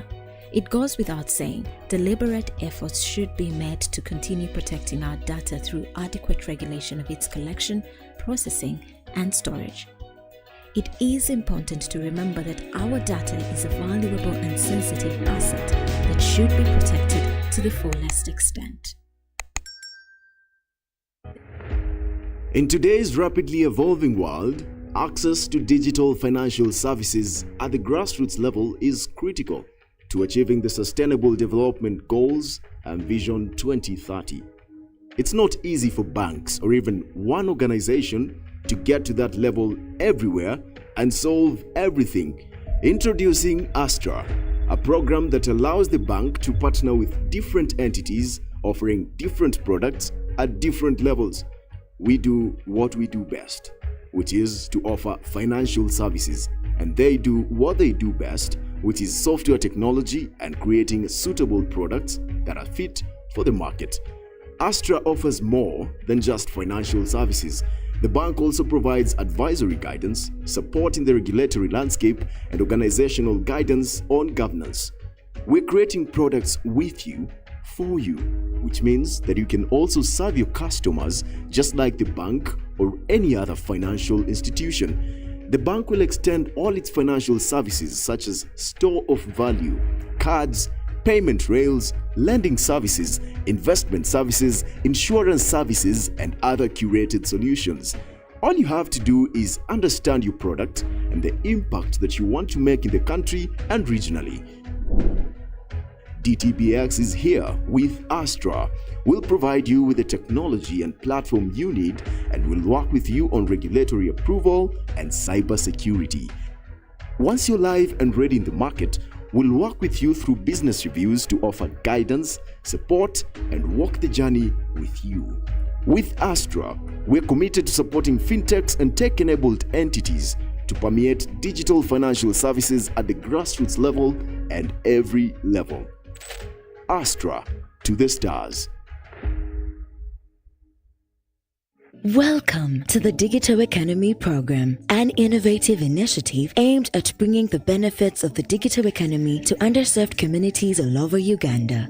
Through a blend of digital infrastructure, tools, skilling, and channels, our program supports innovators in reaching out to young people, women, smallholder farmers, and small businesses across hard-to-reach communities.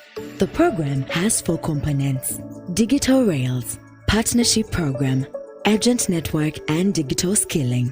With these components, we aim to achieve our goals of reaching 3.4 million people in underserved communities, including farmers, schools, young people, refugees, and other MSMEs, and creating 300,000 dignified and fulfilling work opportunities for young people, 60% of whom are women.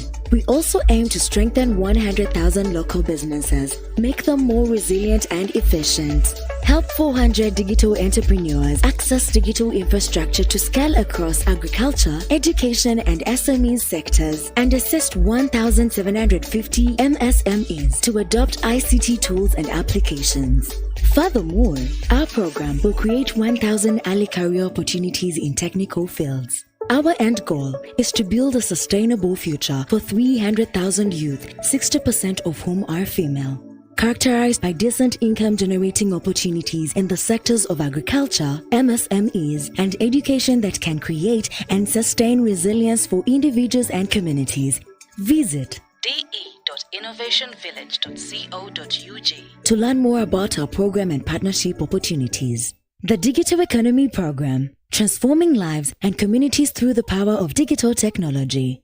Welcome to New Grid CRB. Did you know that a CRB or Credit Reference Bureau collects financial information on borrowers and turns it into meaningful profiles in the form of credit reports?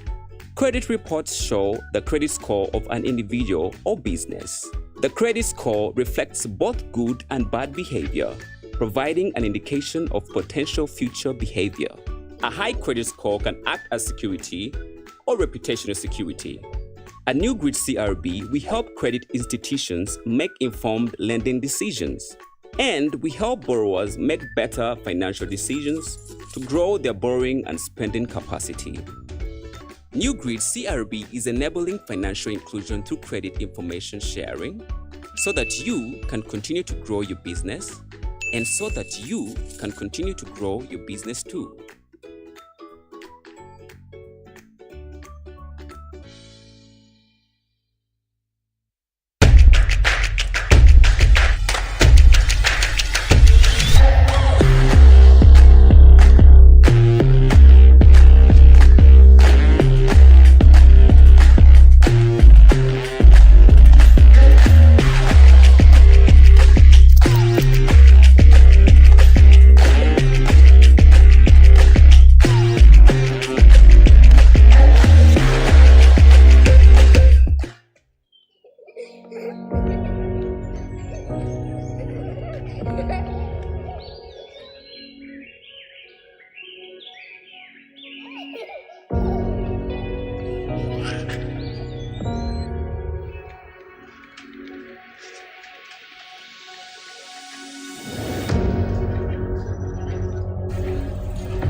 Get your banking done faster and easier with DFCU Quick Banking, our internet banking channel. Access your account on your mobile phone, tablet, or computer at any time from wherever you are for your personal or business banking and live your life uninterrupted. DFCU, with pleasure. There has been a surge in private data usage across several industries in recent years. Today, private data is essential in processing transactions, making purchases, conducting surveys, and carrying out a host of other activities. But while that is the case, many have fallen victim to the non-consensual threat of their personal details, as some sites have been found guilty of selling customer data to the highest bidder. It goes without saying, deliberate of agriculture, MSMEs, and education that can create and sustain resilience for individuals and communities. Visit de.innovationvillage.co.ug to learn more about our program and partnership opportunities. The Digital Economy Program, transforming lives and communities through the power of digital technology. Welcome to New Grid CRB. Did you know that a CRB or Credit Reference Bureau collects financial information on borrowers and turns it into meaningful profiles in the form of credit reports? Credit reports show the credit score of an individual or business. The credit score reflects both good and bad behavior, providing an indication of potential future behavior. A high credit score can act as security or reputational security. At New Grid CRB, we help credit institutions make informed lending decisions, and we help borrowers make better financial decisions to grow their borrowing and spending capacity. New Grid CRB is enabling financial inclusion through credit information sharing so that you can continue to grow your business and so that you can continue to grow your business too.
Get your banking done faster and easier with DFCU Quick Banking, our internet banking channel.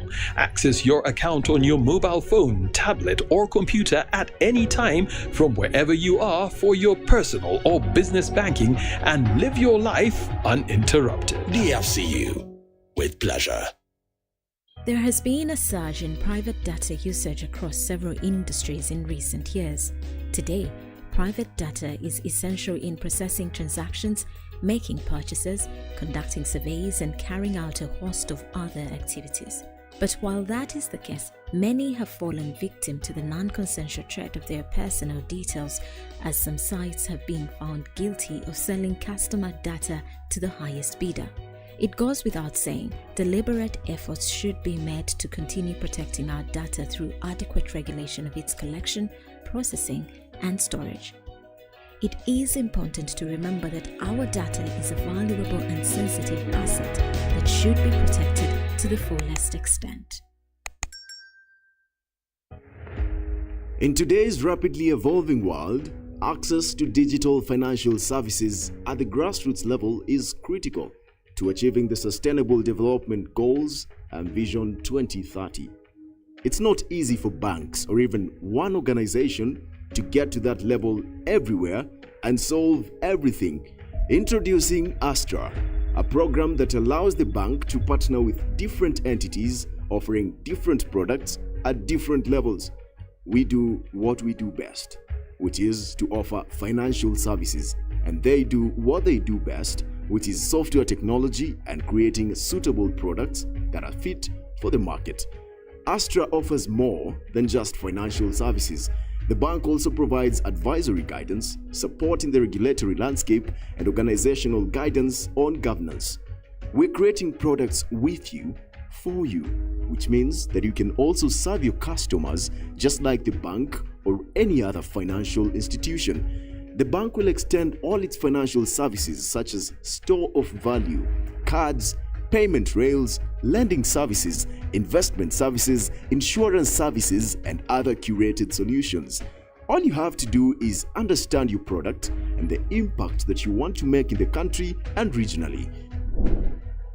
DTBX is here with Astra.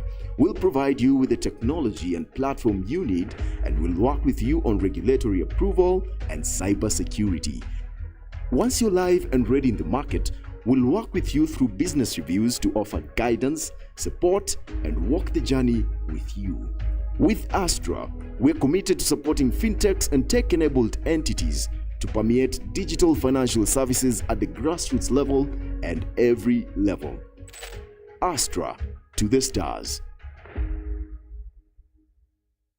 Welcome to the Digital Economy Program, an innovative initiative aimed at bringing the benefits of the digital economy to underserved communities all over Uganda. Through a blend of digital infrastructure, tools, skilling, and channels, our program supports innovators in reaching out to young people, women, smallholder farmers, and small businesses across hard-to-reach communities. The program has 4 components: Digital Rails, Partnership Program, Agent Network, and Digital Skilling. With these components, we aim to achieve our goals of reaching 3.4 million people in underserved communities, including farmers, schools, young people, refugees, and other MSMEs, and creating 300,000 dignified and fulfilling work opportunities for young people, 60% of whom are women. We also aim to strengthen 100,000 local businesses, make them more resilient and efficient, help 400 digital entrepreneurs access digital infrastructure to scale across agriculture, education, and SME sectors, and assist 1,750 MSMEs to adopt ICT tools and applications.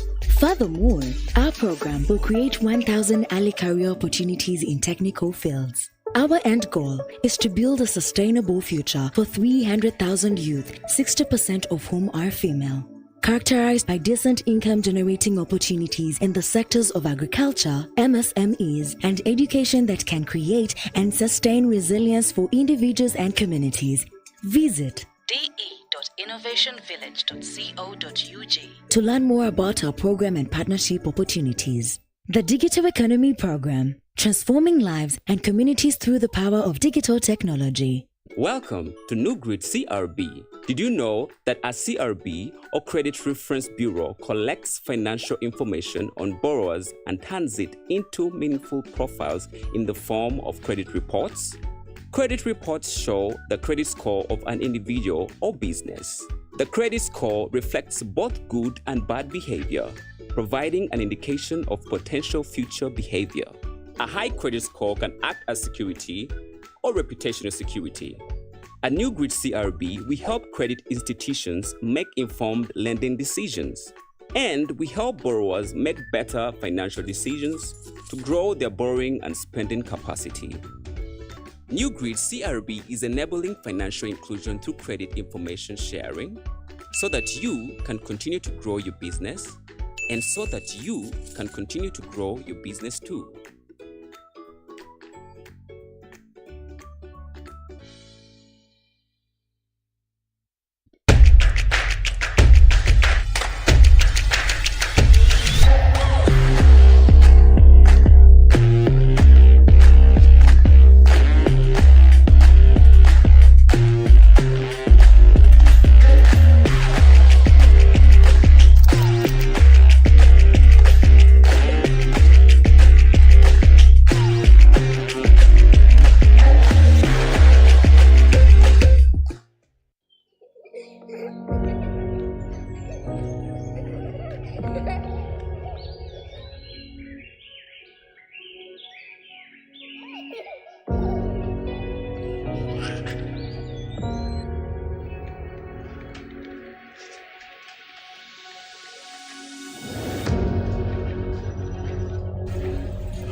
Get your banking done faster and easier with DFCU Quick Banking, our internet banking channel. Access your account on your mobile phone, tablet, or computer at any time from wherever you are for your personal or business banking and live your life uninterrupted. DFCU, with pleasure. There has been a surge in private data usage across several industries in recent years. Today, private data is essential in processing transactions, making purchases, conducting surveys, and carrying out a host of other activities. But while that is the case, many have fallen victim to the non-consensual threat of their personal details, as some sites have been found guilty of selling customer data to the highest bidder. It goes without saying, deliberate efforts should be made to continue protecting our data through adequate regulation of its collection, processing, and storage. It is important to remember that our data is a valuable and sensitive asset that should be protected to the fullest extent. In today's rapidly evolving world, access to digital financial services at the grassroots level is critical to achieving the Sustainable Development Goals and Vision 2030. It's not easy for banks or even one organization to get to that level everywhere and solve everything. Introducing Astra, a program that allows the bank to partner with different entities offering different products at different levels. We do what we do best, which is to offer financial services, and they do what they do best, which is software technology and creating suitable products that are fit for the market. Astra offers more than just financial services. The bank also provides advisory guidance, support in the regulatory landscape, and organizational guidance on governance. We're creating products with you, for you, which means that you can also serve your customers just like the bank or any other financial institution. The bank will extend all its financial services such as store of value, cards, payment rails, lending services, investment services, insurance services, and other curated solutions. All you have to do is understand your product and the impact that you want to make in the country and regionally. DTBX is here with Astra. We'll provide you with the technology and platform you need, and we'll work with you on regulatory approval and cyber security. Once you're live and ready in the market, will work with you through business reviews to offer guidance, support, and walk the journey with you. With Astra, we're committed to supporting fintechs and tech-enabled entities to permeate digital financial services at the grassroots level and every level. Astra to the stars. Welcome to the Digital Economy Program, an innovative initiative aimed at bringing the benefits of the digital economy to underserved communities all over Uganda. Through a blend of digital infrastructure, tools, skilling, and channels, our program supports innovators in reaching out to young people, women, smallholder farmers, and small businesses across hard-to-reach communities.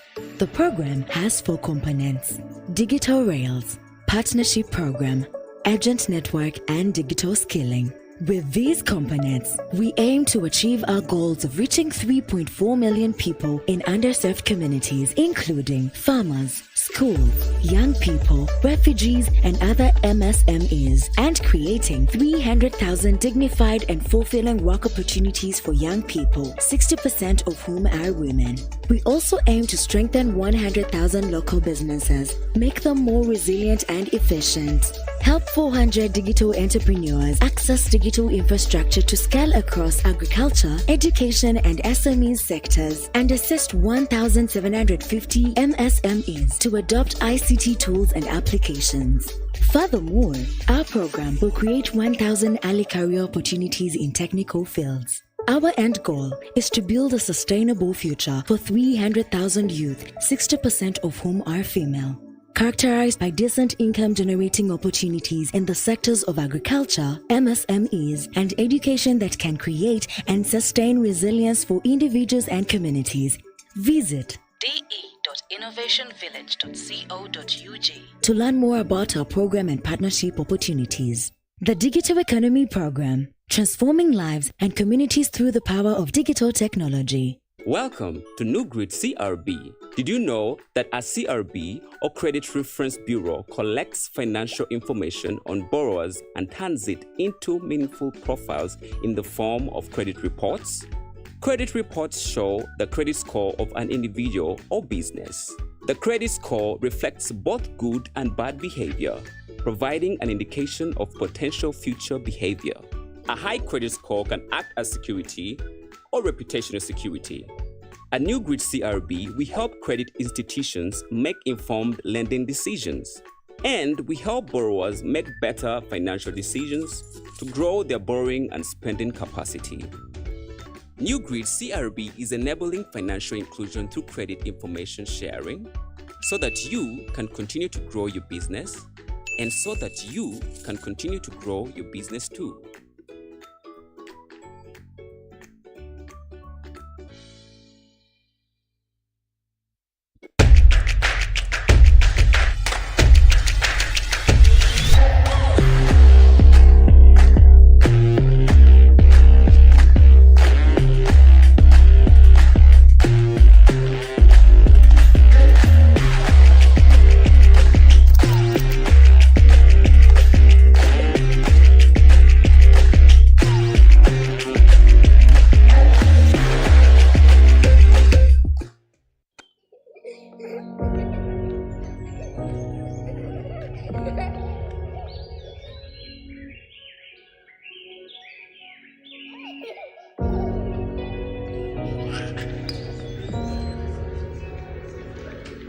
All right. Ladies and gentlemen, can I request everyone that is standing to find their seat? It's always accepted for us to come close so that the conversation seems warmer. So I'm going to request the ones that are standing but also seated behind to get a little bit closer, The people at the exhibition points, I am going to request you to come back so that we can start this conversation. But also the people outside this hall, I am going to request you to come back inside so that we can take the conversation further.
So in the morning, we did count.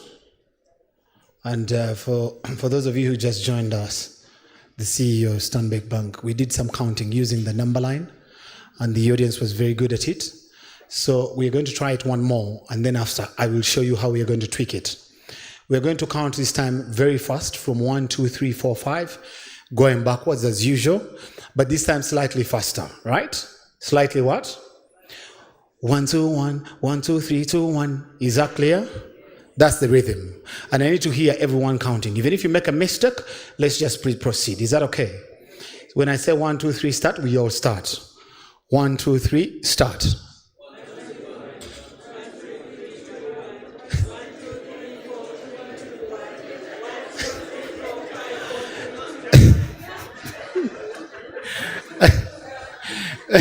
Ask your neighbor, what did you just do? Ask your neighbor, what did you just do?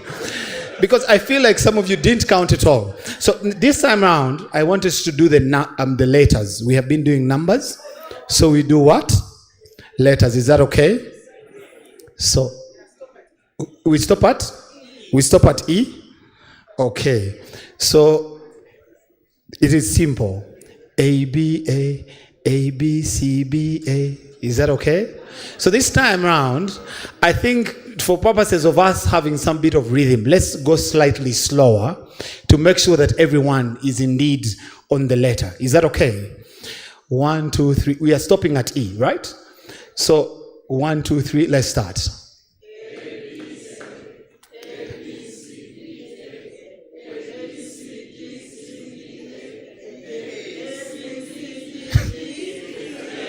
Can we clap for ourselves and take our seats?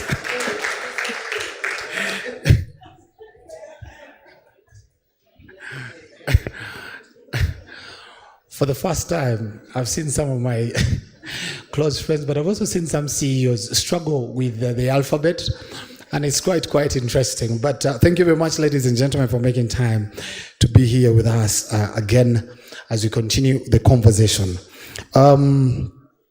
Right about now, we are going into 2 sessions, one from the CEO of Stanbic Bank, and then after her, I will then invite our moderator, who is going to take us through a fireside chat. This is a closer conversation, sort of to ensure that everyone now gets to understand the AI conversation. And I am sure that even you are very passionate about digital. Brett is equally passionate about digital, and now I notice why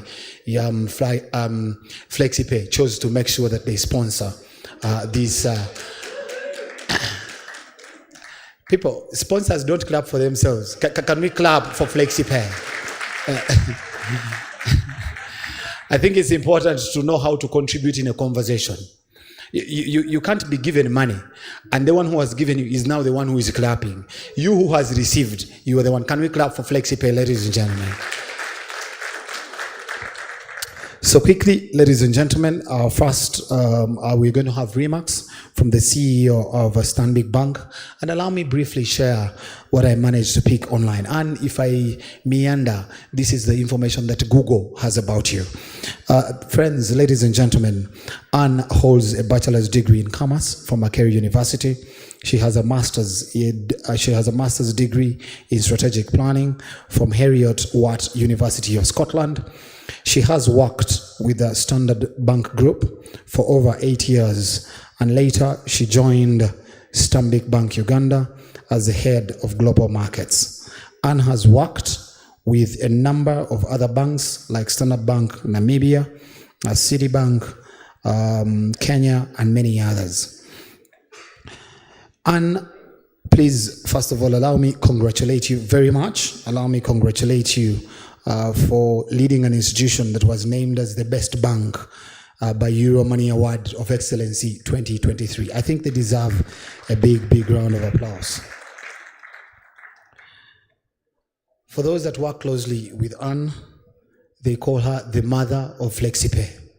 She is the one that started this baby, and she's seeing it through her life to make sure that it's prosperous and serves beyond borders. Others that know her closely have also told me that she is the mother of borderless banking. She believes that banking can go beyond borders, not this business of you in Uganda, so you have to serve only within the restrictions of Uganda, but East Africa at large. She is passionate about women, she is passionate about children, and she's very big on digital. Ladies and gentlemen, let's welcome Nalongo Anne to speak to us.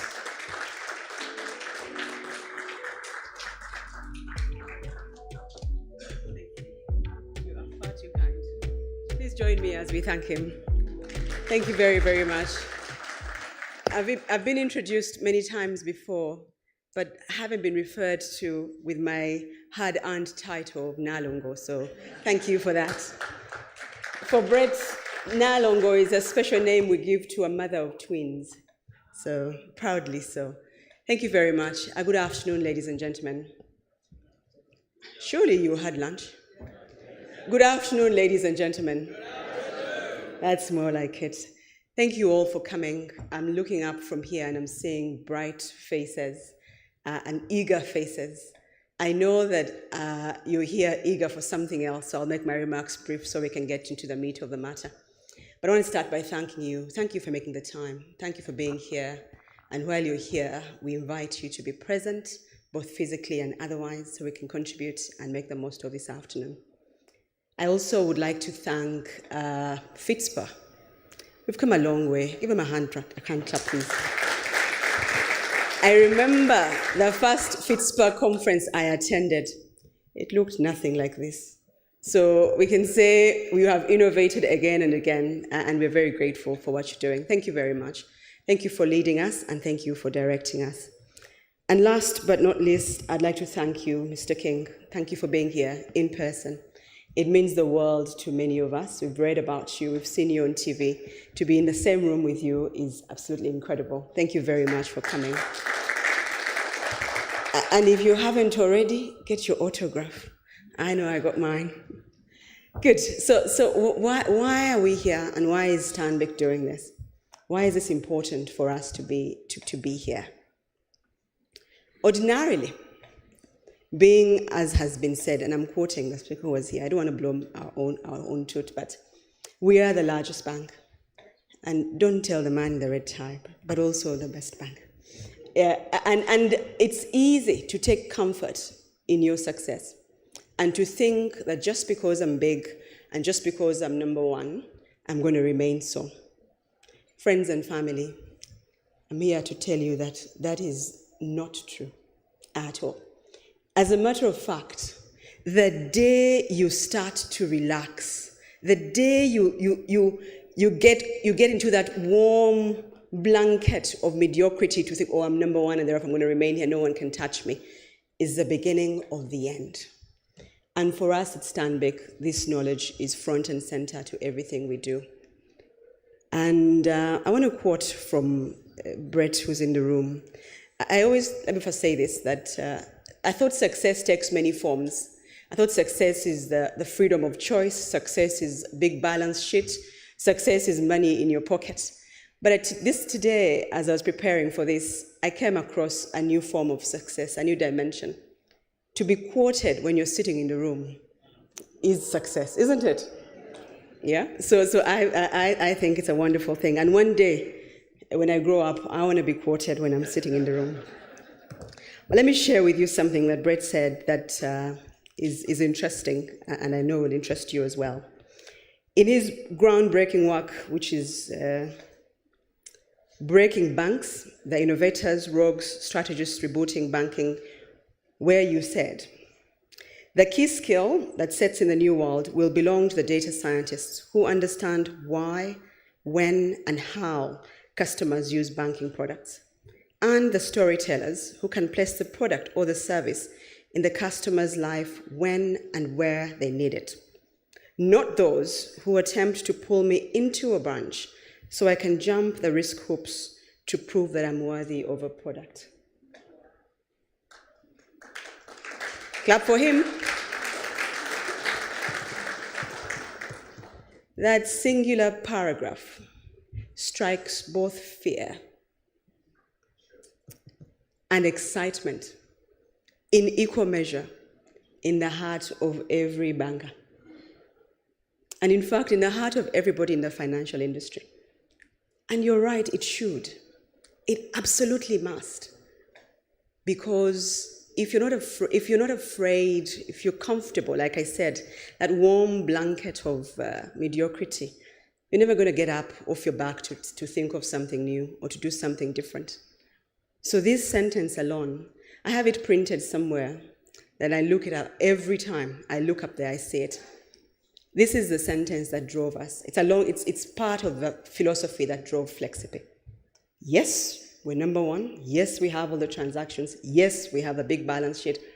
But when you do a survey, and this is common survey globally, the typical banking customer would rather go to a dental appointment than come to a banking hall. Can you imagine that? Do you remember, just take a picture of those instruments. You know the most torturous thing when I visit the dentist is the sound of those machines. What are they going to do? You know, I don't even look, but the sound is enough to strike fear in me. Can you imagine someone preferring that to coming to your premises? That's telling for us. It's a very damning statement and must cause us to stop and think differently. What are we going to do different? What are we going to change? What are we going to stop? And more importantly, how do we meet the customer at their point of need? This is the most important thing. So we at Stanbic started, and as with many things, we failed many times, but we persevered. And I'm pleased to share with you, friends, that our baby is out and about, and she is working. And by the end of this year, she will have 1 million wallets. That's our Flexipay. And what are some of the building blocks and the philosophies behind Flexipay? The first one is the singular need to please our customers. The second one is closely related to our purpose as a bank.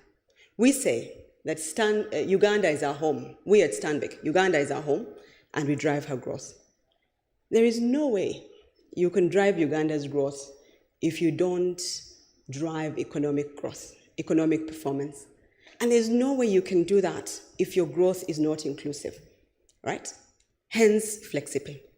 Flexipay is both inclusive as it is cheap. We aimed in the core principles to make Flexipay something that you can use. As Mr. King will tell us, banking is not a place you go. It is something you do. I've taken your words and I've added something to them. It's something you do anywhere and everywhere. In the comfort of your home, in your car, it doesn't matter, right? So Flexipay does 3 things. It provides an affordable service to everybody. All you need to do is have a national ID.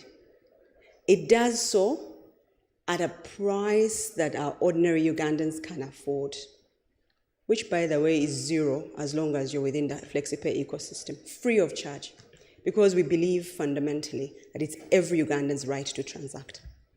And we can use the technology we have now to create free banking and offer free financial services. Flexipay does that. The third and equally important, and this is in the development, it must be in a language that our people understand. English is not our first language, and every time we use English in matters of money, which are very emotional matters, we exclude a big part of our population. Immediately, you start putting, I was talking to my insurance friends a while back, and they said, until you can translate sum assured into a local language, penetration is going to be below 5%, which is where it is now. We have to get the things to the people who need them the most, at a price they can afford, in an area they can access. That's what Flexipay seeks to do. Anyone with a phone, we tried to take a picture here earlier, and somebody pulled out something that belonged to a museum. Joel, we shall see about this. It's not very good for our brand. But anybody with any phone, the simplest, cheapest phone you can think of, Kabiditi, Katochi, whatever you want to call it, you have access to world-class banking. And you can go from that all the way to the latest iPhone and whatever, you have access to the similar product. So that is accessibility. That is how we drive Uganda's growth. And this is something that we're committed to doing. That's number one. Number two, at the core of the philosophies that build Flexipe is collaboration. There is no way. This is not a one-man journey. This is not, if it was a sport, it wouldn't be golf. You're not playing alone. There is no way we can tackle the task before us by going at it individually, even if you're as big as we are. So we're building Flexipe to collaborate with everybody who is open and willing to do the same. That is why it is the one wallet where we don't discriminate. It's any wallet from anywhere can put in and we can pay into any wallet. We've also started our connections with so many other service providers. I don't know if there are any people from Therapy here, but that's just one of the many that we're adding onto the Flexipe rails. By the end of this year, we will also have done rails that it won't matter where your bank account is. You can be in any bank, you can be red, you can be blue, you can be anywhere. You will be able to move money from your account onto your wallet and you transact. And you can do so freely if you remain in the Flexipe ecosystem. But that's not all. We're also solving for society's problems using this same product. We know, and I'm going to get a little emotional here, that women in our society are not equal, and the disparity is growing every day. So we are using Flexipe to be able to reduce that gap. We will provide credit services onto the wallet. They will be cheaply or affordably priced, and you will not need collateral to be able to access them. I don't know why you're not clapping. And I say this because it's really important. It's the difference between success and failure. It's the difference between being given a chance to try and not doing that. Every time we create banking products that require collateral, we are locking out the vast majority of Ugandans who don't have collateral, especially women folk who in our culture don't inherit anything. So, using the data of your transactions on the wallet, we will be able to provide credit at an affordable price to the users of Flexipe. We're also building multi-purpose infrastructure that can be shared. And we're lending our strength of the bank. Our bank has been around at a group level for 100. Last year we celebrated 160 years. So we are old, and we come with all this old thinking, but we are shaking that off because we know the only way we survive is when we shake off the old and bring in the new. We also know that we are limited in our thinking and in our exposure and even in our talent. The way we are set up is so different from the way fintechs operate. So this alliance is so important to us, which is why we will continue, and I want to reiterate our support for members of Fitspa and our openness to work and collaborate with you.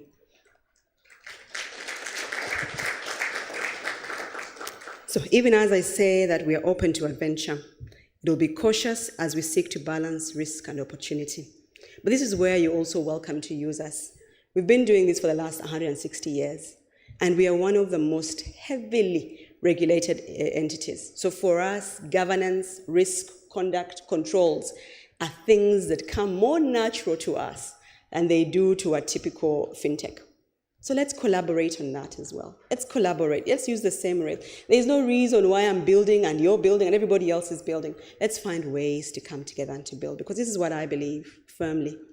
The pie is big enough for every single one of us to succeed and to fulfill our dreams.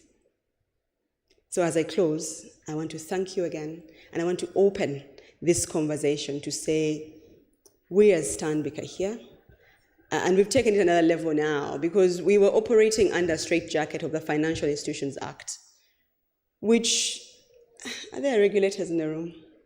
I'm going to say anyway, because they know, I'd say it in front of them as well. It's very difficult there's prescription for everything, including how you breathe and where you can breathe.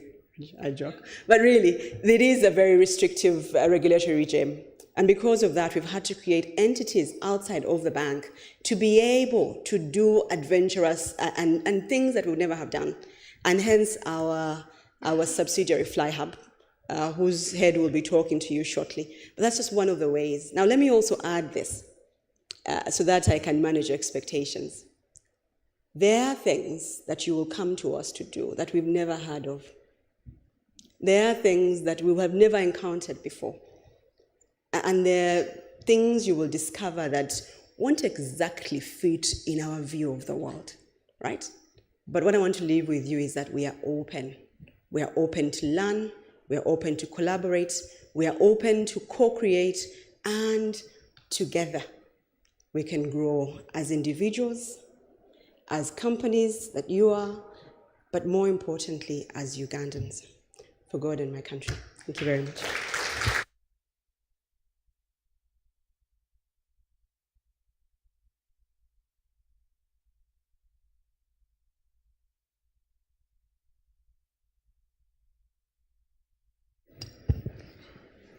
It feels pretty nice to be an MC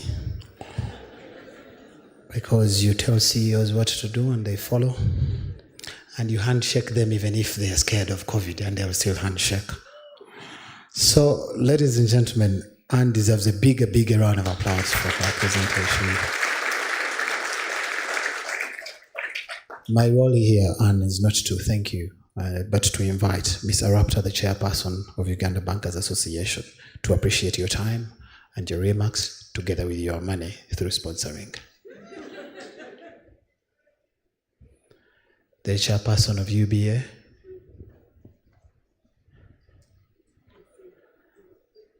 Okay. If there's a member of UBA that can come to represent their chairperson. Okay, if they have not come, let me invite Wava. Wava, please come and say thank you.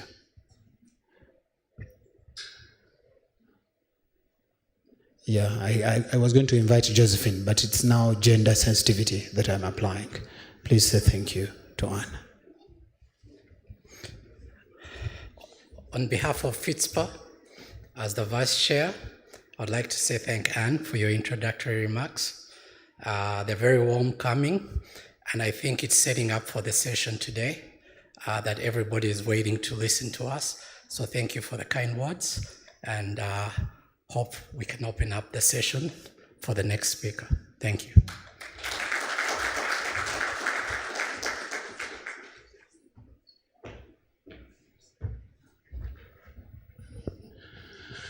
I don't want to think that someone mentioned to Wilbrod that now the act is done, you come in. You know that part where they give you a task and you're like, where do I start from? So probably someone will whisper to Wilbrod that no, you wait. The moment Wava stepped here, it's like, Wilbrod, come in. The most thing about, the good thing about Wilbrod is that for every time I'm seated in an audience and he's there, I will identify him. Because he's as if he's seated, but he's standing. So you're easily saying, well, where are you? All right. Ladies and gentlemen, quickly, like Wava said, the quote that Anne shared really presented and then created ground for the conversation we are going to have. And it's very, very critical that we listen into the conversations of AI, the future of technology. But quickly, before I invite the moderator, Mr. Joel Muhumuza, who is the Chief Executive Officer for FlyHub, allow me to tell your neighbor that after this session, there is a cocktail. Tell your neighbor. Once you finish telling your neighbor on the left, tell your neighbor on the right. I like to use this mechanism because on many occasions, once you are here, you don't want to take chances that people are listening to you. Sometimes some of them, they are looking at you and they're saying, wow, what an ugly man. So they have a lot of conversations running in their heads. So I had to make sure that you tell your neighbor that there is a cocktail, and this cocktail is proudly sponsored by GNU Grid CRB, credit information sharing. They believe in a lot of information sharing in regards to credit, and they believe that will closely create a linkage for financial inclusion. So ladies and gentlemen, once again for one final time, look at your neighbor straight in the eye and tell them, do not miss the cocktail. Now that you have done that, thank you very much. At this point in time, allow me invite a gentleman who is a digital financial services specialist, a commercial and strategic thinker, currently working in the development of financial services and thrives in projects-oriented work in collaborative environments. He is a forward thinker and a driver of digital lending. Ladies and gentlemen, let's welcome our moderator for the session, the CEO of FlyHub, Joel Muhumuza, to invite Brett. People, sponsor clap is higher. I get tired too. Nice. Joel, I don't know how you want to do it, but whichever way you want to do it, I've talked about so much about Brett. People know, but you can add on what you know so that you can invite him so that we kick off. He said this morning that he prefers being called Brett 5.0. 5.0? Yes, 5.0. All right, thank you very much. You noticed when they were introducing Anne, they spoke about her academic achievements. And they didn't say about where I went to school, so I don't know what that man is saying. I'm well educated. Good afternoon, everyone. I said good afternoon, everyone. I would like to just take a minute and just say thank you to Anne for that inspiring speech. I think you guys are all fired up.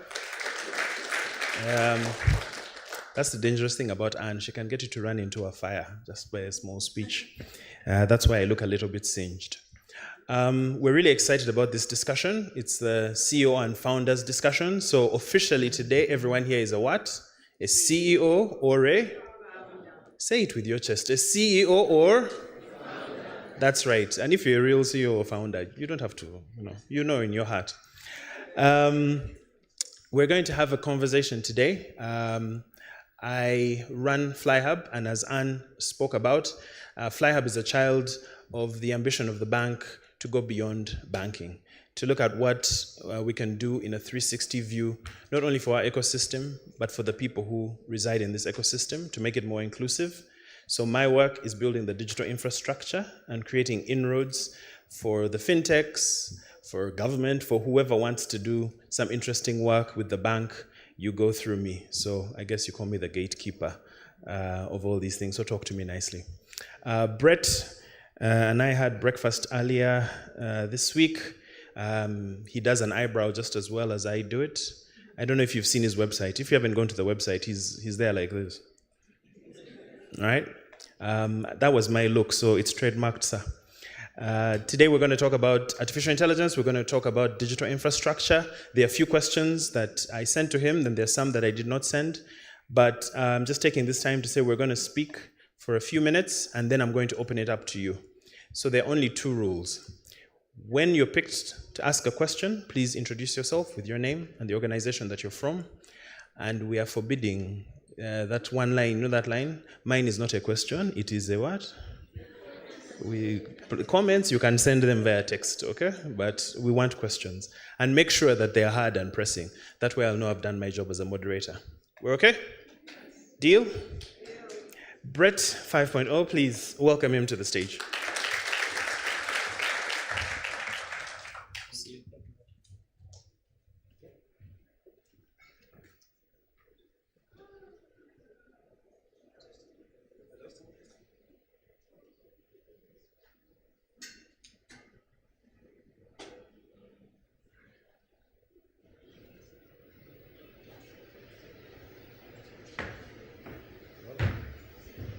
Hello. This one works. Hello? Yeah, we're good. All We're right. good. This is the real sound of my voice.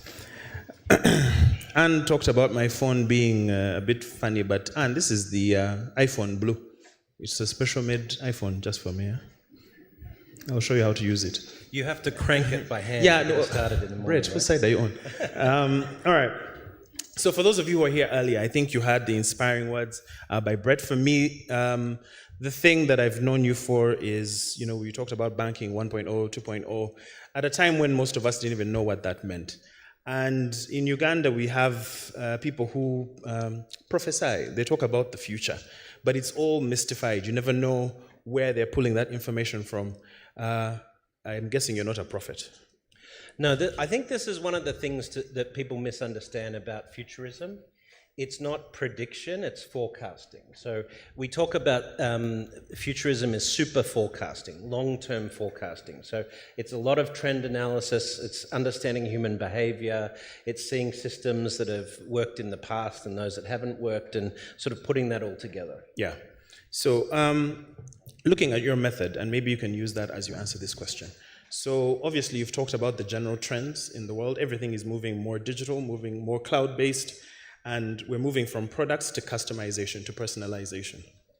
But when we look at East Africa, when we look at Uganda, we're faced with a number of challenges, some of which have already been mentioned: the penetration of internet, access to phones, language barriers. In your estimation, when you look at the global trend and where it's heading, and you look at Uganda, could you give us some of where you see us going in the next 10 years, and what things should we be paying attention to? I think one of the things that Africa has as a strategic advantage in the medium term is food security, and I think that's going to be very important. You have Europe and the United States and ASEAN, Southern Asia, China are all going to potentially have problems with food security. So this is a significant issue for the planet. You've got a youthful population in East Africa. If we get the education right, this empowers growth, because we know that an educated youth is very important for the growth of an economy and for digitization of the economy.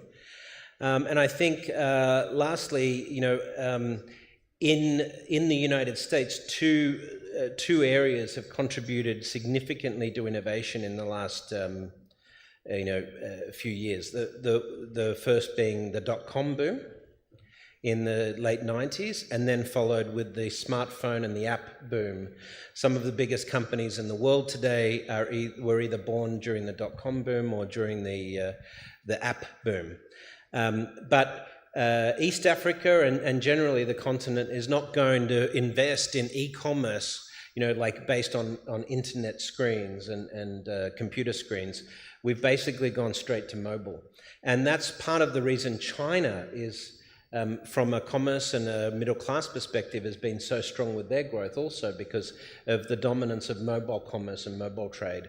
So I think that is still a huge opportunity here as we get more digital inclusion, the ability to build businesses around people who are coming onto that mobile ecosystem for the first time, and being able to conduct commerce and trade and those sort of things is, I think, a really unique opportunity. It's a flavor of e-commerce, if you like, that's going to be uniquely African. Yeah. So you mentioned China, for instance, and I think sometimes we're downstream from the conversation from Europe or from America. But you've got experience in the Asian market. Could you talk about what they're getting right that we could piggyback off of? Yeah, I mean, if you look at China, China has really invested heavily in infrastructure. And I know that's tough to do in Africa, because spending, those big dollars on infrastructure is tough. We have seen China come in and invest in infrastructure across the African continent, and I think that's probably a better use of resources than sort of the US approach, which is sort of just throwing money and giving grants to governments and so forth. I think it's better that we see China investing in infrastructure here. I think that will have better benefits longer term. But when we start thinking about this next generation, and the sort of implications of artificial intelligence and so forth, education is infrastructure, because education is preparing the populace, the citizens, for the next generation, for being able to work in this space. The labor costs are very competitive here. So if you can build technology skills here, we can outsource those technology skills around the world for AI companies and so forth. That's the great thing about internet connectivity today. You can be, a young graduate here in Kampala, and as long as you've got access to a smartphone or internet connection, you can now work anywhere in the world effectively. So I would say focus on, future-proofing your infrastructure. Some of us are also getting close to 40, so maybe you can encourage us by saying, even the older people, I know the young people are going to be using, but... Well, I'm in that bucket too, so yeah. All right. Now, you mentioned artificial intelligence, and I think sometimes you hear a phrase and you think you understand what it means. I know for myself, I'm still trying to understand the differences between artificial general intelligence and machine learning and all of that. Right. Could you maybe break down for us why you think this is an inflection point for AI, and what do we need to be doing now so that we can be proud of making the best use of our time in the next 10 years? Absolutely. So I talked about AI adoption in the previous discussion, so I won't go back over that, but I will talk about what AI is. So, we have long depicted automatons, automated machinery in popular fiction and so forth. There was in 1890s a series of books called The Steam Machine Man of the Prairies, which was sort of in the west of the United States, with this depiction of this robotic steam machine man, And then you have the word robot itself, which actually is a Czech word, roboti, which describes a mechanical servant, right? So when you look at the history of artificial intelligence and robotics, the way we've thought about it in popular fiction, even, have any of you ever watched Star Trek, The Next Generation, with Picard and Data and so forth? So Data was an android, right? But if you look at a lot of science fiction, we depicted AIs and robots in humanoid form because we had actors playing these robots in suits and so forth. But in the last century, in the 20th century, when we talked about artificial intelligence, we had systems we called expert systems. So what we tried to do was basically write all of this code to mimic the human strategies or systems that were in place. For example, the most comprehensive or most successful expert system was the system IBM Deep Blue, which beat Garry Kasparov in that famous chess match back in 1997.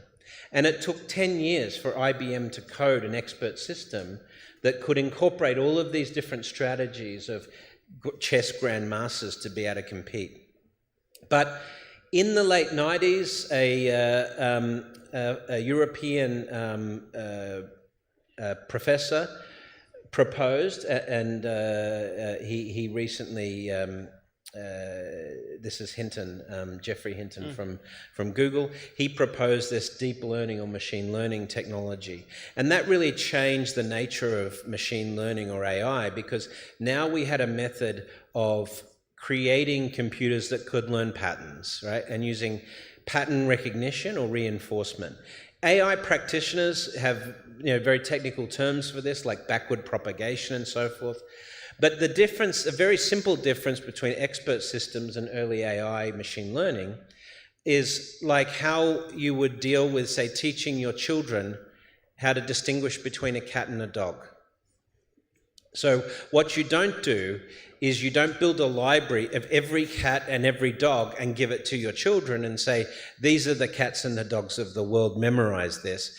You see a little chihuahua run by and your daughter says, oh, look at the cat, Daddy. And you say, no, that's a dog. And that's how we reinforce learning with our kids, this sort of reinforcement learning. And that's how we built these expert systems, machine learning. So this is the second phase of artificial intelligence, if you like, this simple machine learning. But we had expert systems at the start. Now we move to machine learning. Now, when we can aggregate all of this different type of machine learning capabilities, and we have large language models such as ChatGPT and so forth now. We have generative AI. These are all based on machine learning. But at some point, we should be able to combine all of these competencies in different areas, like competencies for speech, competencies for vision, and produce what we call artificial general intelligence. This is or AGI as it's abbreviated. And this will be an AI that, at least in terms of communication skills, conversational skills, being able to recognize the world around it, would be indistinguishable from a human intelligence. And so we are already very close to the point where you'll be able to have a conversation with an AI and not know that it's an AI. But as I said before, if you look at things like healthcare diagnostics, or even professional services in banking or accounting or law or something like this, in the future we're actually going to prefer to speak to an AI because we'll get the best quality advice. But soon after we create artificial general intelligence, in theory, AGIs will be able to create better and better versions of themselves until we get what we call hyper-intelligent artificial intelligence, or super AI. And this is probably going to be sometime around the mid-2040s, depending on who you listen to. And at that point, you'll have an AI, either a singular AI or a collection of AIs, that will be smarter than every human that's ever lived, and the combined intelligence of humanity. So we have never on the planet had to deal with another intelligence that's smarter than us or our equal. You see these science fiction movies talking about aliens coming down and meeting us and so forth, and the biggest fear that humans have is an alien that's smarter than us and could take over the planet. Well, it's probably not going to be aliens that we have to worry about. It's probably going to be AI. But in that process, we don't necessarily think AI is going to be evil. There's no evidence to suggest that. But super AIs could definitely challenge human wisdom. And that's already what we're starting to see with machine learning, is we're finding patterns and systems being developed that challenge conventional thinking. And so AI will change the way humans view our own intelligence in the future. That's, I guess, the summary. Okay. People are getting visuals of Terminator and the end. I'm not worried about Terminator so much, the Terminator scenario, but because there's no when we project a Terminator scenario on artificial intelligence, we're projecting human psychology onto AI, and while AI is now in the machine learning phase being influenced by human psychology, there's no evidence to suggest that AI will be malevolent. And it may not even be interested in human activities at some point, but we don't know. But this is why creating some sort of ethical code of conduct or some sort of rules that we can code into AI in terms of what is good and what is just is sort of really important for the long-term integration of AI into human society.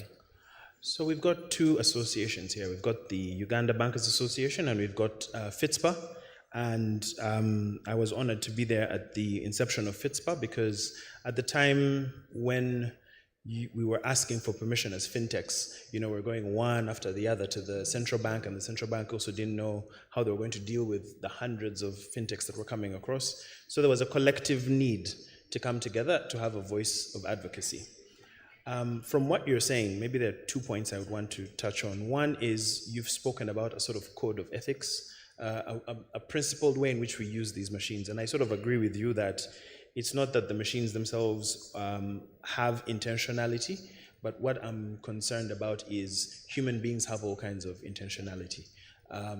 Cars that have been created for someone to transport something from one place to another have been used as weapons against each other. So I wonder, from your point of view, given that we have both the heads of UBA and Fitspa here, what should we be thinking about in terms of what we can do collectively? Individually, we're working on building our technologies, refining our products and the rest, but as an association, both on the banker side and on the Fitspa side, what should we be doing given the awesome power that we're sitting on? After all, I think banks, fintechs and telcos have the most data on Africans on the continent. So there's a responsibility that we're sitting with, and I think it's a little dangerous for us to be doing it as individuals. Could you talk about what we should be doing as an association? The term fintech first arose in the 1980s to describe financial technology companies that were building banking technology systems. But these days, when we talk about fintech, we're really talking about the term that gained popularity in the early 2010s. which was startups that employed new technology to create different financial services experiences. 10 years plus into this, we now see that some of the fastest all of the fastest growing and some of the biggest financial service technology-based companies in the world are these fintechs. And what's interesting, I would say, from a market perspective, is when we compare the United States versus, say, Europe or Latin America or China, the United States has made a strategic decision to favor incumbent banks in the market, and this has slowed down innovation in the US market by now a decade. China is a decade ahead of the United States in terms of basic wallet technology, CBDCs, and so forth. So the best way is to sort of supercharge these fintechs because they do create broad innovation in the market, and increasingly fintechs are needing to partner with banks to get revenue and opportunities for growth in terms of their audience and customer base. So having a fintech charter that makes it easy for fintechs to be regulated is important. If you want to start a fintech bank in the UK or Europe today, you need $1 million of capital adequacy. In the United States, there's no such thing as a fintech charter. The OCC, the Office of the Comptroller of the Currency, which is one of the regulators in the US, tried to create a fintech charter in 2014, and the New York Federal Reserve sued them to stop them from creating a fintech charter because they said it would be a unlevel playing field competing against the banks who had to still have branches and things like this. So today, if you want to start a digital bank in the United States, you need $50 million of capital adequacy. So the barrier of entry in the United States means that most of the biggest fintechs that we see around the world now are not in the United States. So this is a lesson for the Uganda market and for the Bank of Uganda, is if you want to create innovation in the market, restricting things like deposit taking only to traditional banks who have a license is not going to encourage innovation in the market. You have to come up with different categories of licensing. We have two sets of different levels of KYC here as an example, so some of this is already in place, but thank you. We need to just basically give permission to these innovators to come in and do interesting stuff in the market. Yeah. So I guess maybe jumping off of that point, there is a huge upside, like you said, to opening up to ideas, and Anne also spoke about it. That's why I exist, to be able to leverage the ecosystem to get the ideas that are in this room and not, only use our capital for the ideas of the people who are sitting within the Standard Bank Group. However, like she said, we're also highly regulated for a reason, because the impact of us making terrible decisions, it's outsized. It's an outsized impact. And we are big on collaboration. And I remember there's something that you said about partnerships, and you said partnerships can be the problem. So we've talked about the rosy side, partnerships, working together, leveraging each other's networks. Could you talk about what you meant when you said partnerships could be basically a bit of a devil in the details? Well, there's two main areas, and again, I founded a fintech in 2010, and we partner with many banks around the world, 17 different banks with Movin. And I would say that there were two major issues in terms of sort of seamless integration. The first was a cultural one. As a fintech, you often feel like you have the best tech, you have the best ideas, and you want to come in and show the banks how it's done, because banks are sort of stuck in the past, But you can create this culture clash in that way, or if you want to create a partnership and cooperation, you have to bring banks along with you, right? Rather than challenging them and saying, you don't know anything, we've got all the best tech and we know what we're doing. That's not a way to create a partnership. And on the banking side, I'll say what's very important to success of partnerships with fintechs is the way you absorb fintechs into the organization. I'll give you an example. TD Bank is one of our major clients for Movin, and we started our relationship with them in 2014. It took us about 3 to 4 months to create our first app for TD Bank, which was called MySpend. And according to Bharat, the CEO, it's the most successful product TD's ever launched, TD MySpend. It was massively successful. It took us 4 months to build the tech, and it took us 10 months to get through procurement with the bank. And so if you're looking for fintech partnerships and your first point of contact for the fintech is procurement, it's likely going to end in disaster. You need to have a fintech-ready enablement team that can guide the fintech through the legal and compliance workload that's going to come with the bank and make it as easy as possible for them to operationalize that relationship. Because procurement guys, with all due respect, don't know a lot about technology and don't know a lot about sort of these disruptive angles. They're there to protect the bank from legal risk in most cases. And as a fintech CEO or a fintech team, the last thing I should be doing is peeling through 80 pages of legal contract to figure out whether there's any gotchas that the bank's put in there for my partnership with the bank. And at some point, they're going to own my source code because I did something wrong under the contract. So it has to be done in good faith. And I'm afraid that treating fintechs like a typical software vendor like IBM or Oracle is not the way to go. I saw a lot of eyes light up. Could I see from the fintechs in the room? Have you had that experience? Just put your hand up. Don't be shy. The bankers. Oh, yeah, Peter, even you. if Peter can suffer like that. All right. So let me pivot a little bit. I think we've talked about partnerships. We've talked about the potential of. Sorry, that's my phone.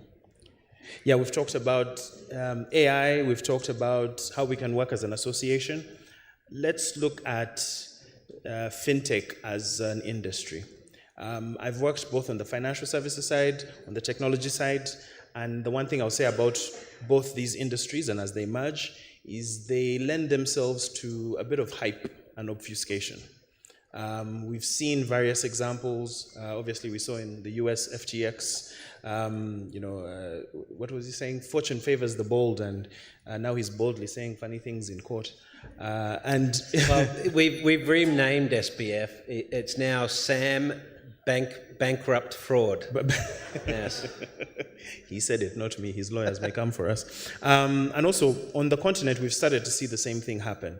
Recently, a fintech that raised over $86 million is shutting down after only 4 years. $20 million is missing, with reports of the founder having pocketed $50,000 a month. And I don't know if we can consider my remuneration at some point too. But let's keep here. The point I'm making is because it's full of technical jargon and there's a big promise and there's a big upside, it's very easy for customers, for regulators to feel like they're being taken for a ride. How would you advise a customer, a regulator, even someone in this room, to be able to delineate between someone who's a genuine innovator and what I like to call a hot air merchant? Look, I work with VCs. I'm on the venture boards of a number of VCs, and I recommend new startups to them. I've obviously, I sit on the board of a number of startups now, including my own. And as a founder, Movin is now 13 years old, so we've been at this for a while with mixed success. But I'm proud of what we did. We set a lot of the design patterns for the industry. If you look at the early development of mobile banking app, we did a bunch of firsts. But we were a little bit too early. That was part of our problem. We were a little bit too far ahead of the curve, and so it's very difficult for us to raise funding in those early stages. But I think you're always going to be safe if you have a social mission to make people's lives easier, to help them, generate, business opportunities, to help them, financial inclusion is an obvious area for the continent. And, I think just be as transparent as you can. As the founder of Movin, I didn't take a salary the first 7 years of the operation of the business. And I did that to show the investors and the customers alike that I believed in what we were doing. Now, I don't think every founder can necessarily do that. I could fall back on my speaking and things to generate enough income to survive. But I do think that having that social mission and being as transparent as possible with your investors and the regulators is I think important for you to be able to sort of hand on heart say as a founder you're doing the right thing, or at least trying your best to do something for those that you work with and serve as customers. So what would you say maybe some rules of thumb when you're going to say, we're going to try this company versus another? Is it the team? Is it the vision like you talked about? Is it the tech? Teams, what are the things that well, tech is obviously important. If a team comes up with a unique technology, then that can often be a differentiator. But the team, I think is, as a venture investor, I'm often looking at the team. I'm looking at execution capability. Ideas are a dime a dozen, but the ability to execute off those ideas is tough. Even for experienced, technologists, as an example. So looking at the combination of skills in the team is important, looking at their early track record and hitting the ground running and seeing how they get traction. Just 3 more questions, I think, and then I'll open it up for us to talk to the founders and CEOs in the room. A certain Prussian philosopher once said that men make their own ways in the world using the tools that are in their hands, but they don't make it as they choose. In short term, the hand forms the brain, not so much that the brain is just forming the hand. And technology is forming us, it's reshaping us, it's reshaping what it means to do banking, it's reshaping what it means to communicate. And you talked about cultural changes. Particularly because you've been in Asia, and I'm using Asia because it's closer to what our African context is, something more communal. When I go to the village, the idea of me talking about just my finances is an anathema. But the technologies that we're building, increasingly, in my experience, when we go to village savings groups where people share openly and talk to each other and say we're putting it in a bundle, and suddenly we're introducing individualism to such an extent with this technology that it starts to sort of tear aside those bonds.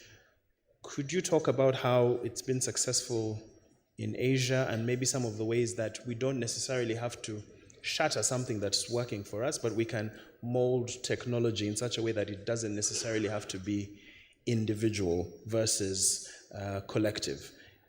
I don't know if that clearly. Look, I think there are some amazing opportunities for more collective approaches. Anne talked about, funding women and including women in the financial services segment. When you look at microcredit and micro-lending businesses, the fact is that women make far better customers than men, right? It's a fact, right?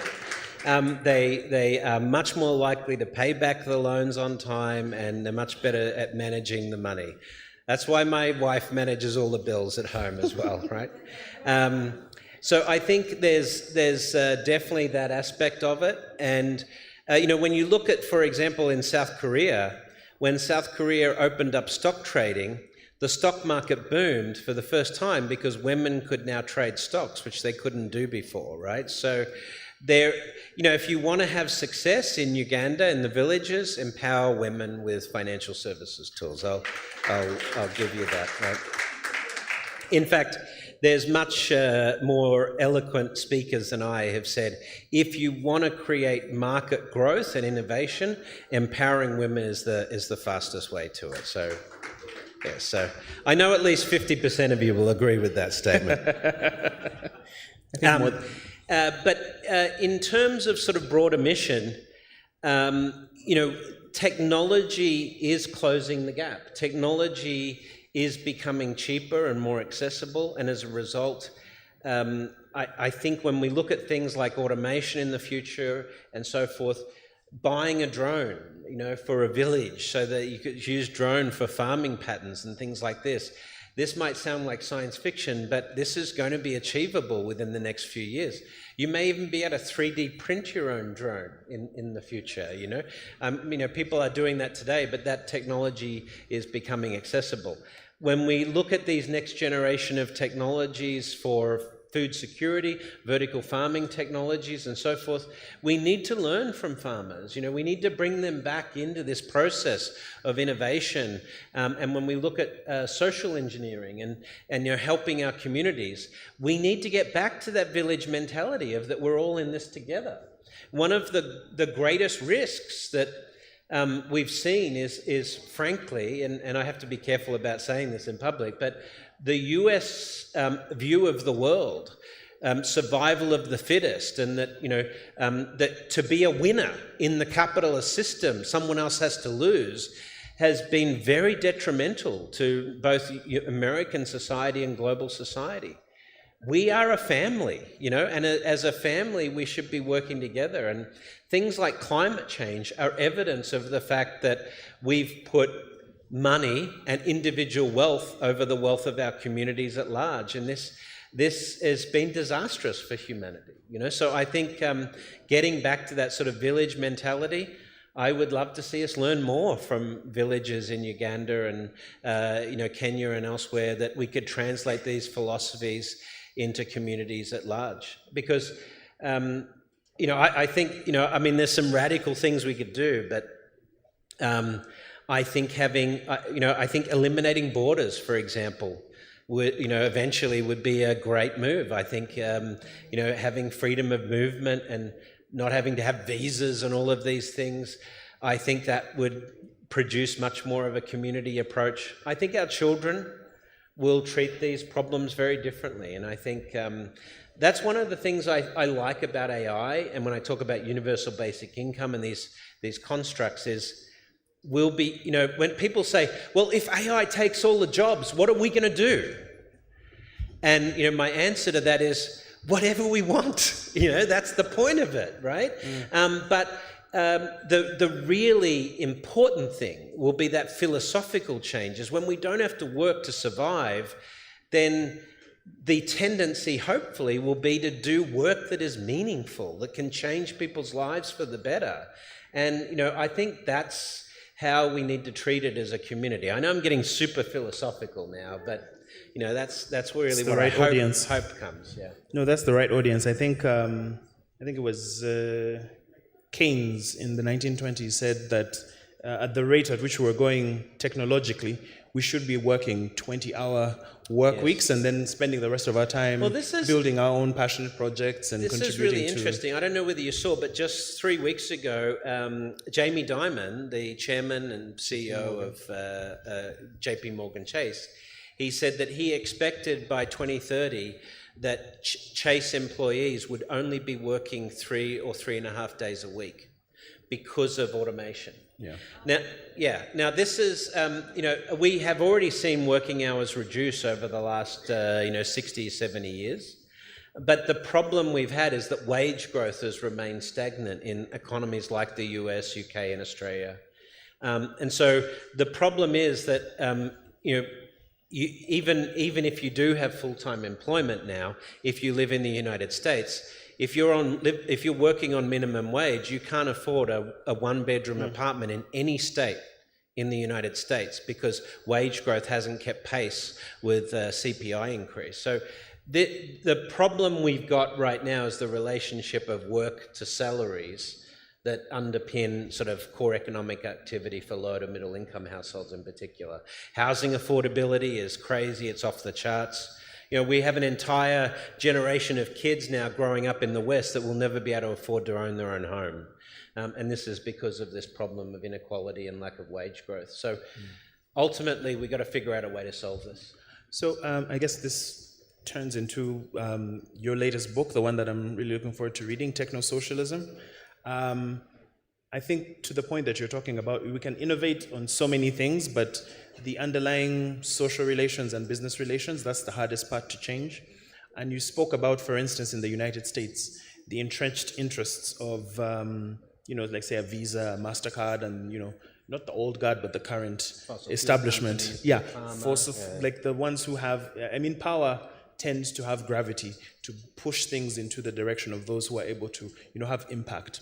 But the younger generation, like you talked about, I have a team which is probably the youngest in the entire group. The average age is about 25, and they don't share these ideas. They're looking at how can we, sort of make things more communal, how can we use open source, internet and all of that. So I guess the point I'm trying to get to is Africa is the new horizon, it's the new place that we have to take advantage of, but there is a quiet fear I think everyone has in that when capital has roamed all over the planet, this is the next place it's going to come to.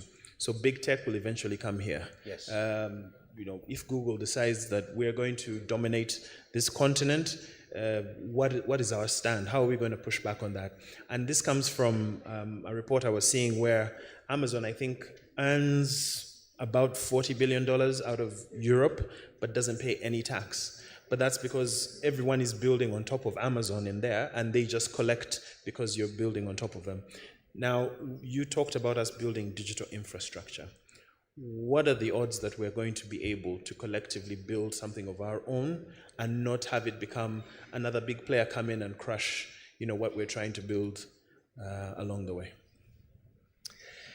I think that probably one of the biggest changes that we are starting to see already, and as a futurist I can sort of see this emerging, is that the way we view corporations is in the last 50 years in particular, 60 years or so, we viewed corporations as components of the market that create profit for shareholders, right? And we now know that that's not good enough. We need to assess companies in different ways. So in the 2030s, I think you will be identified, regardless of your profitability, you'll be seen as a good corporate citizen or a bad corporate citizen, right? And so if you're carbon neutral, for example, that would contribute to you being a good corporate citizen. If you have social goals, to improve life for the average citizen, this will count. But if you're a fossil fuel company that continues to pollute the planet, but you're making incredible profits, then you'll become a pariah because, you're a bad corporate citizen. I do believe this is the way things will go. In terms of the big tech stuff, the challenge that big tech is going to face is we are seeing massive amounts of investment in data centers and things like this, where we're trying to get all of these raw materials out of the ground to create these environments. We have problems with energy use. Look at what happened with Bitcoin mining and the incredible energy demands that placed on the system and so forth. So we have to now start saying, how do we build sustainable businesses that fit in our community? The opportunity in Africa is sort of approaching this problem of data and compute as a core infrastructure approach. And how do we build things like edge computing and next generation AI-based data centers that are homegrown? And I think you could do it in partnership with Google and Amazon and these players, but bringing a local flavor to this, finding, for example, if we're talking about solar farms and so forth, having the solar farms owned locally instead of owned by the big tech companies and things, there are opportunities to create these sort of hybrid solutions that are more cooperative. Part of this comes down to regulation, right? If you're going to let Amazon and Google come in, what concessions are you going to ask apart from just investment in the community? Yeah. And it needs to be longer term, where the local communities have ownership, or at least part ownership of this infrastructure, not as shareholders, right, but as equal players in this. That's what I would be looking for. Yeah, I think part of the reason I joined the Stanbic Group is because our purpose is Africa is our home and we drive her growth. And in Uganda, Uganda is our home and we drive her growth. So I like what you're saying about taking ownership. I probably will use this chance to look at the association and everyone here to say, I don't think we can wait for anyone else to do this. We have to be the ones to advocate. We have to be the ones to direct the conversation, like you've said. One last cheeky question for you in 1 minute. If you are a 25-year-old starry-eyed Ugandan starting out right now, what would you be doing? First thing I'd probably do is get onto YouTube and go through, which they're both online and they're free now, is go through both the MIT and Stanford AI programs, which are free online. And I'd start with that as a basis. And then I would, the second thing I would do is I would dream big. And the big dream is, how can I use AI and technology to change life for Ugandans and make life better? Does that work? You passed the test. So, ladies and gentlemen, this is the stage of this discussion where we open it up to all of you. I'm going to ask, perhaps we have a roaming mic for the crowd. Please put your hand up straight and let us know if you have a question, if you have a quarrel, if you have some compliments for us, just no comments. I'm quite happy if you want to disagree with me about something as well. All right. Please put your hands up straight up so that we can see you. 1, 2, 3 in the back, 4, 5. Yeah, let's take those 5, I think. You wanted to say something? No.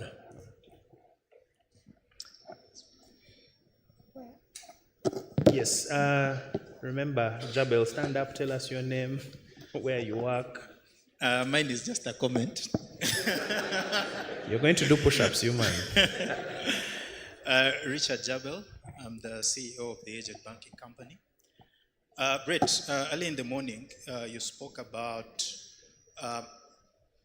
the portable digital identity as being a key component of the digital infrastructure that enables financial services. I just wanted you to zoom in on that in terms of what are your thoughts around the execution of that. It's not something we've been able to achieve in our geography, but it's been a key enabler elsewhere. What do you think we should be doing to be able to achieve that? There are basically two approaches to the digital identity problem. One is creating a national identity infrastructure. So we've seen China do this with facial recognition. We've seen India do this with the Aadhaar card. But increasingly, we're seeing calls for self-sovereign identity, right? And this is an identity that you control, you determine what information about your identity can be parsed to other organizations and so forth. And these self-sovereign identity systems would work on a blockchain, consensus-led. Banks might be there as partners, for example, or fintechs, to be able to confirm your identity with the KYC that they do. I will say, again, something controversial for the central bank here. Banks will not be in the business of identity in the future. It doesn't make any sense, right?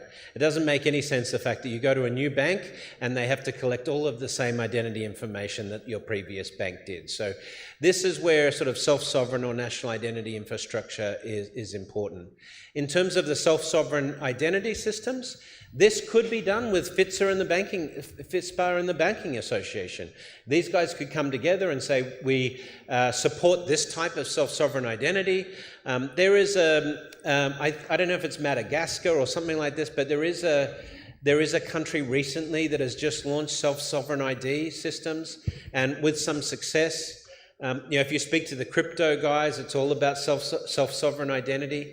I think that might be a solution for sort of a Pan-African approach that could work, because the problem you're going to get is, how do you get agreement on identity infrastructure across all of the different governments?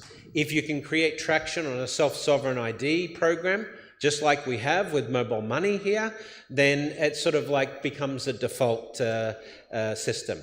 That's what happened in China. Alipay and Tencent WeChat Pay needed to create facial recognition systems to secure their mobile wallets, and the Chinese government co-opted those facial recognition systems because it was better than what they had. Now, if you're in China, it takes 3 seconds for the Chinese government to use facial recognition to identify anyone anywhere in China using CCTV. So that's a bit scary, but so I would say the solution probably in the short term is creating a groundswell of activity across the continent through the startups and tech environments, through the venture teams, through the Fintech associations and so forth, to agree on sort of some self-sovereign identity programs. And there is a ton that you could use as reference pieces there.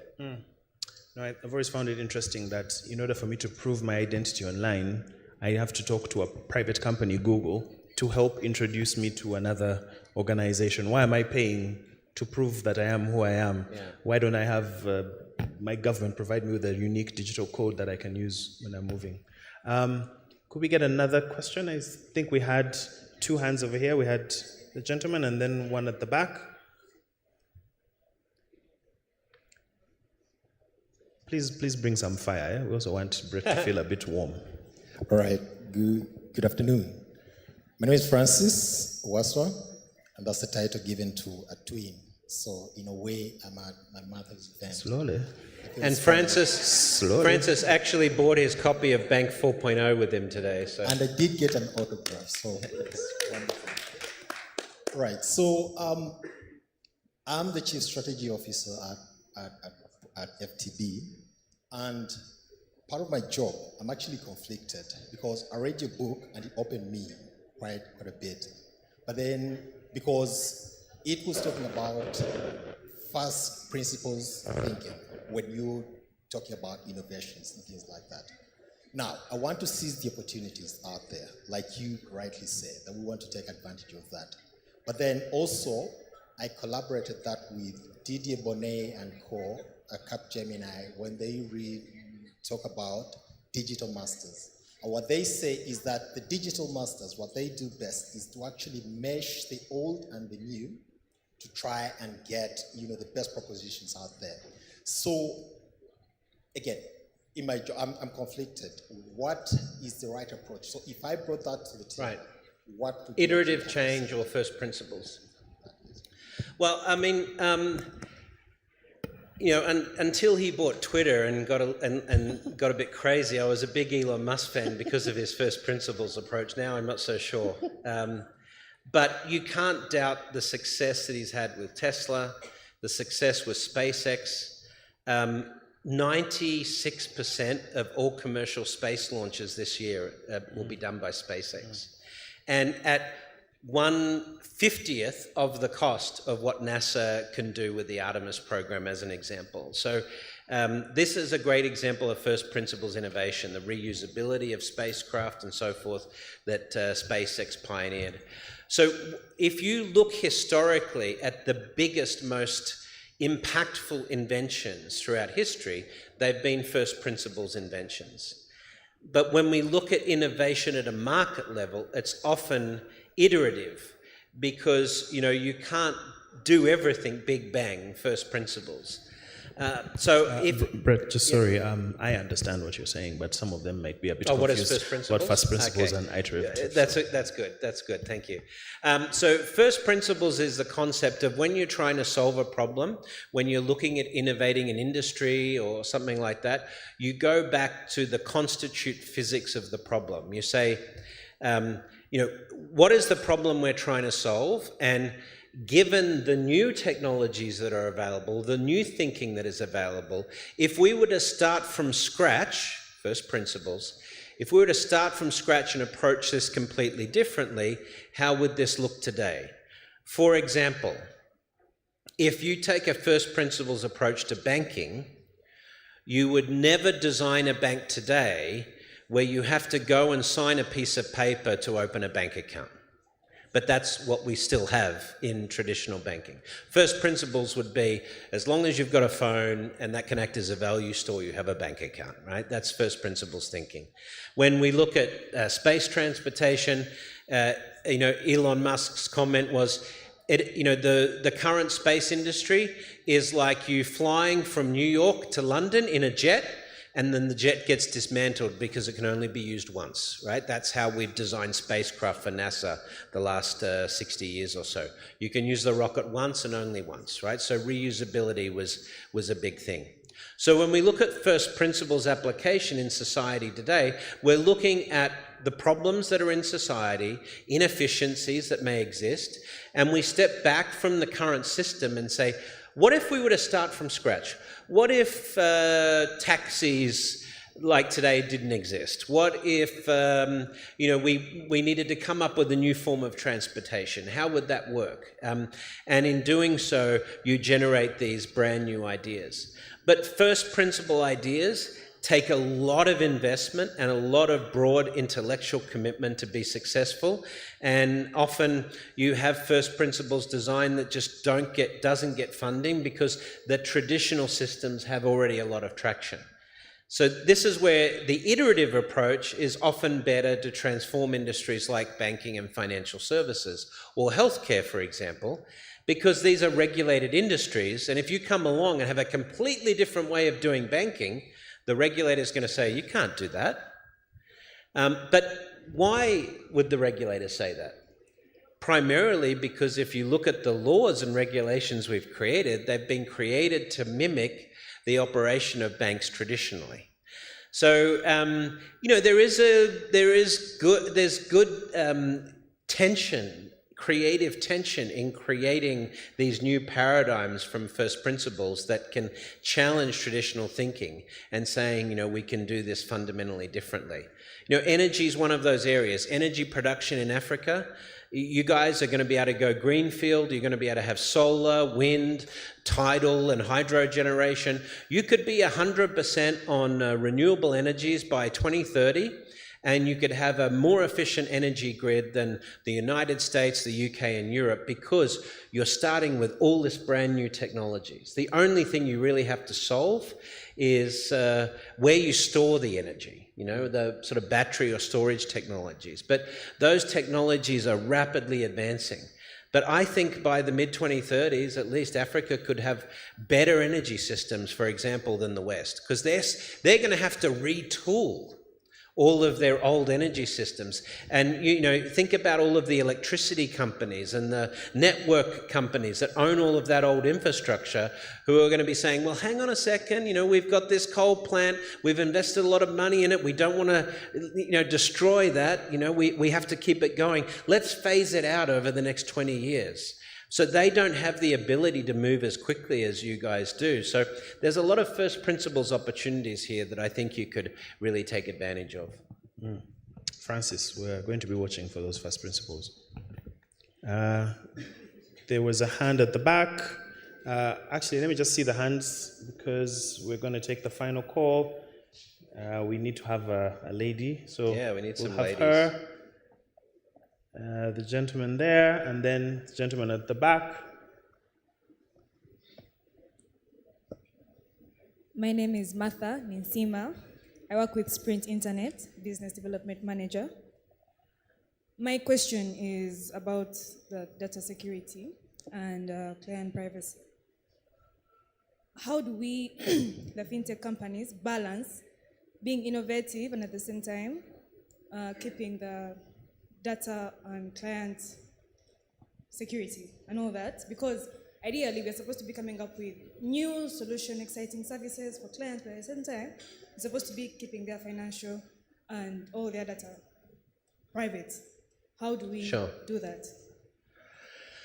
There's some interesting concepts emerging. I'll say in broad terms, one of the things that you learn when you study history of technology is since the Industrial Revolution, but you could even go back to the time of the printing press, the number of industries and companies that have successfully resisted technological change throughout history, 0, right? So whether you're concerned about privacy or security or whatever concerns you may have about technology, it's not going to slow down innovation hardly at all. Right? There may be fits and starts, but that march of technological revolution is unrelenting, so I would say that. But generally speaking, we will have these sort of step changes in respect to technologies and security that happen as we advance technology. So, for example, we're much better at cyber security generally today than we are. Most of the gaps in security that happen because of social engineering and not the technology. It's much harder to hack Amazon Web Services or Google Cloud or Azure, Microsoft Azure. It's very, very difficult to hack those systems. It's very difficult to hack banking systems today unless you're an employee working inside the bank. But what I can do is I can call you on the phone and pretend to be a bank and ask you for your personal information that can allow me to spoof your identity and steal your money. This is not cybersecurity in the terms of the technology we're working with. This is a problem with social engineering because of the gaps in the platforms that we use today that use very old identity information, which I've spoken about. But on the data side, the reality is that not all data is created equal. So let me give you an example. Your children's DNA record, the health of your children, this is something you'll want to protect. Your bank balance, your assets that you own. This is also probably something you want to secure and limit who gets access to this information. But what you buy online, where you eat your food at restaurants, does this data really need to be protected in the same way?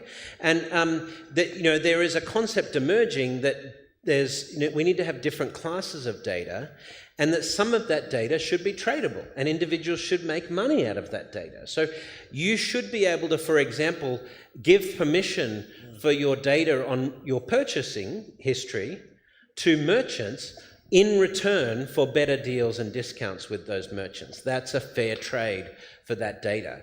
But at the same time, some of your data you want to hold secure. There's an interesting company out of Brazil and Silicon Valley called Drumwave that I have recently been appointed to the board with, and they have a data wallet that enables you to capture all your data in a wallet like you do your bank account and trade that data through smart contracts. So that we may see some solutions like that emerge. You're talking about something we're building as well, Brett. Yeah, the data locker. The gentleman at the back, his hand has been up quite a while. Stand up, please, and we'll bring the microphone over. Yep. And then there was one more hand over there, and I think there was, we'll end over here with the two gentlemen, I think, over here. Go ahead, sir. Yeah, hello. Hi, Brett. My name is Jignesh Parekh, and I'm heading our world's group of companies. And first of all, I'd like to congratulate to Fitspa for arranging a wonderful event and inviting such a knowledge hub kind of personality here. My question to you, Brett, is you talked about earlier CBDC, and well, that's what we do the business about. So, how do you see, can you list out the few reasons why still countries are not ready to accept or still hesitating to implementing CBDC kind of concepts? Thank you. Great question. So for those of you that aren't familiar, CBDCs are central bank digital currencies. These are currencies created by central banks to operate. And there are broadly two categories of CBDCs. And we didn't understand this just 5 or 6 years ago, but with the research that's been done and the trials that have been done, we've learned that there are actually two broad categories of CBDC. And we call them wholesale CBDCs and retail CBDCs. So retail CBDCs would be dollars that you can use for purchasing goods and services. Wholesale CBDCs would be built specifically for cross-border trade. It's most likely that the first CBDCs that we will use will be wholesale CBDCs, not retail CBDCs. The reason being, if you want to automate supply chain and automate cross-border trade, you need wholesale CBDCs to do that, not a retail CBDC. And this requires broad consensus of the CBDC formats, the conditions, and how those will operate. And this is most likely to come through existing trade agreements that will enforce the characteristics of those central bank digital currencies. On the retail side, things are a lot less clear. We will have, sitting side by side, we will have cryptos, stable coins, tokens, other forms of digital currencies that will compete side by side with retail central bank digital currencies. Some people won't want to use retail CBDCs because of the privacy issue. So they'll only agree to work on platforms or buy stuff that use cryptocurrencies, for example. And when artificial intelligence start creating marketplaces, which will happen in the mid-2030s, it's also likely that AIs will create their own currencies that are more efficient than the types of currencies we have traditionally designed. So there could be an explosion of currencies as a result of artificial intelligence. What I don't think is going to happen is that we're going to have some global digital currency. Although I will direct your attention to a book that I would recommend to everybody called The Ministry of the Future, written by a science fiction author called Kim Stanley Robinson, that talks about how mankind will adapt to climate change. And in that, he proposes a global carbon coin, that everyone will have a carbon coin. And it's a very interesting proposition, that the value of the carbon coin goes up when everybody is reducing their carbon output. So the value of your assets, your monetary assets, could actually decline if you have large carbon output like me, because I spend so much time on aeroplanes. So the value of my assets would start declining unless I was able to change my behavior significantly. This is a really interesting concept that I think we could explore in the future. But the short-term answer is for autonomous trade cross-border, wholesale CBDCs are probably the only likely way to go because they have to mirror trade agreements and cross-border trade that already exists. But on the retail side, all bets are off. Okay, thank you. As we go to the next speaker, I just wanted people to know that between Brett and I, we've traveled to how many countries this year? I've done 24 countries. We've done 24 countries between the two of us. Yeah. And how many books have we authored? I'm working on book number 7 and book number 8 right now. Wow. All right. I've written a newspaper article. I'm also writing a science fiction series for TV, so that's going to be fun. Yeah. You better name someone Joel in there. Yes. Where's Please stand up. In the red? Yeah. Can we Please, have so the they can microphone? find you? Yeah, there. Yeah. Thank you. Thank you. My name is Zinia Washira. I'm country manager, Bright Amanda, Uganda. Happy to be here. I want to take you back to AI and the future of jobs. You spoke about it. How do you foresee the integration of AI in the fintech industry, reshaping the job landscape?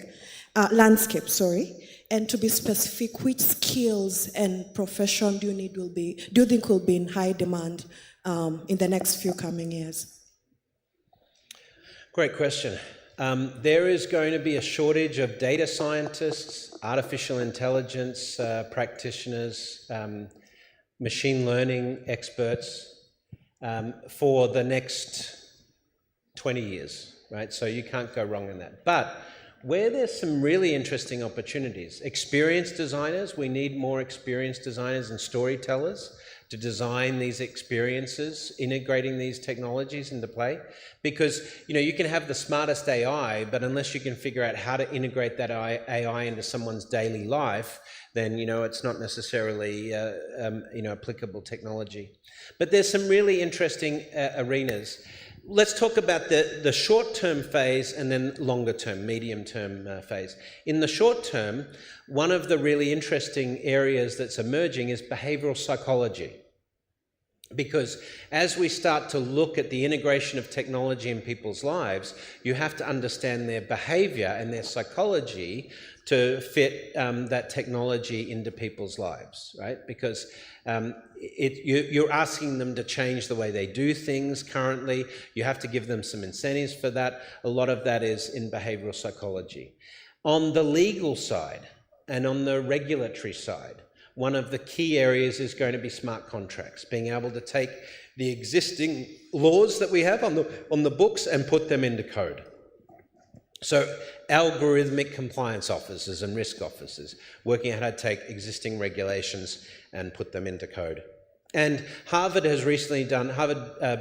Business Review has recently done a very interesting piece on the future of the AI-based organization and what AI-based companies will look like.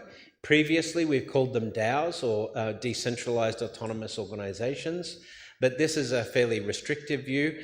Harvard has done some really interesting organizational design work on this. You'll see also in Bank 4.0 that I talk about the future of the bank being a set of competencies rather than the traditional organization chart. So organizational design, is a very interesting area. And the other one is, I think, that needs to be emphasized is community and social advocacy. Because the more and more technology impacts our community around us, that's going to be important to have those social advocates basically representing consumers and stakeholders in this new economy. On a medium-term basis, climate tech. Climate tech is going to be the biggest industry on the planet, for probably the next 50 years. So you can't go wrong looking at climate tech. And then as AI starts to impact our world and reduce employment and things like that, looking at more experiential activities. People will be moving, to be digital nomads and live in different countries, because, that's the thing, is once you're super connected with these technologies, you can basically live anywhere. So you'll choose your quality of life, as to what sort of experience you want to live. Tourism, restaurants, food, entertainment businesses, all of these sort of human activities that we will be able to explore more fully when there's a lot of automation in society, will be sort of this next layer or next level of employment, if you like, in the way. But I think also you're going to have massive industries strike up around social issues, like eliminating poverty, eliminating homelessness, and those technologies that I talked about in the keynote earlier. But in the short term, you can't go wrong with AI and data science, obviously. Okay. Our very last question to the gentleman in the blue.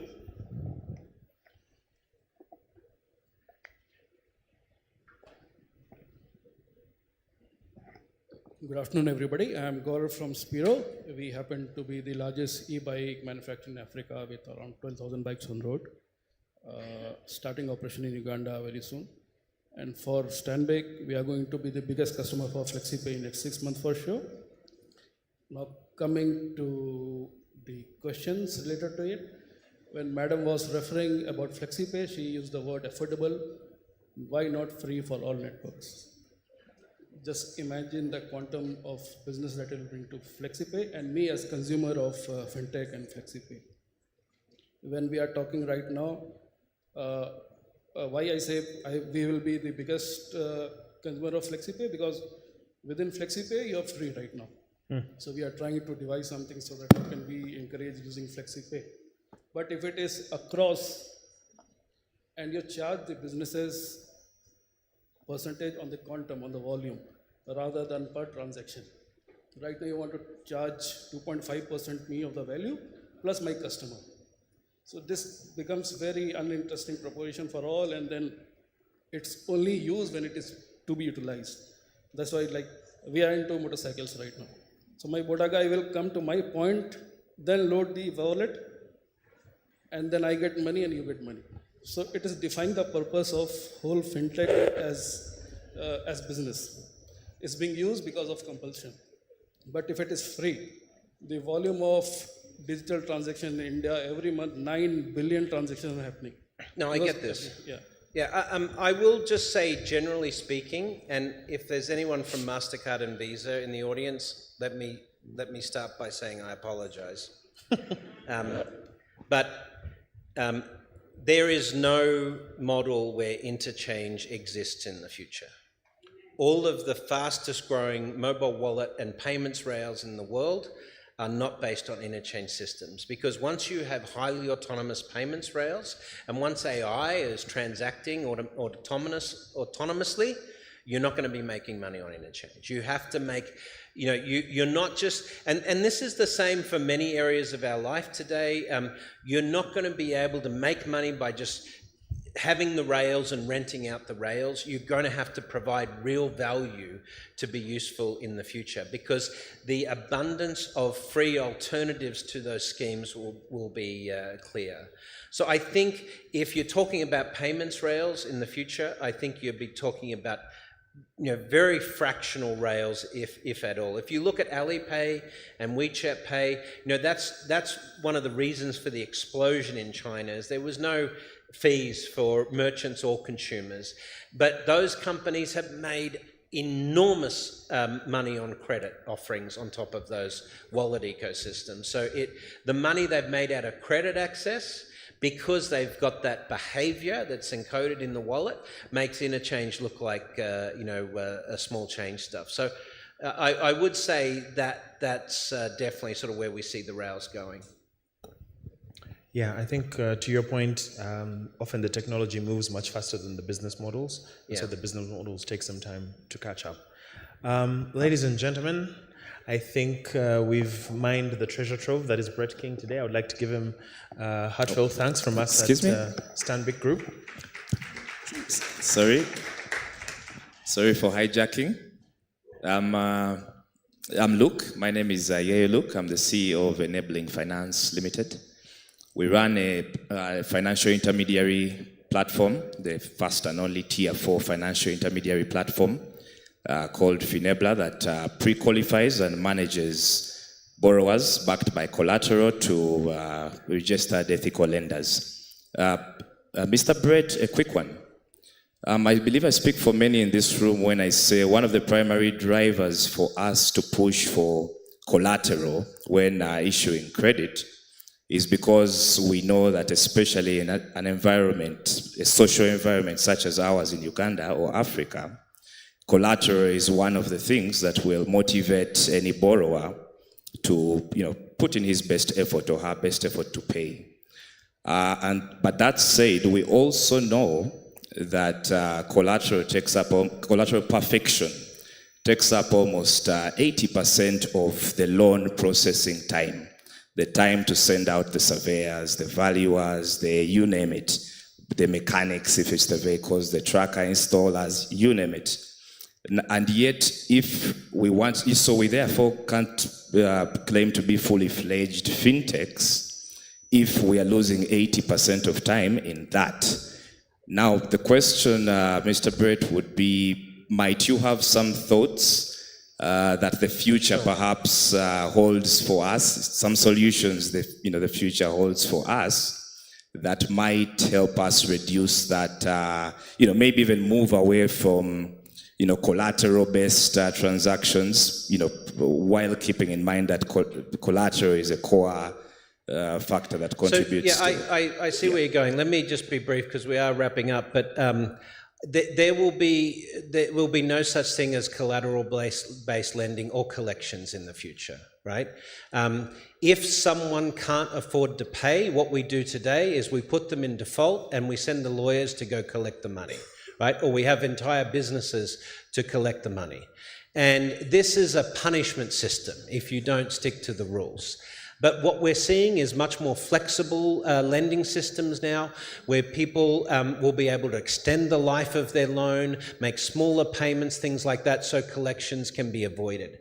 Collections rarely result in 100% success rate. If at best they have about a 60% success rate in recovery. So collections and collateral just don't work.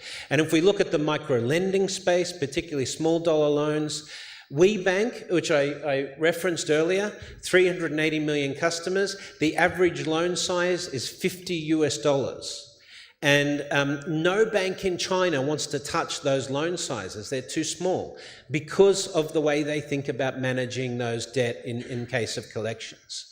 But WeBank doesn't have that problem because they can dynamically extend the life of the loan. You end up paying more interest over time, but the likelihood of you paying back the loan increases significantly. So having those flexible payment arrangements and things like that is where we see particularly microcredit going. Collections and that sort of model of business won't exist. And the other thing that won't exist, probably, I hate to say it, is credit scoring, right? because in the future, it's all going to be about your behavior. Behavioral credit models are much more effective. Credit scoring is mostly about punishing you when you default. It's not about actually assessing default risk. Credit scores are very bad at assessing default risk. Behavior is much, much better at that. So when we understand your behavior, we can assess the risk much better and price loans for you much more accurately. So essentially, this means all of traditional lenders need to rebuild their businesses from scratch, basically. Anyway, thank you for the last question. Thank you. To GNU Grid, I believe they're the ones sponsoring the next session for drinks. So nothing personal about credit scores disappearing in the future. We might as well drink the money now. Brett, you'll still have behavioral credit scoring, right? Yeah, they'll pivot. It'll be a form of credit scoring, but not like you get a number and your number drops if you default on a loan. It'll be a very different view. Amen. Anyway. Amen. Let me first look around. I would be remiss to say that if I don't mention that Stanbic is already on that pathway. Like we said, we're very proud to be at the forefront of doing these things. It's not easy turning this 116-year-old organization around, but we're doing it. We better disrupt ourselves, or someone else is going to disrupt us. So we'd just like to give you our heartfelt thanks for spending the time, coming all the way here. I know you were a little jet-lagged when you landed yesterday. But for blessing us with this wisdom and for giving us a picture of the future that we're heading towards. My heartfelt thanks, and from everyone here, we appreciate the work that you do. Ladies and gentlemen, Brett King.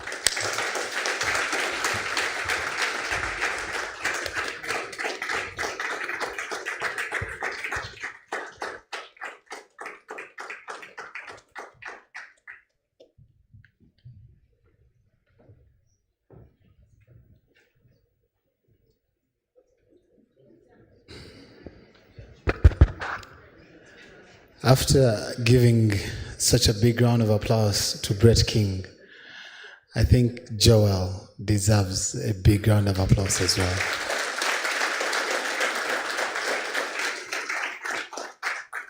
Joel, I give you a lot of credit because I have done that job before, and I agree that moderation can be very difficult.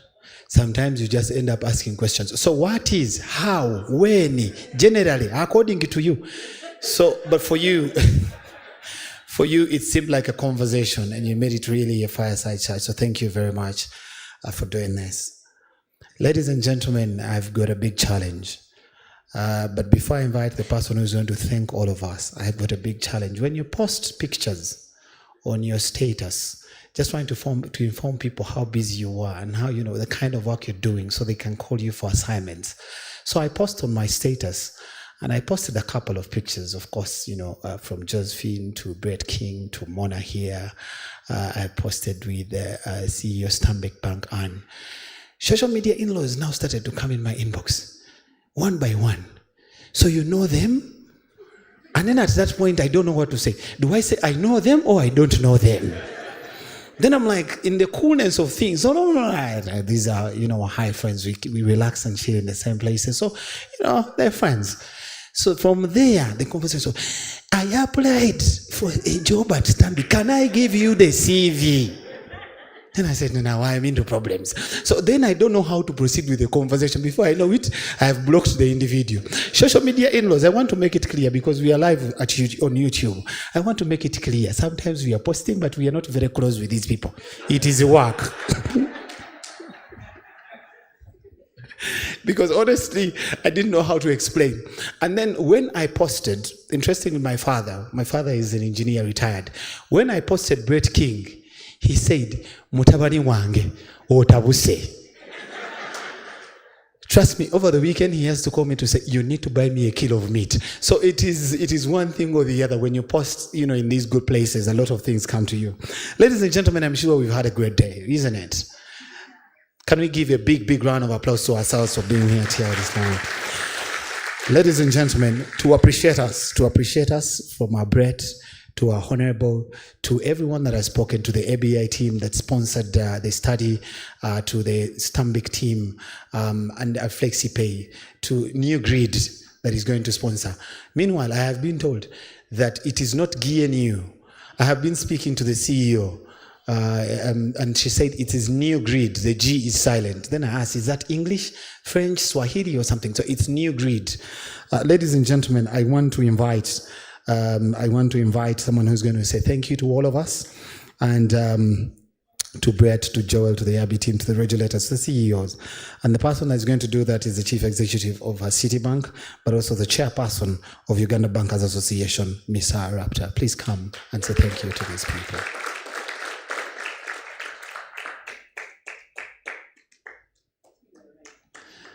People, we can keep clapping for Sarah.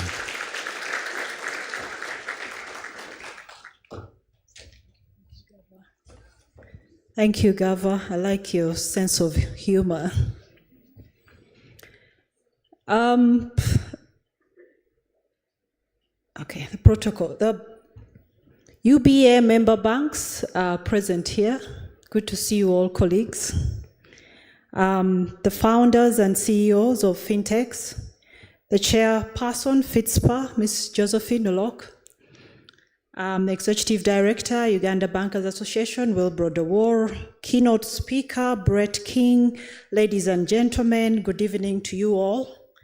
On behalf of the Uganda Bankers Association, please join me in thanking the leadership of Fitspa and all the sponsors for organizing this very, very engagement session that brought together all captains of the banking industry and the founder CEOs of the fintechs. I believe this indeed has been a worthwhile conversation that needs to continue happening more regularly. A very, very special thanks to Brett King, our speaker today, for this very rich, insightful keynote this morning. Your conversation was truly inspiring, filled with wisdom. You have just heard with us of, it couldn't have come at a better time, given the topical, social, and technological revolution that is taking place. Let's put our hands together to thank Brett King again. Thank you so much, Brett. You are a true futurist. You touched on many important things to reflect on the disruption in the industry, in the banking sector, future impact of AI, not just in banking, but commerce, governance, name it. You have clearly illustrated that banking can no longer stand on its own, but it's about partnerships and collaboration. You referred to the ethical guardrails required with all the cyber and data privacy risks that we face today. You linked very well all the digital inclusion to financial inclusion, to energy inclusion, and to social transformation. You brought to light how critical and important KYC is in this dimension and is very, very central. You highlighted potential areas that will drive businesses in the future, including concerns around climate resilience, eco-refugees, smart investments, be it infrastructure, health, food, energy, etc. You have truly, truly infused us with plenty to think about, digest, plenty to reflect on, and plenty to action. In August this year, Uganda Bankers Association hosted our 6th edition of the Annual Bankers Conference, a key calendar event for the UBA. And it was under the theme of trends and innovations in the fintech space, changing the face of banking and financial services. The conference particularly took stock of the tremendous contributions fintechs and other players in the financial ecosystem, including the mobile network operators, are making towards the growth and transformation of banking and financial services through innovations and, by extension, social transformation.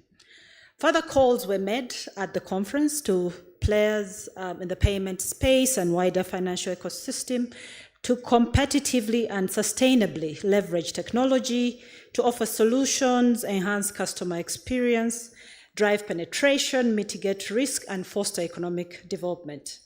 Today, you have reinforced the fact that every partner brings something to the table, and every partnership is critical, and collaboration is indeed the way to go.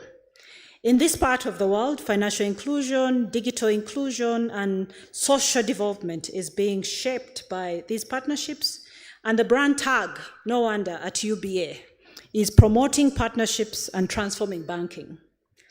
My call is for all stakeholders in this conference today and tomorrow to embrace the same spirit so that together we remain central and to continue contributing to the social transformation across our economies, our people, and our country. I thank you all once again and wish you a very rich evening today and tomorrow, and thank you for the day. Have a good evening.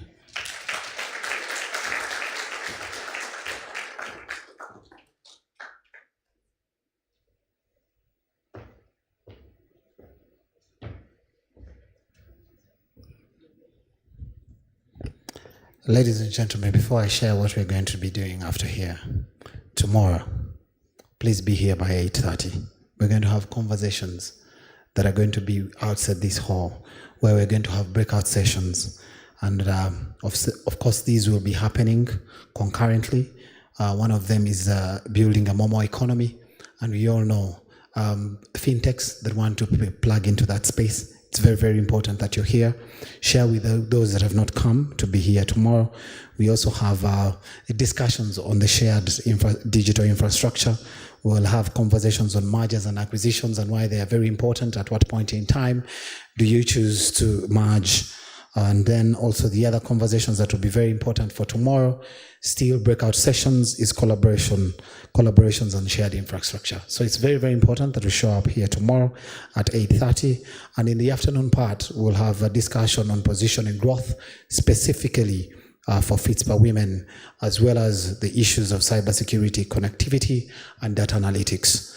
At this point in time, ladies and gentlemen, can I request everyone left and right to exchange a right hand of friendship to their neighbor and thank them for being here. Exchange a right hand of friendship to your neighbor and thank them for being here and tell them they need to be here tomorrow. At this point in time, without any much ado, I will now request the Phenon team to play for us the anthems. Can we rise to have the anthems? But before that, please, pardon me, before that, we are going to have the cocktail session. The cocktail session is aimed purely to create synergies, collaborations, business discussions. So please, immediately once we are done here, let us all move to Victoria Hall, where New Grid has already prepared a conversation where we shall discuss, exchange ideas, make contacts, but also close deals. So please, please, please, the moment we are done here, let us move to Victoria Hall for the cocktail. Can I request we rise and have the anthems? Thank you very much.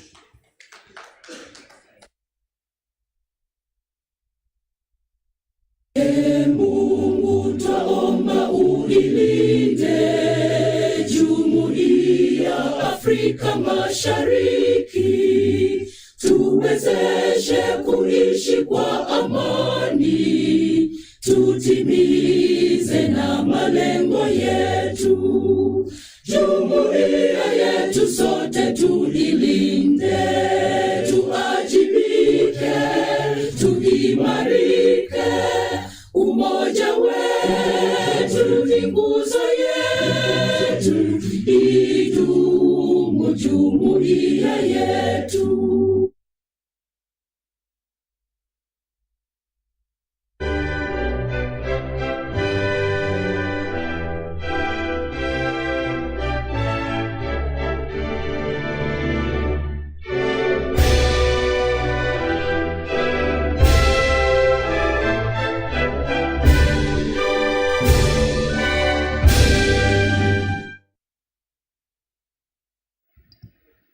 Thank you very much. Victoria Hall it is. Have a good evening.